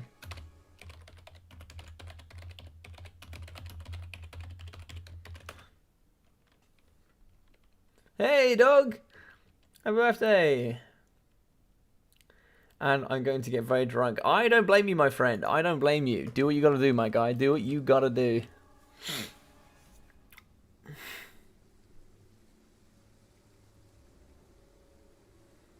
Do what you gotta do, my friend. Do what you gotta do. How's it going, doggy dog? How are we doing, my guy? How are we doing? I saw you in the VC yesterday in my Discord. Didn't hear you talking, though. I like it, though, Geese. I like it. Get in there. Have a couple of bugmans for the boys, mate. Have a couple of bugmans for the boys. Do you know where you're going out to? You're going out... You're going up to the big town? What's the plan? Ooh, this colour scheme's a bit different, isn't it? It's a bit of a different white here on the map. Alright, so for the VP here, coming in from the side of King of the Dead. Mixing in with 3 units of these Scurvy Dogs, we are going to have these Shade Wraith Gunners. Very interesting. Mixing in as well here with the Zombie Deckhands, zombies with the Gunners. Deckhands as well as Polearms. 4 Polearms in the middle. Mixing in the back here with 1, 2, 3 Carronades. It's going to be interesting there with this ginormous hill on the way. Here on the foot, we are going to have, Lostra Darfine here on the big Crabbo, mixing in with the Ghost of the Past, the Song of Enthrallment, Arcane Conduit, Denizens of the Deep, what's in the middle there, Spiteful Shot, Tide Call, and Kiss of the Deep. On the floor, we are going to mix in with the Gunner in White, here with Enchanting Ballistics, Bomb Throw, more Powder, Dead Eyes, and the Pigeon Plucker. Okay, I've never seen the Pigeon Plucker brought. That's a very, very interesting investment. So, here as well, we are going to see the double Stegodon. Double Bodons. Nice, like a bit of Bodon action. Moving in with the Umbral Tide and the Salamander Hunting Packs. Look at these gorgeous boys in orange and red. Ah, these boys. Look at the doggos. Look at them. So amazing. Mixing in here with some Javos. Javos in the side. Mixing in with the Cohort Sotek. Saurus Warriors. 4 units for a bit of tank. And, of course, the Slann Mage of Life. Slann Mage here with the Banishment. Shield of the Old Ones. The Armor of Quitzel. And the Blood Statuette of Spite. Regrowth, Earthblood, Cold-Blooded, and the Greater Arcane Conduit. This actually gives an extra 30 mana there to the pool, giving 19 total. Greater Arcane Conduit is certainly very, very strong. We are going to be having in the sky double Fellbats here. One with a silver chevron, one here with a triple bronze. Okay, giving some pretty high melee defense. Silver and Guard on the front, 1, 2, 3, 4, 5 Silver and Guard. Mixing in with the double mortars, a Queen Bess here as well. That's going to destroy pretty hard. And a Foot Gunnery White there with the Enchanting Ballistics. More powder and Dead Eyes. In the floor here, we are going to have a Death Guard polearmed. Look at the boys. Look at the boys. They are menacing for sure. Look at them. Death Guard are so cool, man. They are so cool. Shame we don't see them more often. And then another one as well here that is going to come in with Enchanting Ballistics. More powder, Dead Eyes, and extra powder, which is not really all that worth it.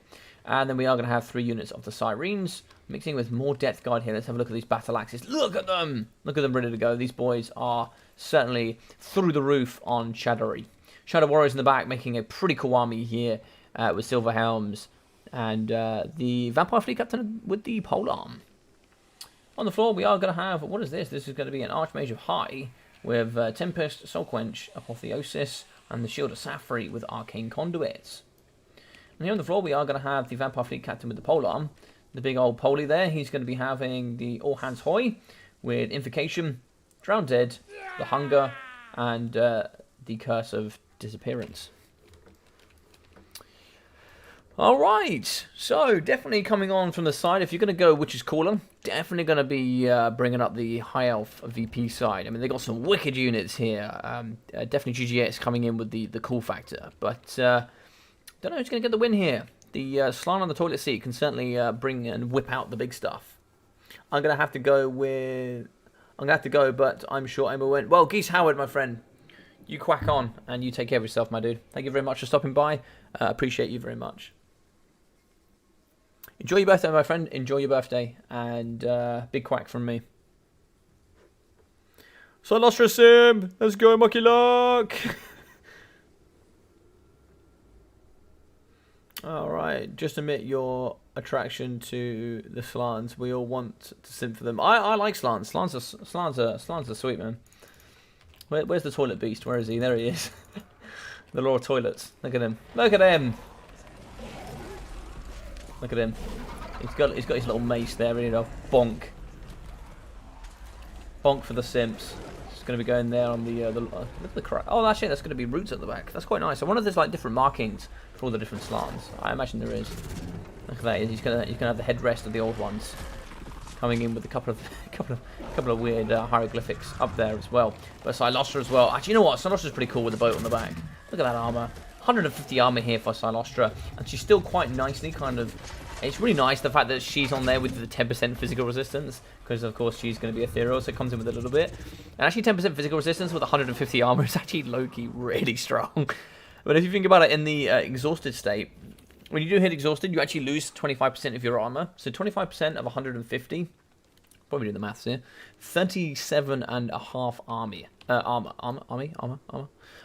So that's actually a lot of armor to lose. 37. Let's run out to 40. But 40. Let's just say 38 armor. 38 armor is a lot of armor to lose just due to being exhausted.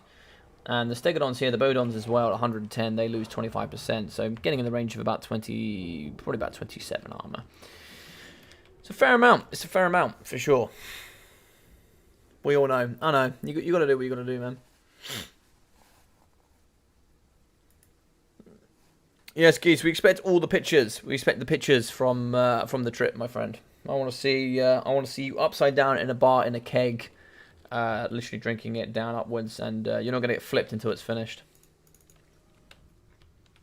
In the trees. What have we got waiting here? So we've got the doggos in wait. Look at that. The colour in the night. Those blue eyes, the menacing eyes here. The dogs are ready to go. Ready to charge here into the front.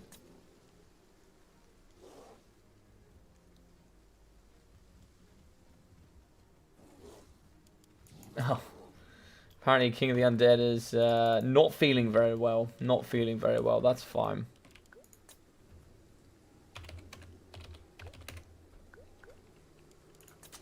Apparently he's yeah, not very well, so we'll have to wait and see what we can do there. Double doggos on the sides, though. It could be interesting if those dogs really come into play. They're going to have to challenge here up against the Illyrian Reavers. Really good counters there. Actually have pretty decent stats when you take into account martial prowess. 12 melee defense is actually huge, but the fact they lose that afterwards, they could definitely do something with martial prowess to make it kind of a little bit better on the balance side of things. I don't understand why no Larry. I don't know. Tempest, I guess, to deal with any sort of flyers, maybe. Bolts downtown. Bolts are going to certainly thwap into the face there of the Fellbats. Juking there with Thankful going back and forward. He's just going to jukes and do the big stuff. Look at the Saurus. God, 8 models going down there. They're, as the name suggests, going to be not doing so great here. They're going to be sore indeed after that nice engagement there of the Queen Bess. She says hello. She knocks on the door and says, welcome to pain. The Queen here with the big missiles. You can certainly fire this yourself. You get that nice, good angle on it.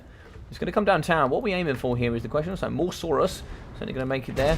Big explosion into the front. Not catching quite as many models, but certainly going to get 3 kills there. Look at the boys here in the back. They're fallen comrades there in the middle. Certainly want to be seeing these kind of move up towards and kind of hold the line here. It's going to be a lot harder to hit. Big shots coming downtown on the Saurus Warrior Shields as well. I don't think here as AIMA we want to really be sitting here. We can certainly get over the ridge and start poking in shots. Queen Bess is going to do some amazing stuff.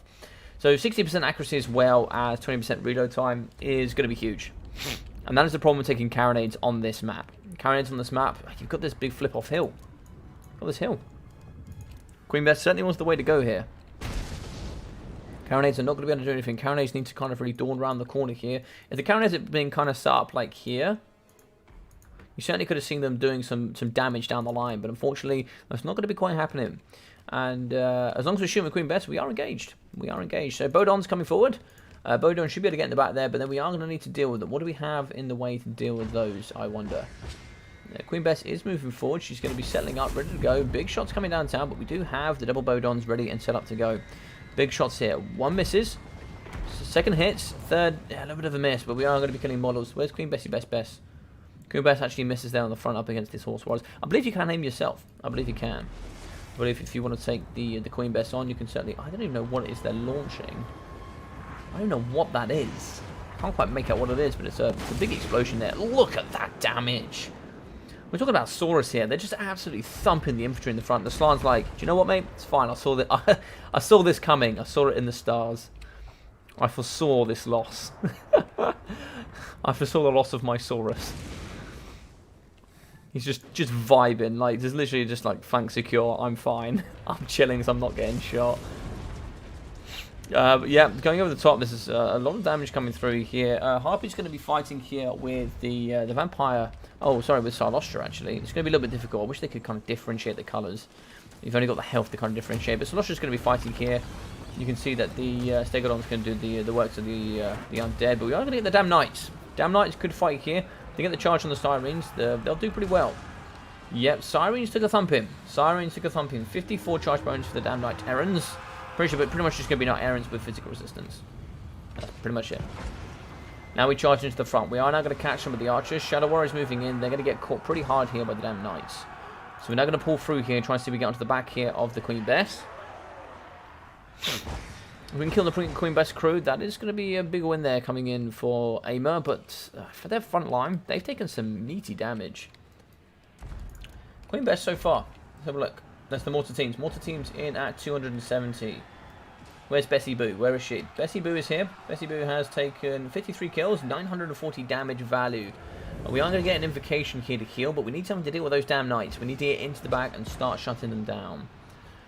A really nice heal there coming on the Queen Bess. We need to keep those models alive as much as possible. because that's pretty much going to be the win condition here. Big shots coming over the top. You see the zombie pirate decker mobs are going to get thumped upon now.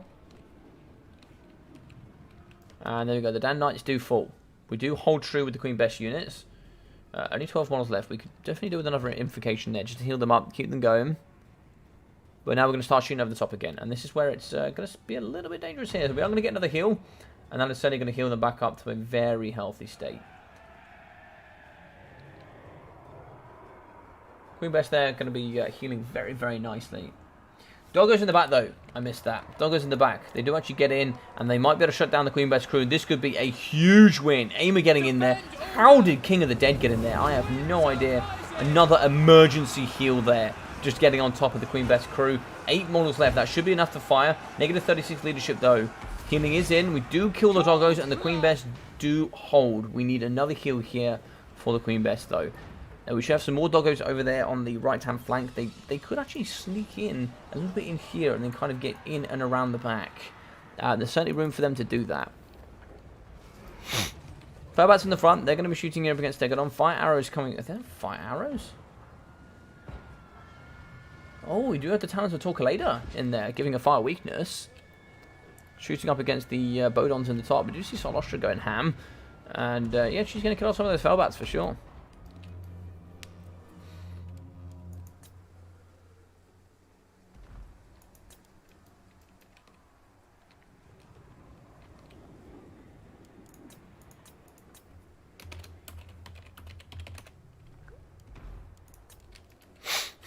So, in theory, there is an attacking rule problem here. The dogs are rotating, I guess. Now he does suggest it. I mean, I just want to cast. I don't really want to watch for attacking rules.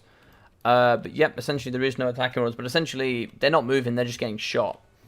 There's no advantage to them not attacking.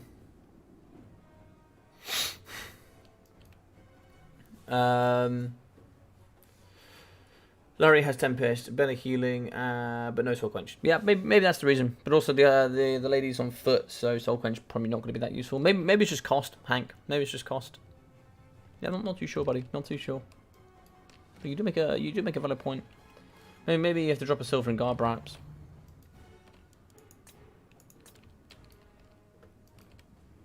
So Saurus are moving forward. Okay, looks like the full army is going to move forward now. Double Bodons are at the top here with Silostra. But they don't really have anything to deal with Silostra here, is what I see. They do have the Depth Guard polearms. They'll do a good job. Does she have a fire weakness? She should have a fire weakness.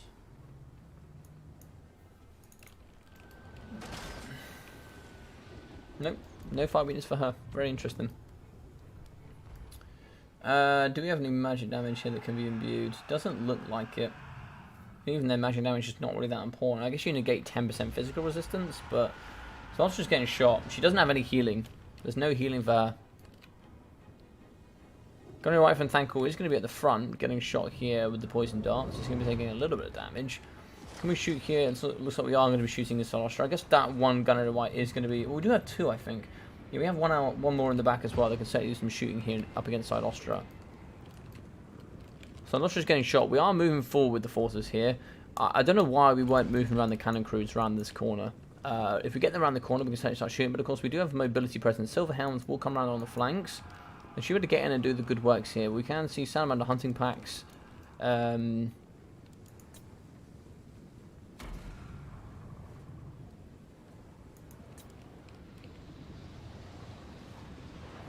shots coming in up against the Stegodon. The reason I'm not going to call attacking rules there as well, a little bit from me, is just that there was no benefit for them not attacking. There's just no benefit at all, whatsoever. They were getting shot and not moving, so...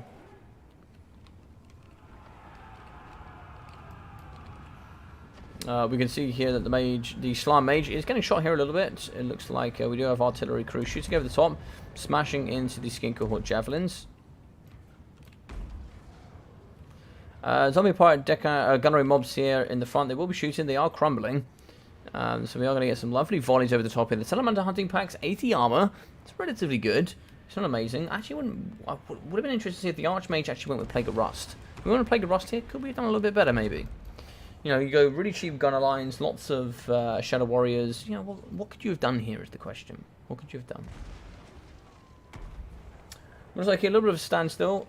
We do see some big magic. Oh, we do have a Sisters of Avalon unit. We do have a Sisters of Avalon. Okay, cool. So we're going to shoot in the front here up against the Stigadon. Sisters of Avalon, great AP. I actually wonder if he actually brought the ROI here. Would that have been better? Oh, nice. Lovely on the Sisters there. We are going to be seeing a Tide Call, I believe it's called. I have to remember all the winds of magic. Yes, it is going to be Tide Call. I'm a legend. Get off me. Alright, in the middle, we are going to see Rotten Prometheans charging to the front line. Now we have Depth Guard Polearms to charge forward here. The badass boys of the deep. Moving forward to smash up against their Rock Crab brothers. They're going to smash head-to-head here. We need to get the Shadow Warriors and the lovely Sisters out. They certainly don't want to be fighting in the front. We're going to be down to 37 models. A heal here from the lady herself could be quite nice. Apotheosis could go through.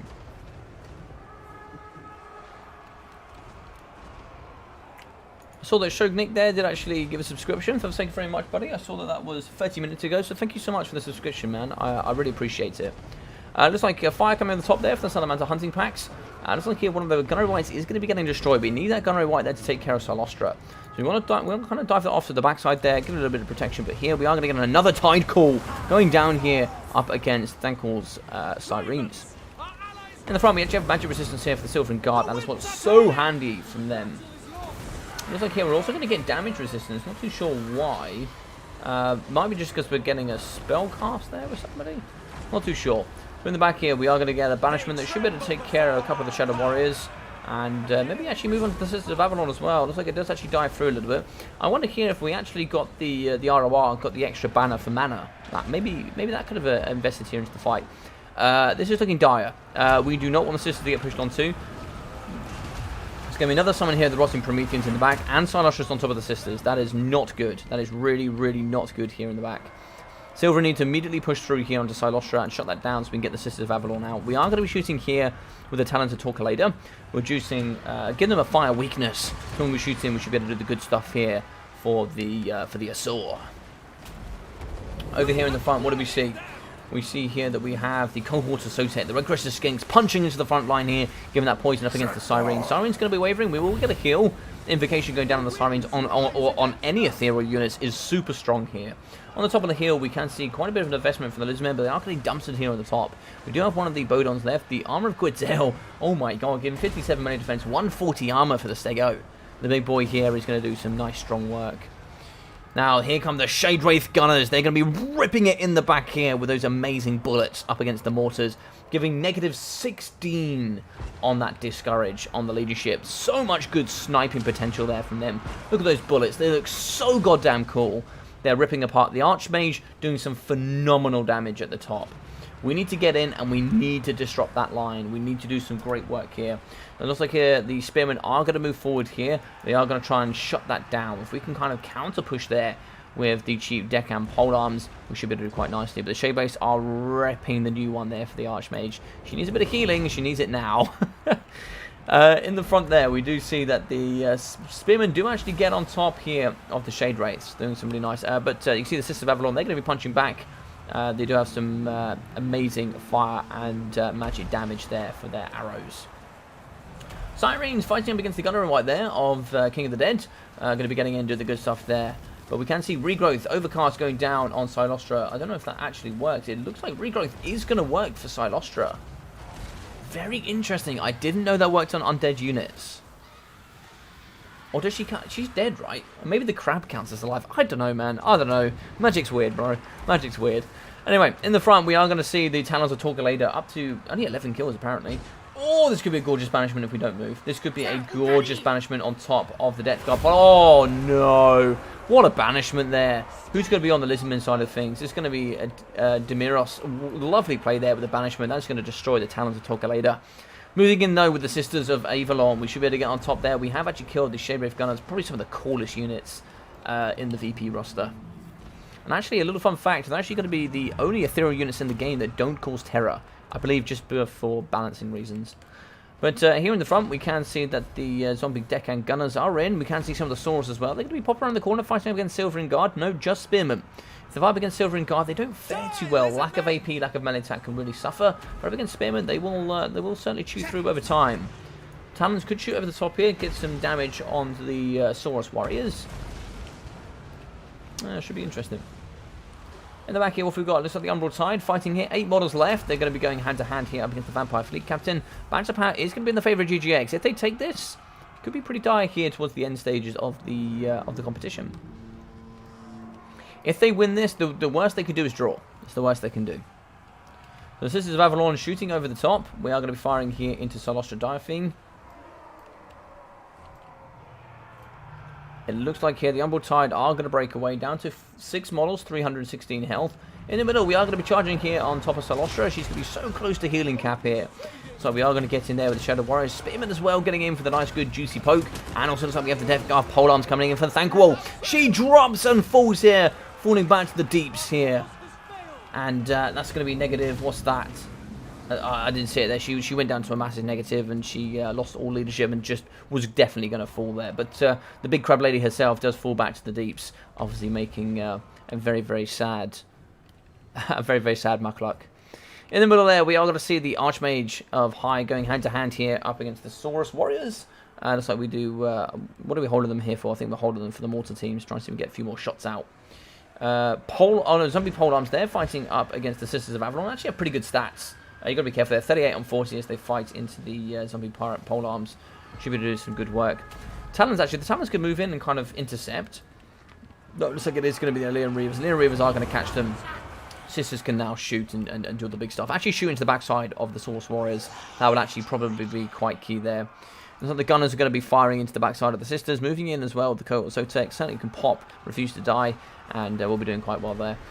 Balance of Power is going to be heavily pulling into the favour there of the VP and also the High Elves. Silver Guard are going to be pushing. Sirens are going to do just no damage against Silver Guard. Looks like here we are going to charge to the front with the Bodon. Bodon's going to get in and do some good work, but he's going to be fighting up against Death Guard. Death Guard do heal in combat. They do have the hunger, so they can fight in here with the anti-large and all the great stats and rip apart the big boy himself. He's going to be wavering. He's not happy. Negative 2 leadership. That could be a break there. Nope, he is going to stabilise. He is going to stabilise. We do actually see that the King of the Dead, the Deck Gunner, is going to be shooting here into the backside of the polearm. No! Keep chasing! Don't let that Slan come back. Don't let that Slan come back. If that Slan comes back, you can do all manner of things.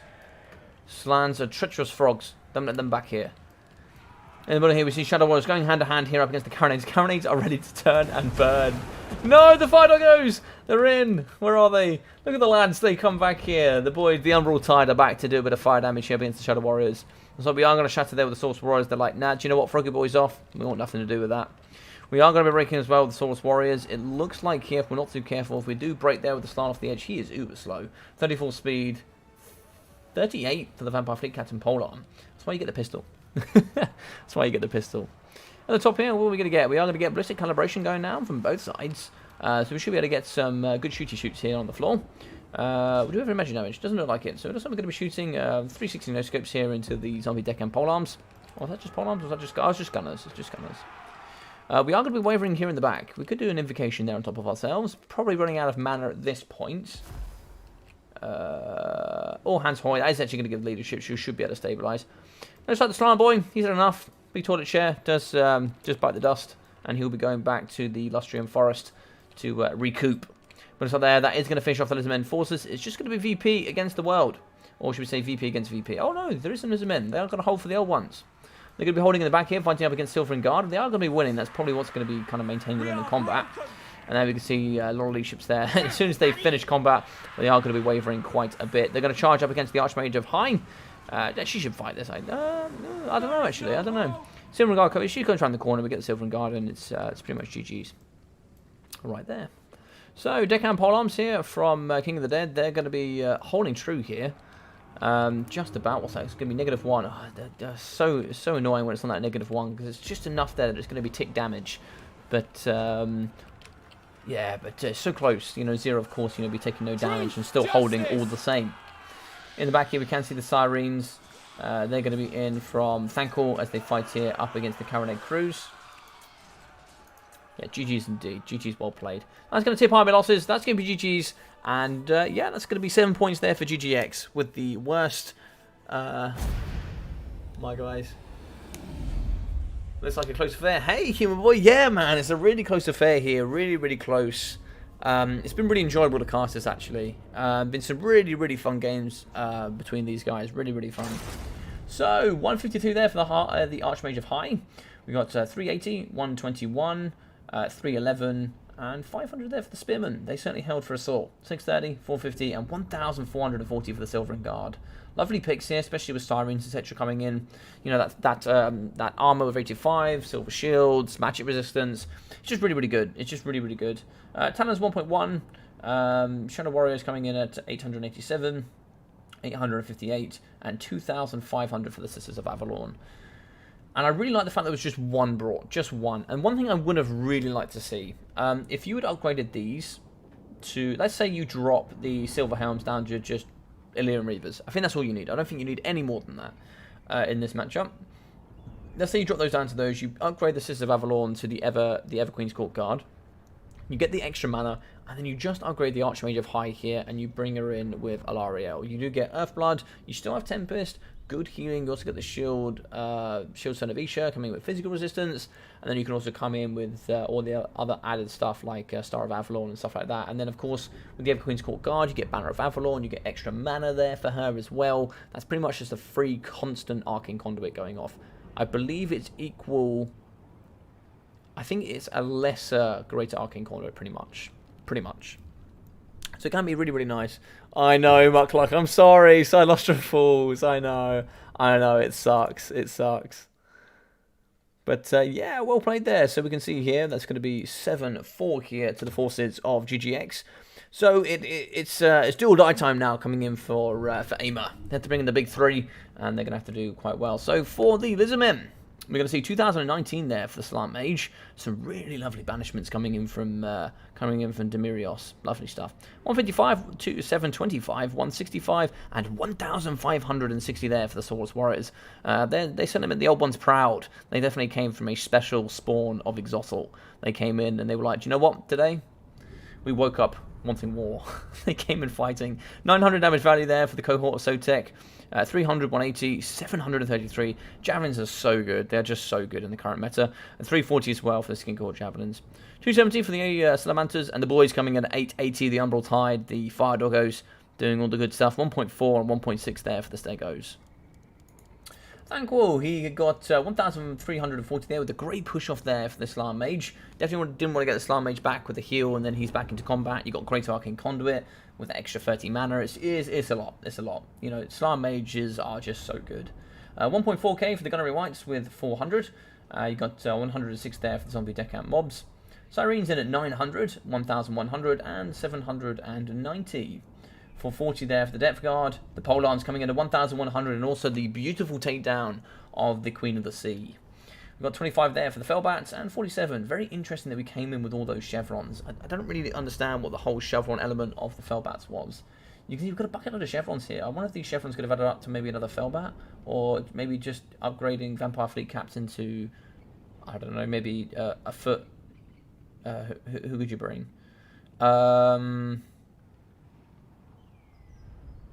Maybe Inoculus. Maybe Inoculus on foot. Brightstorm with double summons, maybe for the extra elements. Because what's that? Mortars. That's got to be at least, I don't know, all those chevrons there. Maybe you got double chevrons just from the value. I'm not too sure. I highly doubt that from Death Guard. Maybe one chevron, but I don't know. 1,100, 1,400. Maybe the chevrons came in game, perhaps. Maybe the chevrons came in game. That's probably more than likely what happened. That's a lot of value. 1.4 and 1,200 with 960 there for Queen Bess. Bit of a bold strategy, Cotton, as well, kind of sitting on the other side, taking a lot of damage there for Queen Bess and the double mortars. These are what, 600 each, and they both double their value, if not more, which is very interesting. 2,700 there for Salosha Diaphine with 600 there for the Gunnery White. 560, 600, 420, and 240 there for King of the Dead's Polearms, with the guns coming in at 160, 75, 180, 265, and 1,100 for the Deckhand Gunners. Shade Raves coming in at 550, Doggos in at 81, 200, and 74, so nearly sniping the Queen Bess crew. They eventually got them, but it took a while.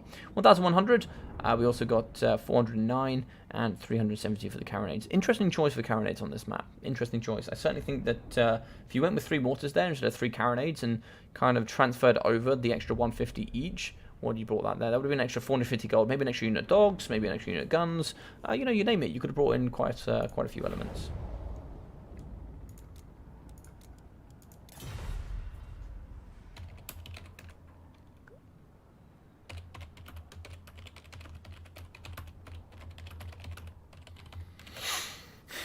Alright, so we're going into the final. Shugnake, well, that might be some people didn't look at the map in army selection. Oh, I see. That's amazing. Oh, dear God. Oh, dear God. I love it. I love it.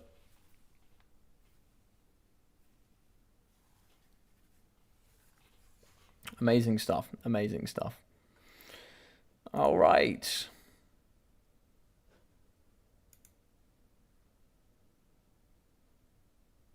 Yeah, thank you very much for the subscribing, guys. It really, really does help here on the channel. Thank you very much. If I do happen to hit over 1,000, that'd be so awesome. That'd be very, very awesome.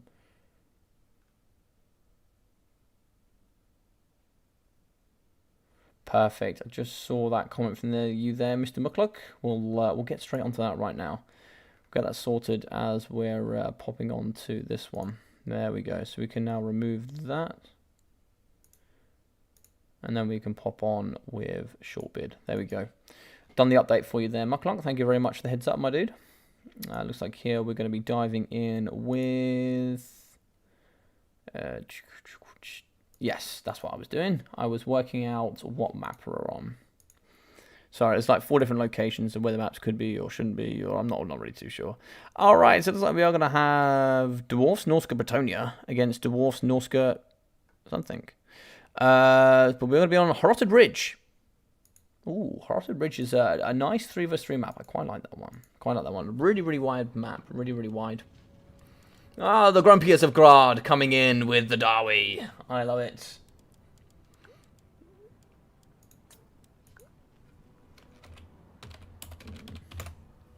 Map set, ladies and gentlemen. Map set. So, for Lord Baltimore, TN... and Grumpy Guard, this is do or die now. This is do or die. This is come through for the victory, or unfortunately here we are going to be falling off. But how are we doing, Mr. Human Boy? Are we doing well? I hope everyone's having a good day.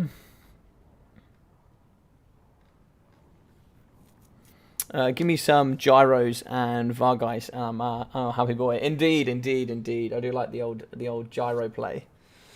All right, just gonna wait to see who comes through here. Thankful. What have we got here? Woodsterdine and Ween as well. Okay, nice. Howdy, howdy. Howdy. Yeah, I think just, you know, give me Dowie and I'm happy. You know what I mean, Shetland? Just give me Dowie and I'm happy. Give me Dowie and I'm happy. Oh, Shetland, I did send you a message on Discord. Check my Discord. There's a message for you in there. There's a section in there you'll find. Give me a message back on that. There's a little, basically it's Son of the Mountains tournament again, my friend. So if you want to play, just drop in there and just let me know your kind of availability. I was going to do it in December. I haven't had time. So I'll be doing it. I'll be doing it in January to kind of finish off Warhammer 2. So if you want to get involved, my friend, just make sure to just give me a little DM there in the old Discord. Yes, sir. Alrighty. Give me 10 seconds, guys. I'm just going to very quickly use the bathroom, and then we'll be ready to kick off. So I'll be back in a sec.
Alrighty, so let's kick it off, ladies and gentlemen. So I think what we'll do here, if we do happen to kick off with a win here with AIMA. What's going on here? I've been sent a bunch of messages.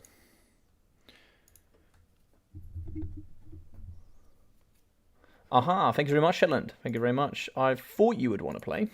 I thought you would want to play. I thought you would.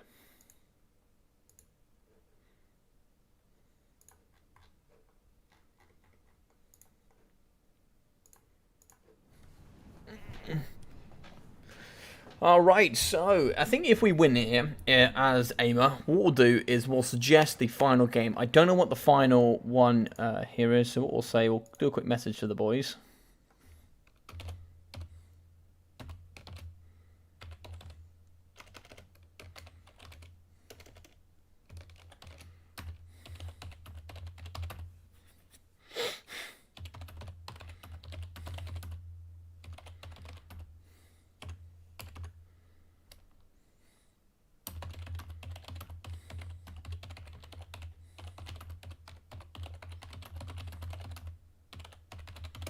So I believe there should be one faction remaining. So if GGX win here, they win the series, and we won't do the final game. If AIMA win, we'll do the final game with whatever two factions are left, and we'll try and see if we can kind of wrap up the series and have a victor here between these two amazing clans. Yeah, so Haunted Ridge is quite a nice map. You can see in the middle here this kind of white element. So the whiter it is, the higher the ground is, and the darker it is, obviously, the lower.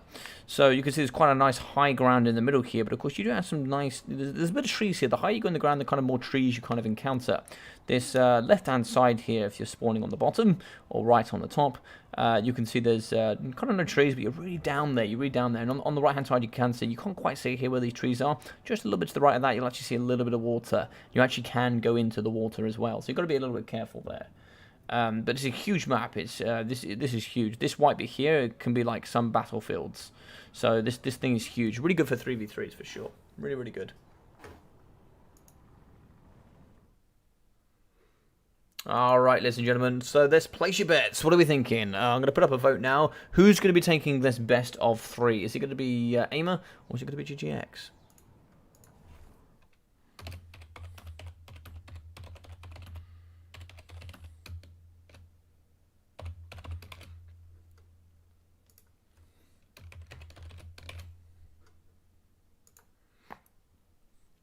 Whoa, that was needed.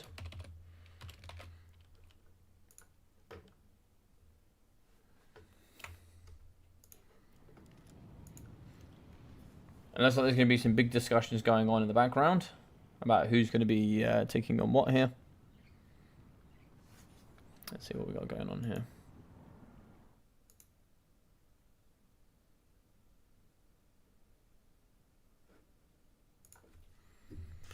Thank you very much, Ian. We've got Ian Clever. Thank you very much, Ian, for the subscription, dude. I really appreciate that. I'm not too sure if you're watching right now, but thank you very much, man. 8 minutes ago. I really, really appreciate that. I do see you guys subscribing here. What I don't do on YouTube is I don't use OBS Streamlabs. So when you guys subscribe, you can see the... so you guys can see it there. The reason I don't use it is it kind of drops out a lot. I find quite a few problems with it on Twitch. That's why we're all ready. Let's shoot off. I find quite a few problems with it kind of having a bit of a lag delay and stuff like that when I use it on Twitch. So I try to make it a little bit smoother for you guys just using the regular OBS here on YouTube, because I just think that's more important. I think the viewing pleasure is a little bit more important. But I can see some of you subscribing, some of you not. But I appreciate, you know, anyone that is. So thank you very much. It really does mean a lot. You know, we're going to be way over the 950 mark now, and it's so close to 1,000. You know, if you can get that for Warhammer 3, big stuff, big stuff. And there should be a nice announcement for anybody that's subscribed and on the Discord. You guys will have something quite nice coming your way potentially. Something quite nice.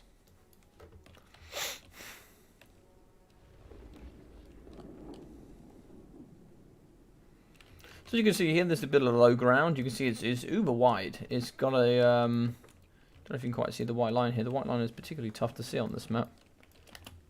Should be able to escape that. Yeah, there we go. So here's the white line. The white line's not quite as far as you'd like, but you can see the deployment zones are absolutely flipping huge. They are ginormous. It's not. You can see you can go all the way out over here into the water, and it goes really, really far. Obviously, fighting in the water is not great, and this side is not particularly great to start on. Especially on this spawn, you're certainly going to be seeing people taking the sort of middle ground here, either here or more than likely here, because then you can also just kind of pop round to this side as well, as it were. Over here it's a little bit better on this side of the thing. So what side have we got here? So we have AIMA. Okay, so we have Grumpy Guard coming in with a Darby. Let's get in with him. Let's get in with him. What's he brought here for the boys with metal? Double Thunderers coming in here for the great AP. The boys are grumbling in the background. Mixing in here with the Dragonback Slayers. The boys here. Some of the best RORs in the game. Look at the boys. Look at the boys. Look at those pants. They're ready to go. These boys are ready. They just got out of bed and they've gone, do you know what? Vengeance. And I'm like, do you know what? I agree. The boys here with the belts. Beards aren't quite tucking in. That is a, you know, it's a bit much there. But you can see the Slayers here. They're going to be ready to go. Good anti-large and all the great stuff. And minus of blasting charges. We are going to be having Thoric Ironbrow, of course, mixing in with the Master Engineer. It looks like it's going to be Flash Bomb and Ballistics Calibration. Thoric Ironbrow here, the Rune of Slowness, Rune of Speed, the Rune of Doom, and Thoric's Rune Armor. Locus of Power, of course, coming in with all that physical, magic, and missile resistance. In the back, we are going to see Grumpy Guard here with the cannon, one of the most accurate pieces in the game. In the back here, Double Skin Wolves, mixing in here with the Beast of Tashnar. And over here on the left, we are going to be seeing the Brutes of the Hound with double Spearmen here for the Marauders, as well as Warfare the Wanderer. He's going to be alongside the Shaman Sorcerer Metal with Just Fire and Transportation, and the man here is going to be up in the seat, just chilling like an absolute boss. Hunters of Champions, mixing in with Fight or Die, Sea Fang, Foe Seeker, and of course that Rage Mechanic here, and he's going to be screaming. So, for the VC, which is where I think this is going to be the kind of best place to be, we are going to be seeing here the Chillgeists. Chillgeist, really, really cool units. Going to have that slowing aura, negative 35 speed. They don't come in with the fire damage. They do kind of trade that off a little bit, but that's okay if you kind of come in with the slow. 75% physical resistance. You can see only 4.3k worth of health, but healing those, you get to just exponential value. Giant Pack Walls in the side. Good anti-large, frenzy, etc. Very, very strong. Skeleton Spearmen, mixing in with Skeleton Warriors. Zombies as well, dotted in the front line. Just bucket loads of chaff here in the back to protect up against all those Thunderers. We are going to be seeing on the floor a White King, mixing in the top as well with Isabella von Karstein. She's going to be having the Blood Chalice of Bathorai, which is kind of why you see her in 2v2s and 3v3s, and not really in the 1v1 scene. The Master of Beguilement, very, very strong. Red Fury, Raise the Dead, Gates of Nagash, Invocation, The Hunger, and also Curse of the Undeath. Yeah, lots more Spearmen, and a unit of Blood Knights. No idea how she got a unit of Blood Knights in there. But, oh, she? Sorry. Oh, it's Tien, sorry. How Tien got that in there, I don't know, but it's going to be quite interesting. So, mixing in here, looks like we are going to be going in with Norska. Norska's going to be in with Warbushmin. We are going to be having more Marauders in the front line, mixing in with a Burning Head caster. Literally just coming in with Burning Head. We are going to be having... How do we not have Kindle Flame? I'm very sad about that. And Marauder Berserkers in the front. Mixing with more Marauder Berserkers, more Marauders, more Marauders, more Marauder Berserkers, Berserkers. It's going to be Skinwalls Armoured this time. Mixing with Great Weapon Marauders. So for the front line, Peasant Mobs. Peasant Mobs mixing in with some Spearmen here for the lady. In the back there we got some Peasant Pox, Fire Arrows actually. Mixing in with more Fire Arrows, Fire Arrows. That seems to be it. So look at the back there, we're going to be having Warfare the Wanderer. Fight or Die, Hunter Champion, Sea Fang, and that's it. Oh, bring in the gyros. Bring in the gyros. Brimstone guns in the front. How do we not have Kindle Flame when we have gyros? God damn it. Slayers in the back as well, 2 units. Mixing in here with miners of blasting charges. Great Weapon Dwarf Warriors. More miners of blasting charges. Great Weapons. It's like the Master Engineer as well. With Firing Artillery and Ballistics Calibration. No Flash Bomb. Very interesting. Mighty Dragonfire Pass. Yeah, oh, look at the boys. The boys are actually like really, really good. They're a really, really cool design, the Mighty Dragonfire Pass. Look at the boys. Look at the boys. Yeah, very strong. And we've also got Fire Arrows. How do we not have Kindle Flame? Kindle Flame is so good with this army. That is definitely a missed opportunity. King Leonka in the sky. He's going to be coming here with the Sword of Corone, Lion Shield, Beloved Son of Bretonnia, Lady's Champion, and the Blessing of the Lady. So it's a bit of a shame here, but looks like cannons are going to be shooting downtown on King Leonka. But Leonka in with Wolfric, and I believe Thoric Ironbrow. Where's the Lord Choice here from the Derby? Aha! Oh, Ungrim! Nice! Another missed chance, but I love Ungrim. Ungrim coming in with Red Ruin and Death Blow. Actually, in the end times, he actually, I think it was the emissary of Fire Magic, I think, actually. He kind of looked after the Banner of Flame. Which is, you know, it's quite a big honour, that. Healing mage in the middle, the damsel, but of course here you're not going to be getting, I think here the army composition is going to be a lot better from this side than it is going to be from the GGX side. Not having Rune of Doom is huge. Rune of Doom affects the entire force. Direwolves moving in the middle here, maybe trying to see to get forward, catch maybe some of the Knights of the Realm, but that's not going to go well for them, I don't think. Moving in with the Chill Guys as well, maybe? I don't know, that's a bold move, Cotton, that's a bold move. We're now going to move down here with King Leon Kerr. We kind of need some healing, please. Some healing is needed. Give me the healing. This is a blob and a half. Do we have anything to punish this? How do we have nothing to punish this? We need something to really get onto that and do the work. Maybe Wolfric, maybe get a Sea Fang through? Not too sure, not too sure.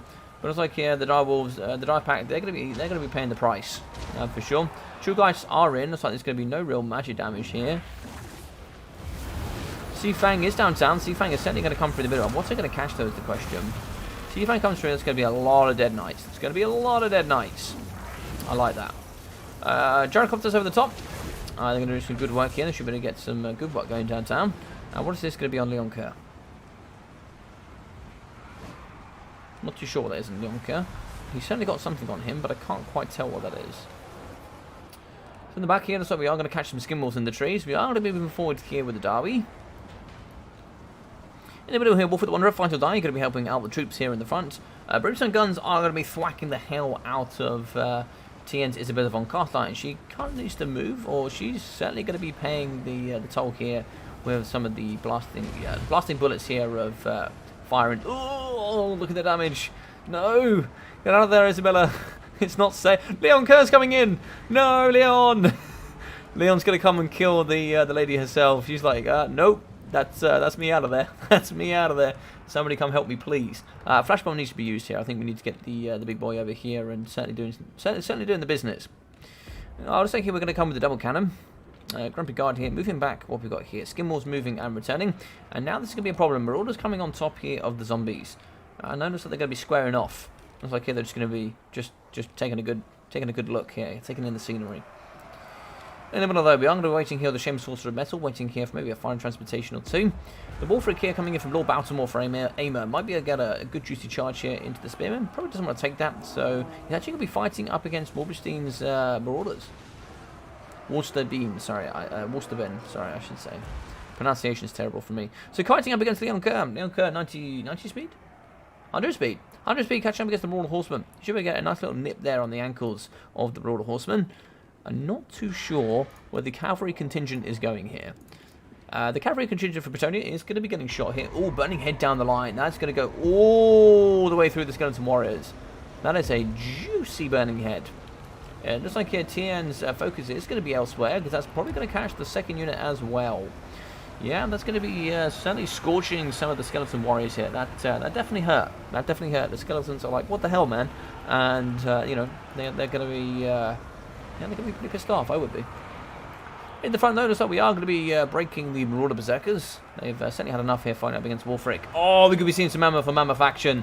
Let's do this, boys. Oh my god, we have double slayers here. That is not good. Abort mission. Abort mission. Let's hope we're getting out of there. We can see the Damsel Life is moving over to the left-hand side. And Thunderers are getting into position. They are getting into position. They need to go over here. We need to have something to deal with these Slayers. We're also going to come in with the Beastmen Knight here, the Norscan Wardhounds, the anti-large variety there, the Die Pack. They're going to be ready to go. They're going to be ready to show downtown. Slayers need to just plop and sit on top of this cannon. Make sure we kind of need to kind of turn and burn here. Really, we've got some of the cavalry here kind of peeking out, being a little bit cheeky. Over here in the middle, so we've got the engineer. He's going to be in the front, doing the business. Getting a good snipe on here. Looks like he's going to be going after the lady in the sky. Rune of Doom has been popped. That's going to give everybody plus 24 melee attack. Then you can put her up to 74. Wouldn't mind a little cheeky snipe in the sky here. She's going to be faster. I'm going to be dumpstering on the helicopters. Jarrus here getting thumped upon pretty hard. They do have 100 armor, but of course they've only got, I think it's what, 6 melee attack, I think, Brimstone guns? No, 6 melee defense. Sorry, yeah, 6 melee defense, 30 melee attack. You know, they're gonna get hit pretty hard. Guns shooting in. What are we aiming at here? Looks like we're going to be shooting into Blood Knights. Really, really nice work there. So Blood Knights here going to be down to 27 models, 2,300 health. Brimstone guns will do some brilliant armor-piercing anti-large damage, and they'll actually lose that missile resistance when they fight in melee combat. In the middle, what we've got going downtown, might be getting here with a final transportation, potentially. Oh, Mammoth on Mammoth fighting! So we can see here, Hunters of Champions going down. Foe Seeker and Fight or Die also here for Lord Baltimore. No Hunters of Champions here for Warder Bane. And it's like here, he's going to be in Thunderer range. Thunderer is going to be pouring shots into the backside of Wulfric from GGX. In the middle, though, we have Ungrim. He's come here to die gloriously in battle up against the big mammoth of Wulfric the Wanderer. Baiting out the Hunters of Champions here on this Wulfric so we can get the Slayer King in. And so we're going to have Red Ruin popping downtown for the extra base weapon damage and armor piercing. He's going to be thumping at anti-large 771 armor piercing weapon strength. And that mammoth stands 0 chance. And he's going to be trying to push over the big man himself, but he has mass like you've never seen before. This man is going to be thumping so hard into the face of Wulfric. We now also have the Gyrocopter Brimstone guns going downtown here, so we are going to be getting a fiery ring of Tory through the line here of the zombies, really ripping them apart so we can move through here with the Dwarf Warrior great weapons. So it looks like here we have had enough of this Wulfric. Rune speed goes down, giving it a little bit of added speed here. It's going to bring it up to 82 speed. God damn it. This mammoth knows how to move. In the back here, we are going to be having Thoric Ironbrow on the anvil, slamming it into the face here. Flash Bomb as well. Lion Shield on top of King Leon Kerr, trying to see if we can slap up against the Big Daddy himself. He's going to get away. As long as he doesn't break, he will keep the favour of the lady and keep that healing going. In the back, though, we have all kinds of just mess going on in there in the back. You can see Marauder Horsemen charging here in the back up against the cannons, with a little bit of pressure here coming in from the Dragonback Slayers. What have we got going on here? Spearmen. So we have more Slayers here from Grumpy Guard fighting up against the Knights of the Realm. In the back here we do have the Engineer. He has been compromised. Leon Kerr is in the back. And looks like here he's actually going to come out here with a hammer, and he's going to go with a slight bonk. We're going to see a bonk? We're not going to see a bonk, but we might see a 360 no-scope here though. So it looks like here in the back we are going to be having, it looks like Thoric Ironbrow is staying nice and close here to Wulfric the Wanderer. Blood Chalice going down for a nice bit of healing. Balance of Power is going to be even. Burning Head here in the back. Burning Head, what we're going to catch? It looks like Burning Head is going to be catching quite a few elements here from the AIMA side of things. GGX is coming with a nice Burning Head that's actually going to travel straight over the Dwarven Cannon crew. So we do break some of the Questing Knights in the back here, kind of pushing a little bit there with the Spearmen. They're going to get a little bit of gentle poke. But in the sky here, we can see that unfortunately Isabella von Carstein, she's having a bit of a time of it here. Kind of fighting up against the gyrocopters in the sky. She's not going to be doing too well. A little bit unhappy here. Might be quite nice to see some Thunder of Fire with a bit of support. Now we can see hundreds of champions going down. Negative speed, negative armor. That's going to be pretty dire there for her, unfortunately. And oh no. Oh no. The boys are in. The boys are in. Seafang down the line there of the Thunderers and Grumpy Guard. Really nice work there coming in for GGX. GGX also going to be pouring onto the cannon. 13 kills for them, but the boys are in. The boys are going to be slapping cheeks here. And there's not really too much you can do about it. We are going to be sending in the miners and blasting charges, I think, here to deal with the skin walls. But they're going to be armoured. And they're going to be angry. Over here in the back left, looks like we do some of the skeletons. We are going to be having Spearmen from Lord Baltimore fighting up against the Great Weapon Marauders. I'm going to be paying a lot there for the armor piercing, but they certainly do good work there for the Chaos Gods. In the middle here, we do see the Rune of Doom going down as we do fighting up against the Brutes of the Hound. No, they're not fighting up there. They're actually going to be fighting together there. What's in the back here? As I said, we have more Marauder Berserkers kind of just chewing apart Skeleton Warriors. And what we see here in the middle, looks like Wulfric the Wanderer here. He's going to be fighting... What's he going to fight? He's not fighting anything over here. Okay. In the middle, Skinwall still going ham. They're going to be fighting up against the Cannon Crews that actually have plus 24 melee attacks, surprisingly. Gyrocopters are still flying. They're going to be wavering here a little bit. Maybe trying to see if we can get some of these Thunderers to kind of get in and do the business. It looks like here we are going to be taking the lead with AIMA. AIMA is going to start to gently go ahead. And what's this going to be? Another firing Tory in the back. That is going to catch some of the Marauder Horsemen. But here it looks like the Master Engineer is going to be trying to do the best. He is going to be joined here by some great weapons. Trying to see if we can take care of this cavalry contingent. In the middle, returning with the Blood Knights. Bit of healing there could be quite gorgeous. So the miners and blasting charges got broken and have been left behind. But here we now could kind of jump onto the peasant fire arrows. Those Blood Knights could be used with doing in the middle though. They certainly need to get in and do the work here. Burning Head going through up against the Thunderers, that will do some tasty work. They do have 80 armor, but Burning Head will still do a good number on them. And it's going to travel through, might actually even hit some of their own Marauder Berserkers. That could be a little bit dire. But they are in Rampage, so they don't really care too much. And about the Chillgeists, they're going to be fighting here up against King Leonka. He's going to get slowed. He's going to be down to 66 speed. And in comes the lady herself. She's going to charge, get some nice attacks. And with that 40, is it 40 meter radius? I believe it is 40 meter. It could be 30. Could be 30. It is 40. Negative 35 speed. That is going to stop him from getting away here. Oh, okay. So the doggos are now just going to kind of get in and do the work. King Leonka is going to shatter. And that is going to be a big heavy hit there from the side of GGX. Even though we're going to be fighting in the middle, we still have the big Wolfie the Wanderer. Don't know what happened to Big Wolfie there on the other side of things. Looks like Big Wolfie did fall. Maybe a bit of pressure there. So we are going to see a Sea Fang through the middle. Damsel, flashbomb on her. That's a big flashbomb there in the middle. Going to be catching a lot of the Bretonnians. Damsel is also going to get caught with... What is this? Oh, this is going to be foreign transportation. It is going to be a foreign transportation. Thunder is going ham here in the middle. They're just going to be swamping. What are they shooting at, though? I can't really see. Maybe Slayers, maybe Ungrim. Not too sure. Foreign transportation is going downtown and catching quite a few units. A lot has been terrified. We are getting very close to army losses here. It's really, really hard to tell what's going on. But in the back there, we do actually see some shattered skin wolves.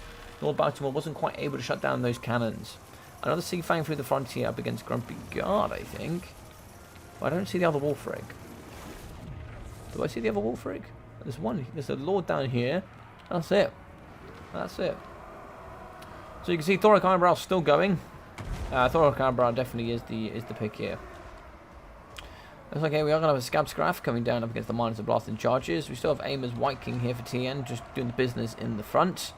Thankful here for GGX, going to be doing the work. Looks like we do actually shout with the Damsel of Life, Ween. That is going to be army losses. GG's and well played here to AIMA with a lovely triple threat build. Abort! Abort! Oh, well, GG's. Really, really well played. Chillguy's quite a nice pick there, kind of catching the backside there of the big boy himself. And yeah, really well played. You can see quite a lot of the forces here from all three sides going to be going strong. This is a gorgeous build, and I really like here that you're kind of working alongside Wolfric the Wanderer. What sort of healing we got left in here for him? Because he's going to be on his Mammoth, right? So he has huge healing. 5,300 health left for him. Looks like so Wardust Bean has been dropped there. So I will take control. I don't know if there's anything left from him. Rune of Doom gets popped. I actually don't know what's left here. If anything. What is left here? Oh, is it going to be... Oh, it's going to be the big boy. Here he is. Ungrim, Red Ruin, Hunters of Champions on him. He has 0 melee defense. But my god, does he punch like a tank. He should be able to take out Isabella. We should be able to take out Isabella, I would have thought.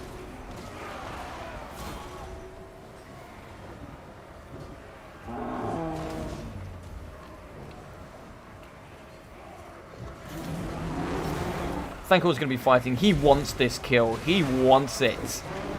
He's not going to get it. Wolfric is absolutely slamming him. Alright, GG's and well played. We have one faction left. We haven't played. Indeed we do. Indeed we do. GG, well played. Well done, well done, well done. Alright, so before we pop through there...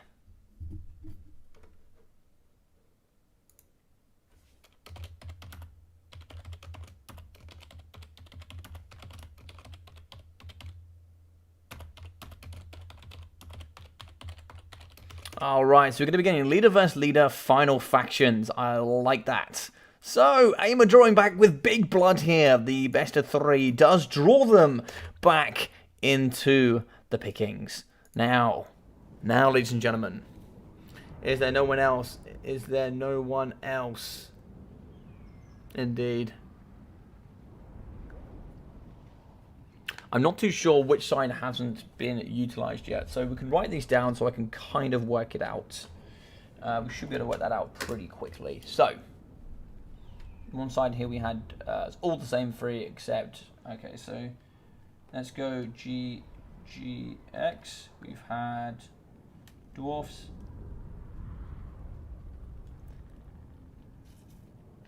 Norska, and then we had Bretonnia.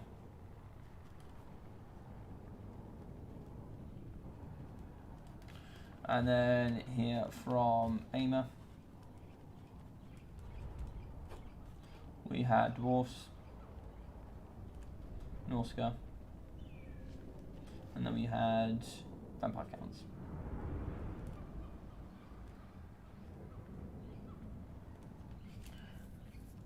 We also had, AIMA came in with Lizards, and then they had Vampires.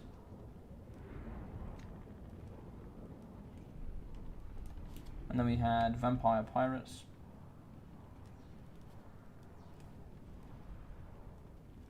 And then we had High Elves. And I'll work out the rest in a minute. I think one side hasn't used Wood Elves, and then one side, I think it's Wood Elves Chaos. I think, if I can work it out quickly. So 2,400 there for Ungram Iron Fist, 717 for the Master Engineer, 170 there for the Miners with triple chevron, 416, 442. 452. Sorry, guys, getting tired. 320 there for the Mines of Blast and Charges. 260 and 180 there for the Dwarf Great Weapons, with 600 there for the Warriors of Dragonfire Pass. 81 for 520 for the Slayers. 640 there for the other Slayers, with 1,000, 1,400, 1,200 for the Gyrocopters. Wolverstein, I keep calling that, but it's Wolsterbeam, with 1,050 for Wolfric. 1,800 for the Shaman Sorcerer of Fire. 611. 26, 160, and Great Weapons at 380 and 345. Berserkers, 450, 280, 720, and 850 with 1,250 for the Skin Wolves. Ween with Leon Kerr, 630, quite a bit under par there. He's about 2,300, 2,400, so coming in at about a quarter of his cost. 140, 99, 72, and 28 for the Peasant Mobs. Polearms, 65 and 190, 188, 184, and 200 there for the Peasant Bowmen, with 400 and 650 for the Knights of the Realm, and Question Knights in at 580 and 190. So, for AIMA here with, I believe, TN, is going to be 1,000 for Isabella von Carstein. 700 there for the White King, with 36, 116, 64, 166, and 200 there for the Zombies. Zombies performing very strong indeed. 110, 204, 180 there for the Skeleton Warriors. Spearmen coming in at 305, 86, 150, and 64. With Blood Knights in at 950. Shield Guys in at 2,050, very strong from them. And it's 188 there for the Dire Pack. Grumpy Guard with the Dowie. 610 there for Thorok Ironbow, certainly paying for more than that. He's an exceptional pick. 220 there for the Master Engineer, 416 there for the Mines of Blast and Charges, 1,030 with 1,400 for the Dragonback Slayers, with 1,000 and 1,300 for the Thunderers. 1,100, 980, and 860 there for the Cannons, with, oh my god, there was 4 cannons, 740. I did not know there was that many cannons. How did I not see that many cannons? I thought the cannons were moving around, I'm not going to lie to you. I did not see that many cannons. So in Broader Horsemen, we've got 900, 400, 870, 844. Very strong. Beast of Tashnine at 1.4? 1.3k. Jesus Christ. 720 and 520 there for the Skin Wolves. With 1,000 there for the Brutes of the Hound. With 240 and 400 there for the Broader Spearmen. 460 there for the Shaman Sorcerer of Metal. With 3,500, 244 kills for Wolfrin the Wanderer. Very, very strong.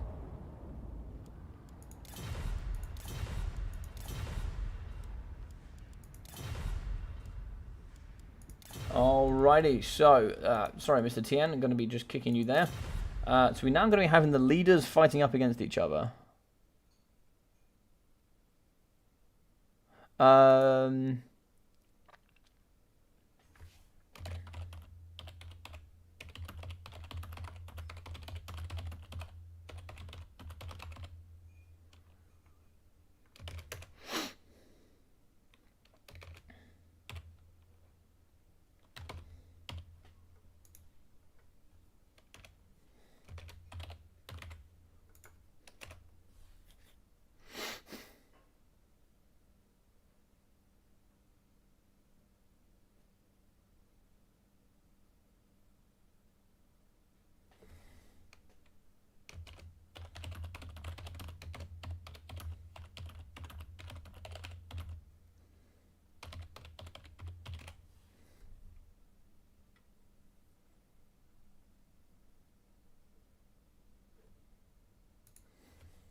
Alright, just seeing what's going on here. Hey, how we doing? Thanks for hosting us, Logic. Yeah, no problem.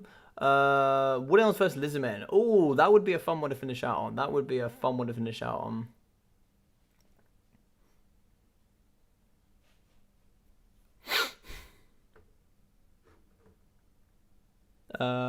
We already got it, Logic. Got what, sorry? Oh, you already got it, cool. Alright, so GGX, it would be... AIMA would be Wood Elves. And there'd be Lizards for GGX. I think with the right application, I think that's a strong win there for the Lizards, I think.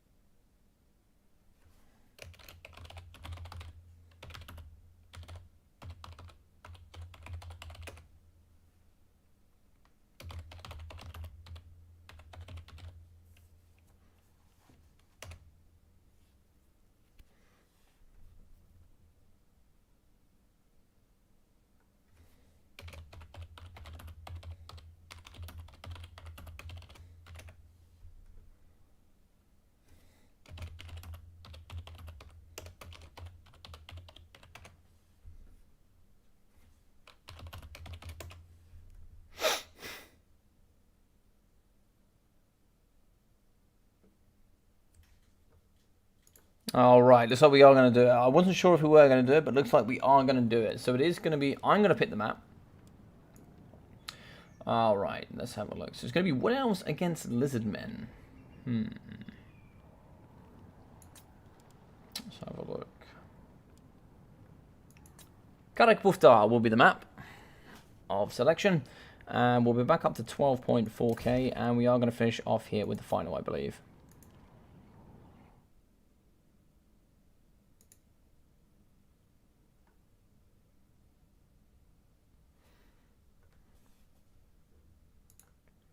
Let's have a look. Alrighty.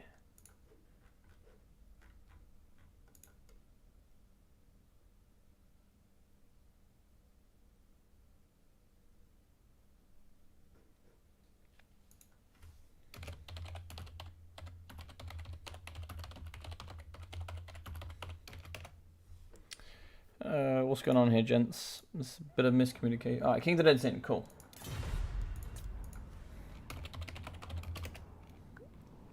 Alright, so it's going to be Wood Elves here from AIMA against King of the Dead with Lizardmen. No, sorry, King of the Dead with Wood Elves and then GDX. AIMA, can you switch on?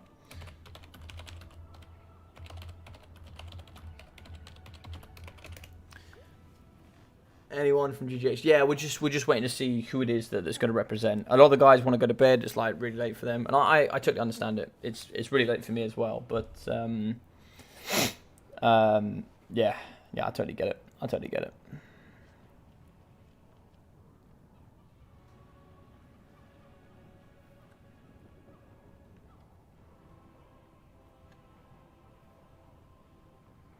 Hopefully, King of the Dead can see the message.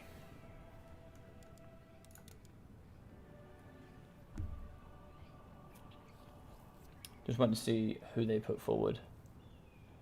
And then we should be able to finish that off there. It'd be nice to round out the series. It'd be nice to just finish off the series. You know, we've come so far. It'd be great to finish it off, you know.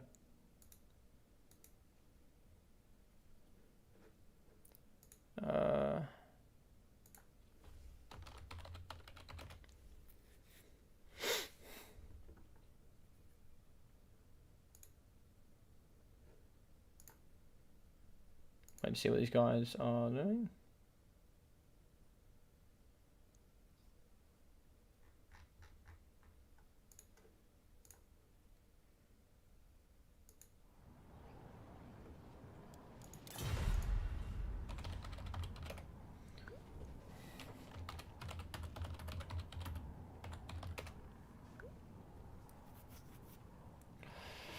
Alrighty then.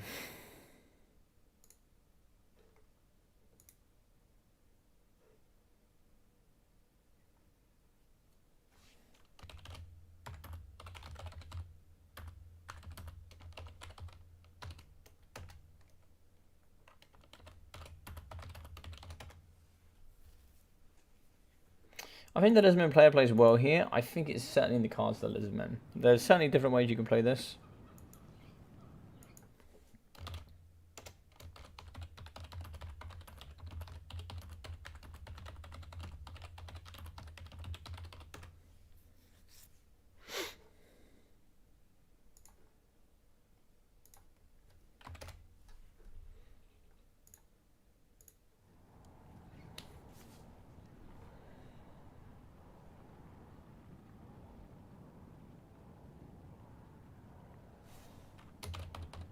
Great.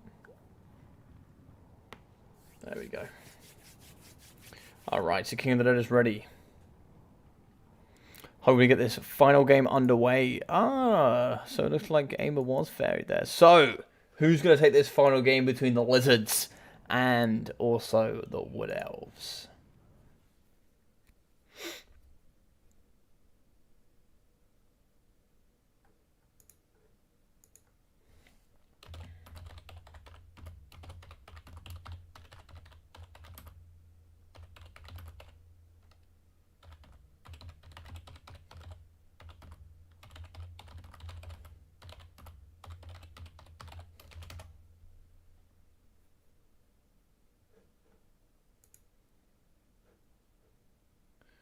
See what's going on here.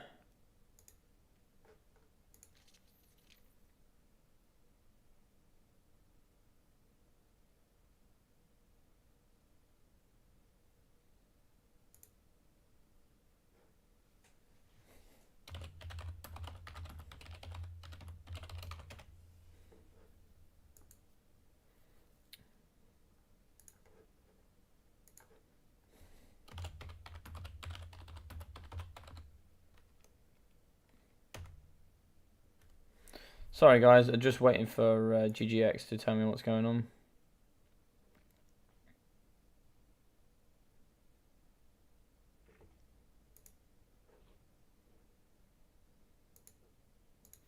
Do apologise for the waits.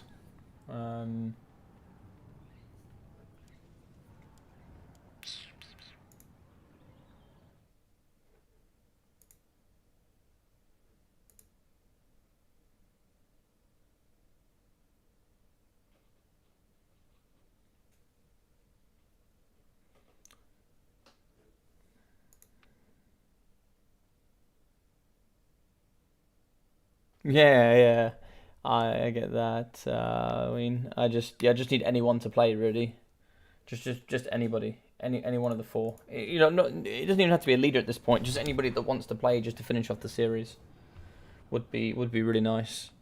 Obviously, if you can't, you can't. But it would be nice to finish it off.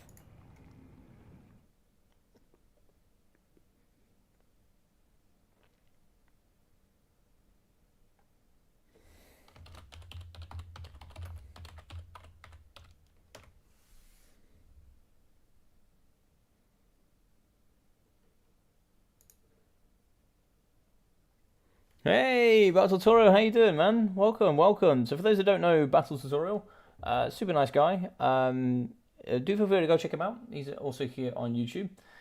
He does a bunch of sort of podcasts, so you guys can go check him out. He's going to be, I think, interviewing me on Tuesday, hopefully. We can hopefully get together there, and he'll be asking me a little bit about what I do, and yeah, so that should be pretty cool. So go check out Battle Tutorial and go give him a cheeky follow. So I guess we can play the final another time. I mean, that would not be ideal. I'm not going to lie, that would not be ideal.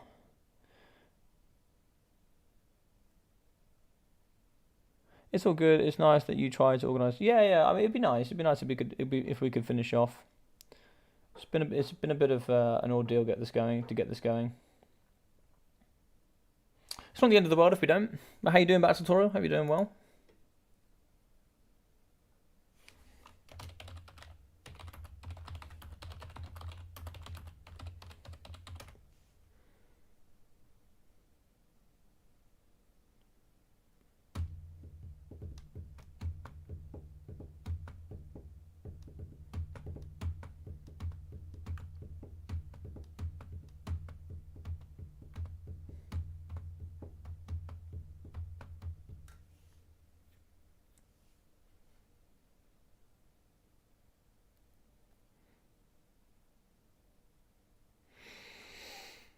All right, so still waiting to see what's going on here. Sorry, guys. Sorry for the wait.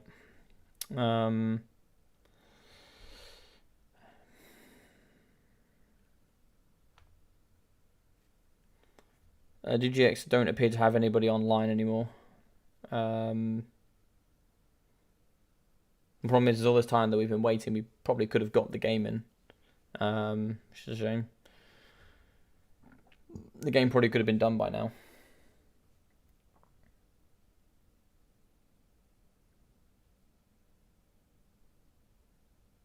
Just have to see if they can. Wardster Ben says maybe there's somebody, but if not, I guess we'll just have to end it out, unfortunately. A little bit anticlimactic.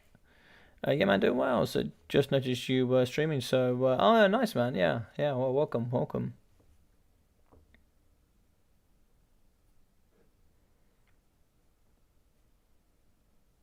So we need just anybody that can play. It really doesn't matter who it is. Just anybody at this point. All right, Wardster is going to play. I think he's going to represent.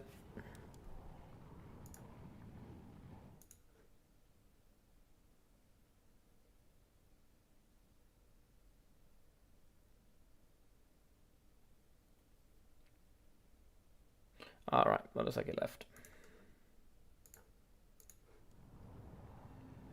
I want me one you. I love it. Dan Logic going for 5 hours now. Yeah, that's fine. I don't mind that. I've actually got quite a lot. I'm actually going to be streaming again a little bit later on. So 5 hours doesn't bother me. All right, let's do this.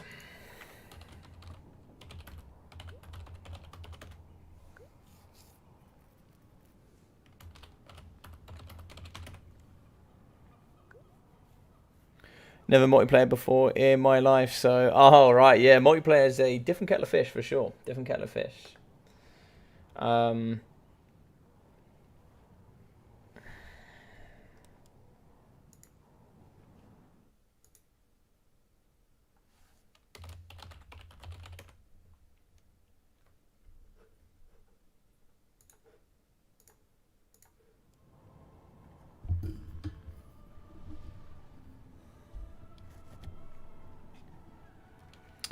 All right, so what else against the Lisbon? Pretty interesting one. I understand that these guys are all tired, and I understand a lot of you guys want to go to bed. But you know, it would be good to finish this out. You know, so we have a finale. You know, we have a finish. It'd be nice to finish it out.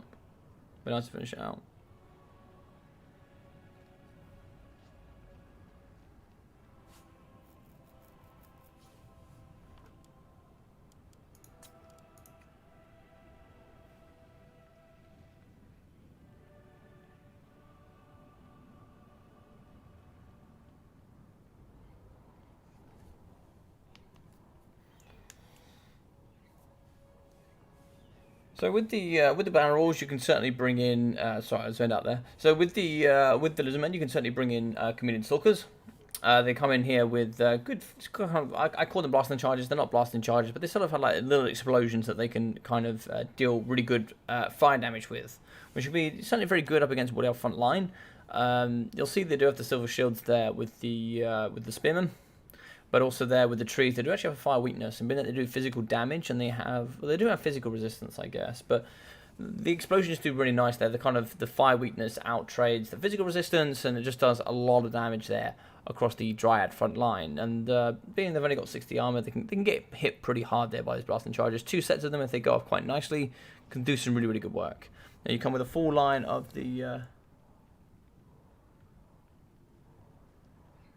I guess one could say Logic could give you a battle tutorial, indeed. Planning on doing a series learning and climbing in the multiplayer ranks when Warhammer 3 drops. Nice, man, nice. Yeah, crack on, my friend. Yeah, so certainly you could bring a front line there of chameleon stalkers. You can bring in some javelins. You can also bring in there some skinky boys. Of course, you do have a maximum of 8 in total there for skinks, chameleon skinks, and also the stalkers. But you can certainly do a really nice mixture in between there. And the skirmish cavalry, you've got resistance there with the community skinks, and then also the cavalry only has 15 armor, so you don't really need much armor piercing. You can build some really nasty builds with the lizardmen in the banner rules. The problem I always find that you see with fruit rules is the fact that blasting charges from miners and just any sort of missiles that are incoming just don't often get used as much. Or if they do, they take a big hit on the 12 max you can bring. Yeah, it's an interesting topic of conversation. It's certainly a big nerf to the lizardmen. It's a big nerf to the lizardmen on the free rule side of things.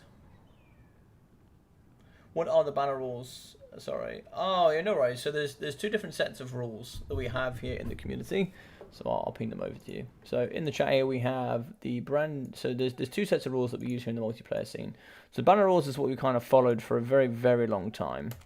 So there's banner rules, and then we also have what's called the fruit rules, which is another set of rules. This kind of sprung up when kind of banner rules finished. So essentially every set or every kind of every single new DLC that comes out, banner rules is affected by new units that come in and needs to be updated and regulated very, very commonly. So with both of these rules, I believe the banner rules was done by Aerocrastic. Yeah, so originally drafted by Aerocrastic, but Aerocrastic kind of stepped down and then was picked up by Falcon, who then updated the rules. And being that we've seen sort of the end of the game, like Falcon has updated them and then just kind of left them as is, which is totally fine. Totally fine. It's the end of the game. Don't stress about it too much. But of course, here on the other side of things, you're going to be seeing the fruit rules updated still very regularly here towards the end. So there's a whole element of both sides are looking very strong at the rules, but they have very, very different opinions of what should be this, what should be that. And basically, it's just two sides. The guys that made fruit rules said, well, they feel like there's a gap that needs to be filled here, and they kind of just made their own rules. But the problem is half the community play one rules, half the community plays the other rules. And it can get a bit confusing, essentially. But basically, they're rules that we follow here by the multiplayer scene so that certain factions, units, etc. aren't too overpowered. So, this is going to be my selection here. We are going to be on the Karekvufta. A very interesting map indeed. Relatively decently flat. It's got some terrain, some trees, some stuff you can use here as the Wood Elves. But as you can see here, so we are going to come in with the Firebark Elders. Very, very interesting choice. It gives the Wildfire Aura, giving 20% flame resistance. They have mass, flame resistance, physical resistance, missile resistance, you name it, they've got it. Immune psychology and all the other good things. So Glade Riders, 1, 2, 3 units. Moving in here with the Glade Guard Starfire Shafts, 1, 2, 3 as well. Make that 4. Here with the Rasp of the Frozen Heart, the Dryads in the front, 1, 2, 3 units. Make that 4 there with the Rasp. Make that 5 there as well. And in the back here, we are going to have the double shielded Eternal Guards. In the back, we are going to have a Branch Wraith, probably the most competitive hero for the Wood Elves. Here with just Earthblood. And it's like here, it's going to be having all the other good stuff. In the sky, we are going to be having Durfu. And when I mean in the sky, this guy is huge. He's going to be having here the Sword of Aeth, the Transformation of Gdom, the Flock of Doom with also Wild Heart, mixing in with Frenzy. So yeah, pretty strong from him. Pretty strong. At the front line, we are going to be seeing Chameleon Skinks, 1, 2, 3, 4 units. Mixing in here as well, we are going to have Skinks, Skinks, and Skinks. Just a bucket load of cohort Skinks in the front. Carbon Spear Riders, 2 units, mixing in here with the double Bastillodons, as well as the Slant Mage of High. Slant Mage of High here will be having Banishment, Shield of the Old Ones, Armor of Quetzal, the Blood Statuette of Spite, Tempest, Hand of Glory, and Apotheosis. Great Arcane Conduit as well, giving all that extra mana and all the good juicy stuff. Swords Warriors in the middle for a bit of extra tank. It's going to be a tough force to bring apart, for sure. This is going to be a tough force. No Cliver Girls. I do quite like Cliver Girls in this matchup. The sneaky feral ones can certainly do some good work. So, are we going to be seeing a victory here from the Wood Elgi is the question. Great 20. I'm glad, Luke. I'm glad you've enjoyed it. I'm glad you've enjoyed it. So, no doom stacking, etc. Basically, yeah, battle tutorial. Yeah, basically, yeah. You kind of have to follow units, and there's kind of rules about how you have to build your armies. So, is it going to be here for the Wood Elgi, or are we going to come in for the Forest of Athaloran, and we're going to win here from the Wood Elf side, or the old one's going to come true? Now, of course, here we do well know that these two work very well in... Well, not very well, but they work closely together here to protect the world. But are we going to see the old ones? Have the Slans here? Have they foreseen the victory that can be coming of the old ones? Or is Afolora going to come true here and really push in the big man here with Durfu? Durfu doesn't really do... he does some things. Doesn't do too much in lore, I don't think. But he's a beast regardless. Look at the man. Look at the man. You see that there? See that there? That's a warning. That's a warning right there. That's, I believe that was that Ungrim? I think that was Ungrim. I think Ungrim came in and kind of cut his face off, and ever since then he kind of just hates the dwarfs. Kind of period. Alright. Just waiting on these two. Ready, good luck, have fun. Let's do this. Let's do this. So Glade Riders in the front, just trying to see if they can catch any of the chameleon skinkies. But it looks like they're not going to quite catch too many out. So you're going to scan forward, trying to see if they can see any potential kind of prey here in the front. You know, normally you might have a couple here, here, and here. Maybe just, you know, just a few kind of dotted around in the front line. But they should be able to get forward here. And we should be able to get some shots here into the front line for sure. Trying to see if we can whip some in the front. And say just some good shots here on the Glade Riders. And the big Bastillodons here. The big Garys coming forward with the big cannons on the back here. That's not going to be shooting here into the Glade Rider Spears, doing quite a bit of damage there on the cavalry. Remove the mobility here from the Glade Riders from the King of the Undead, and you can certainly do some good damage. Now the question is, can you deal with all of the forces here coming in with the Dryads? The waddling foe coming forward here. Look at them. Look at them wobble. Look at them wobble. And look at them in absolute disbelief. Shots on the back here up against the Glade Guard Starfire Shafts. Moving in as well with Hagbane Tips. Going to be certainly doing the big shots here. It's not the Chameleon Skink. Should be able to whip around the corner here. Don't want to get caught too far forward. If they get caught here, a water spin could be in a little bit of trouble. No, Micro's going to fall. Micro's going to fall. He is going to get caught here on the side. We can see Dryads. So need to get our way out of there. Don't want to be involved. Get to the cavalry and get the cavalry in. Get the charge going. We are going to catch a few of them there using the Glade Riders. But here, we're now going to thump in here with the Cold One Riders. Spear Riders in. They're going to be slamming up against the foe there. Nice work. In the middle, Ferromanticore is in the middle. Coming after that Slan, I'm sure. Skinks in the middle. And where are we going forward here? Where is that Manticore going is the question. Manticore has gone on a little bit of a holiday. We'll see him back very soon. He'll probably coming back with a tan here. Bastillodon Solar Engine just getting absolutely decimated by the arrows coming forward. We are going to see a heal, but is that going to be enough? Jervis in. He's going to be slapping cheeks here. He's going to do the big stuff of the old ones. Oh, he's not going to quite catch him. He's not going to quite catch him. But can we turn and burn here on Durfu? Oh, we didn't catch the Ferromanticore. We didn't catch it. It's going to be taking damage. It's going to be taking a slow penalty. It looks like here we... Oh, no. Oh, no. The Slan, he's caught in a very, very bad place right here. Looks like Durfu here is going to get caught, but he is going to get shut down here by the Saurus. Hand of Glory going down, giving that plus melee attack, giving it 54 there to certainly go up against Durfu. So the Cold One Spear Riders do fall under a bit of pressure here coming as well from the Eternal Guards. Where's the other ones? The other ones do fall as well. Doesn't the Spear Riders do get in? They do the damage here. Big shots going into the backside of Durfu. Durfu is getting dumped on here. Durfu does need to take a little bit of extra help. Now we can see here in the middle, Durfu just yet again going hard here, mixing in with the Dryads there. The trees are pushing through. The trees here are relentless. They're going to be kicking the backside here of the old ones. And they're not going to be enjoying it. Glade Rider Spears in the back, charging up against Chameleon Skinks. We are going to be poisoning, we are going to be shooting. Do we have the shields? We do have shields. The bronze shields are going to help. It looks like the Slan is in. He's going to be doing some nice damage as well. Just kind of 360 shot there up against one of the Glade Rider Spears. Poison arrows flying over the top here, shooting into the Skink cohorts. Looks like Spears here going to be just getting onto the Bastillodon. He's not going to be all that happy. So here in the middle we do have Chameleon Skinks. They are going to be wavering here under the pressure of the Dryads. Shield of the old ones going down, giving that damage resistance. It looks like here the Chameleon Skinks going to be, what's that? 57 models with about 2,000 health. Saurus Warriors. So we're going hand to hand here up against Durfu with a nice big slam there. Haven't seen the Sword of Dave just yet. Flock of Doom and Sword of Dave together. Beautiful combo. Banishment in the back though. Could, no, looks like it's going to be cancelled. It's going to be cancelled. Looks like Chameleon Skinks are moving forward. We are going to be shooting here into the Eternal Guards with shields. We do return here with Bastillodon. Can we turn and burn? Can we turn and burn is the question. So we shoot here. Glade Rider Spears are not going to be seen here for a little bit of action. Now they're going to get into it. We do need to charge that Bastillodon. If we don't see that, he's going off the edge of the battlefield. Yeah, he shatters. Okay, that's a bit of a shame there. Bastillodon is back and ready to turn. Can we shoot here into Durfu? It's on the Blood Statuette of Spike going down. There's going to be some pretty decent damage on Durfu. Shots there. Unfortunately, the Bastiladon does. He hits the ground. He kind of shot a load off and didn't get away with it. And that's really unfortunate there. So we can see the Bastiladon solar engine getting ready here. Ooh, kind of terrified. The Glaive Riders. Nice work there in the back. Here we can see the Cold Spear Riders are going to come back. Let's get them back into the middle here. We can see the Chameleon Skinks are getting pressurized a little bit. The Slam Mage of High is going to be ready to go. What's the summon here? Manticore coming in. That could kick off army losses.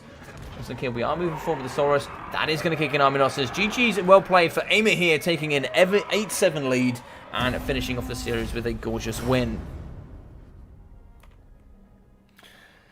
I have Durfu as my phone background, not ashamed. No, so you shouldn't. I mean, King of the Dead is a boss, so Wood Elf win plus Durfu is exactly, it is beautiful. It is beautiful. So GG's well played here. Really well played from King of the Dead. 1,600 for Durfu, 150 there for the Branch Wraith with 300 and 770 for the Eternal Guards with Spears. 266, 300 and 380 for the Dryads with 1,200 for the Wrath of the Frozen Heart. 560 for the Dryads as well to really wrap up a nice core with 440, 630, 700 and 530 there for the Glade Guard. We've got 570, 520 sorry, from the Glade Guard Spears with 130. 470 for the Firebark Elders and yeah, a really nice force. So the Slar Mage of High coming in with 450 with 160, 150, 150 and 360. I think what I would have taken with these, I probably would have made these javelins. I would have gone 3 javelins, drop a Saurus, go 2 more javelins. I think that would have been a lot better, personally. If you just yeet those javelins into the front line, Dryads with no shields, they take some damage. They take some damage. There's 360, 350, 150, what's this, 203 there for the Skinks, with 550, 300 for the Cold One Spear Riders, with 706 for the Bastiladon, and 420 for the others. Yeah, I think it was good. I think just unfortunately there was a lot of infantry pushing forward, and the Skink cohorts just kind of lost here, sadly. But it was a really nice effort. I think if you manage to get the double Bastiladon really shooting early doors here on either the Branch Wraith or Durfu, just really shooting him down, taking those targets. We needed something to get in the back there on the Glade Guard Starfire Shafts, though. That was another problem that I foresaw. But yeah, really, really nice effort. Really nice effort. So GG's well played to all of the guys here that played today. I really appreciate it. Yeah, GG's well played. And it looks like here we will finish off the scoreboard with... we'll finish off here with a 8-7 victory to AIMA.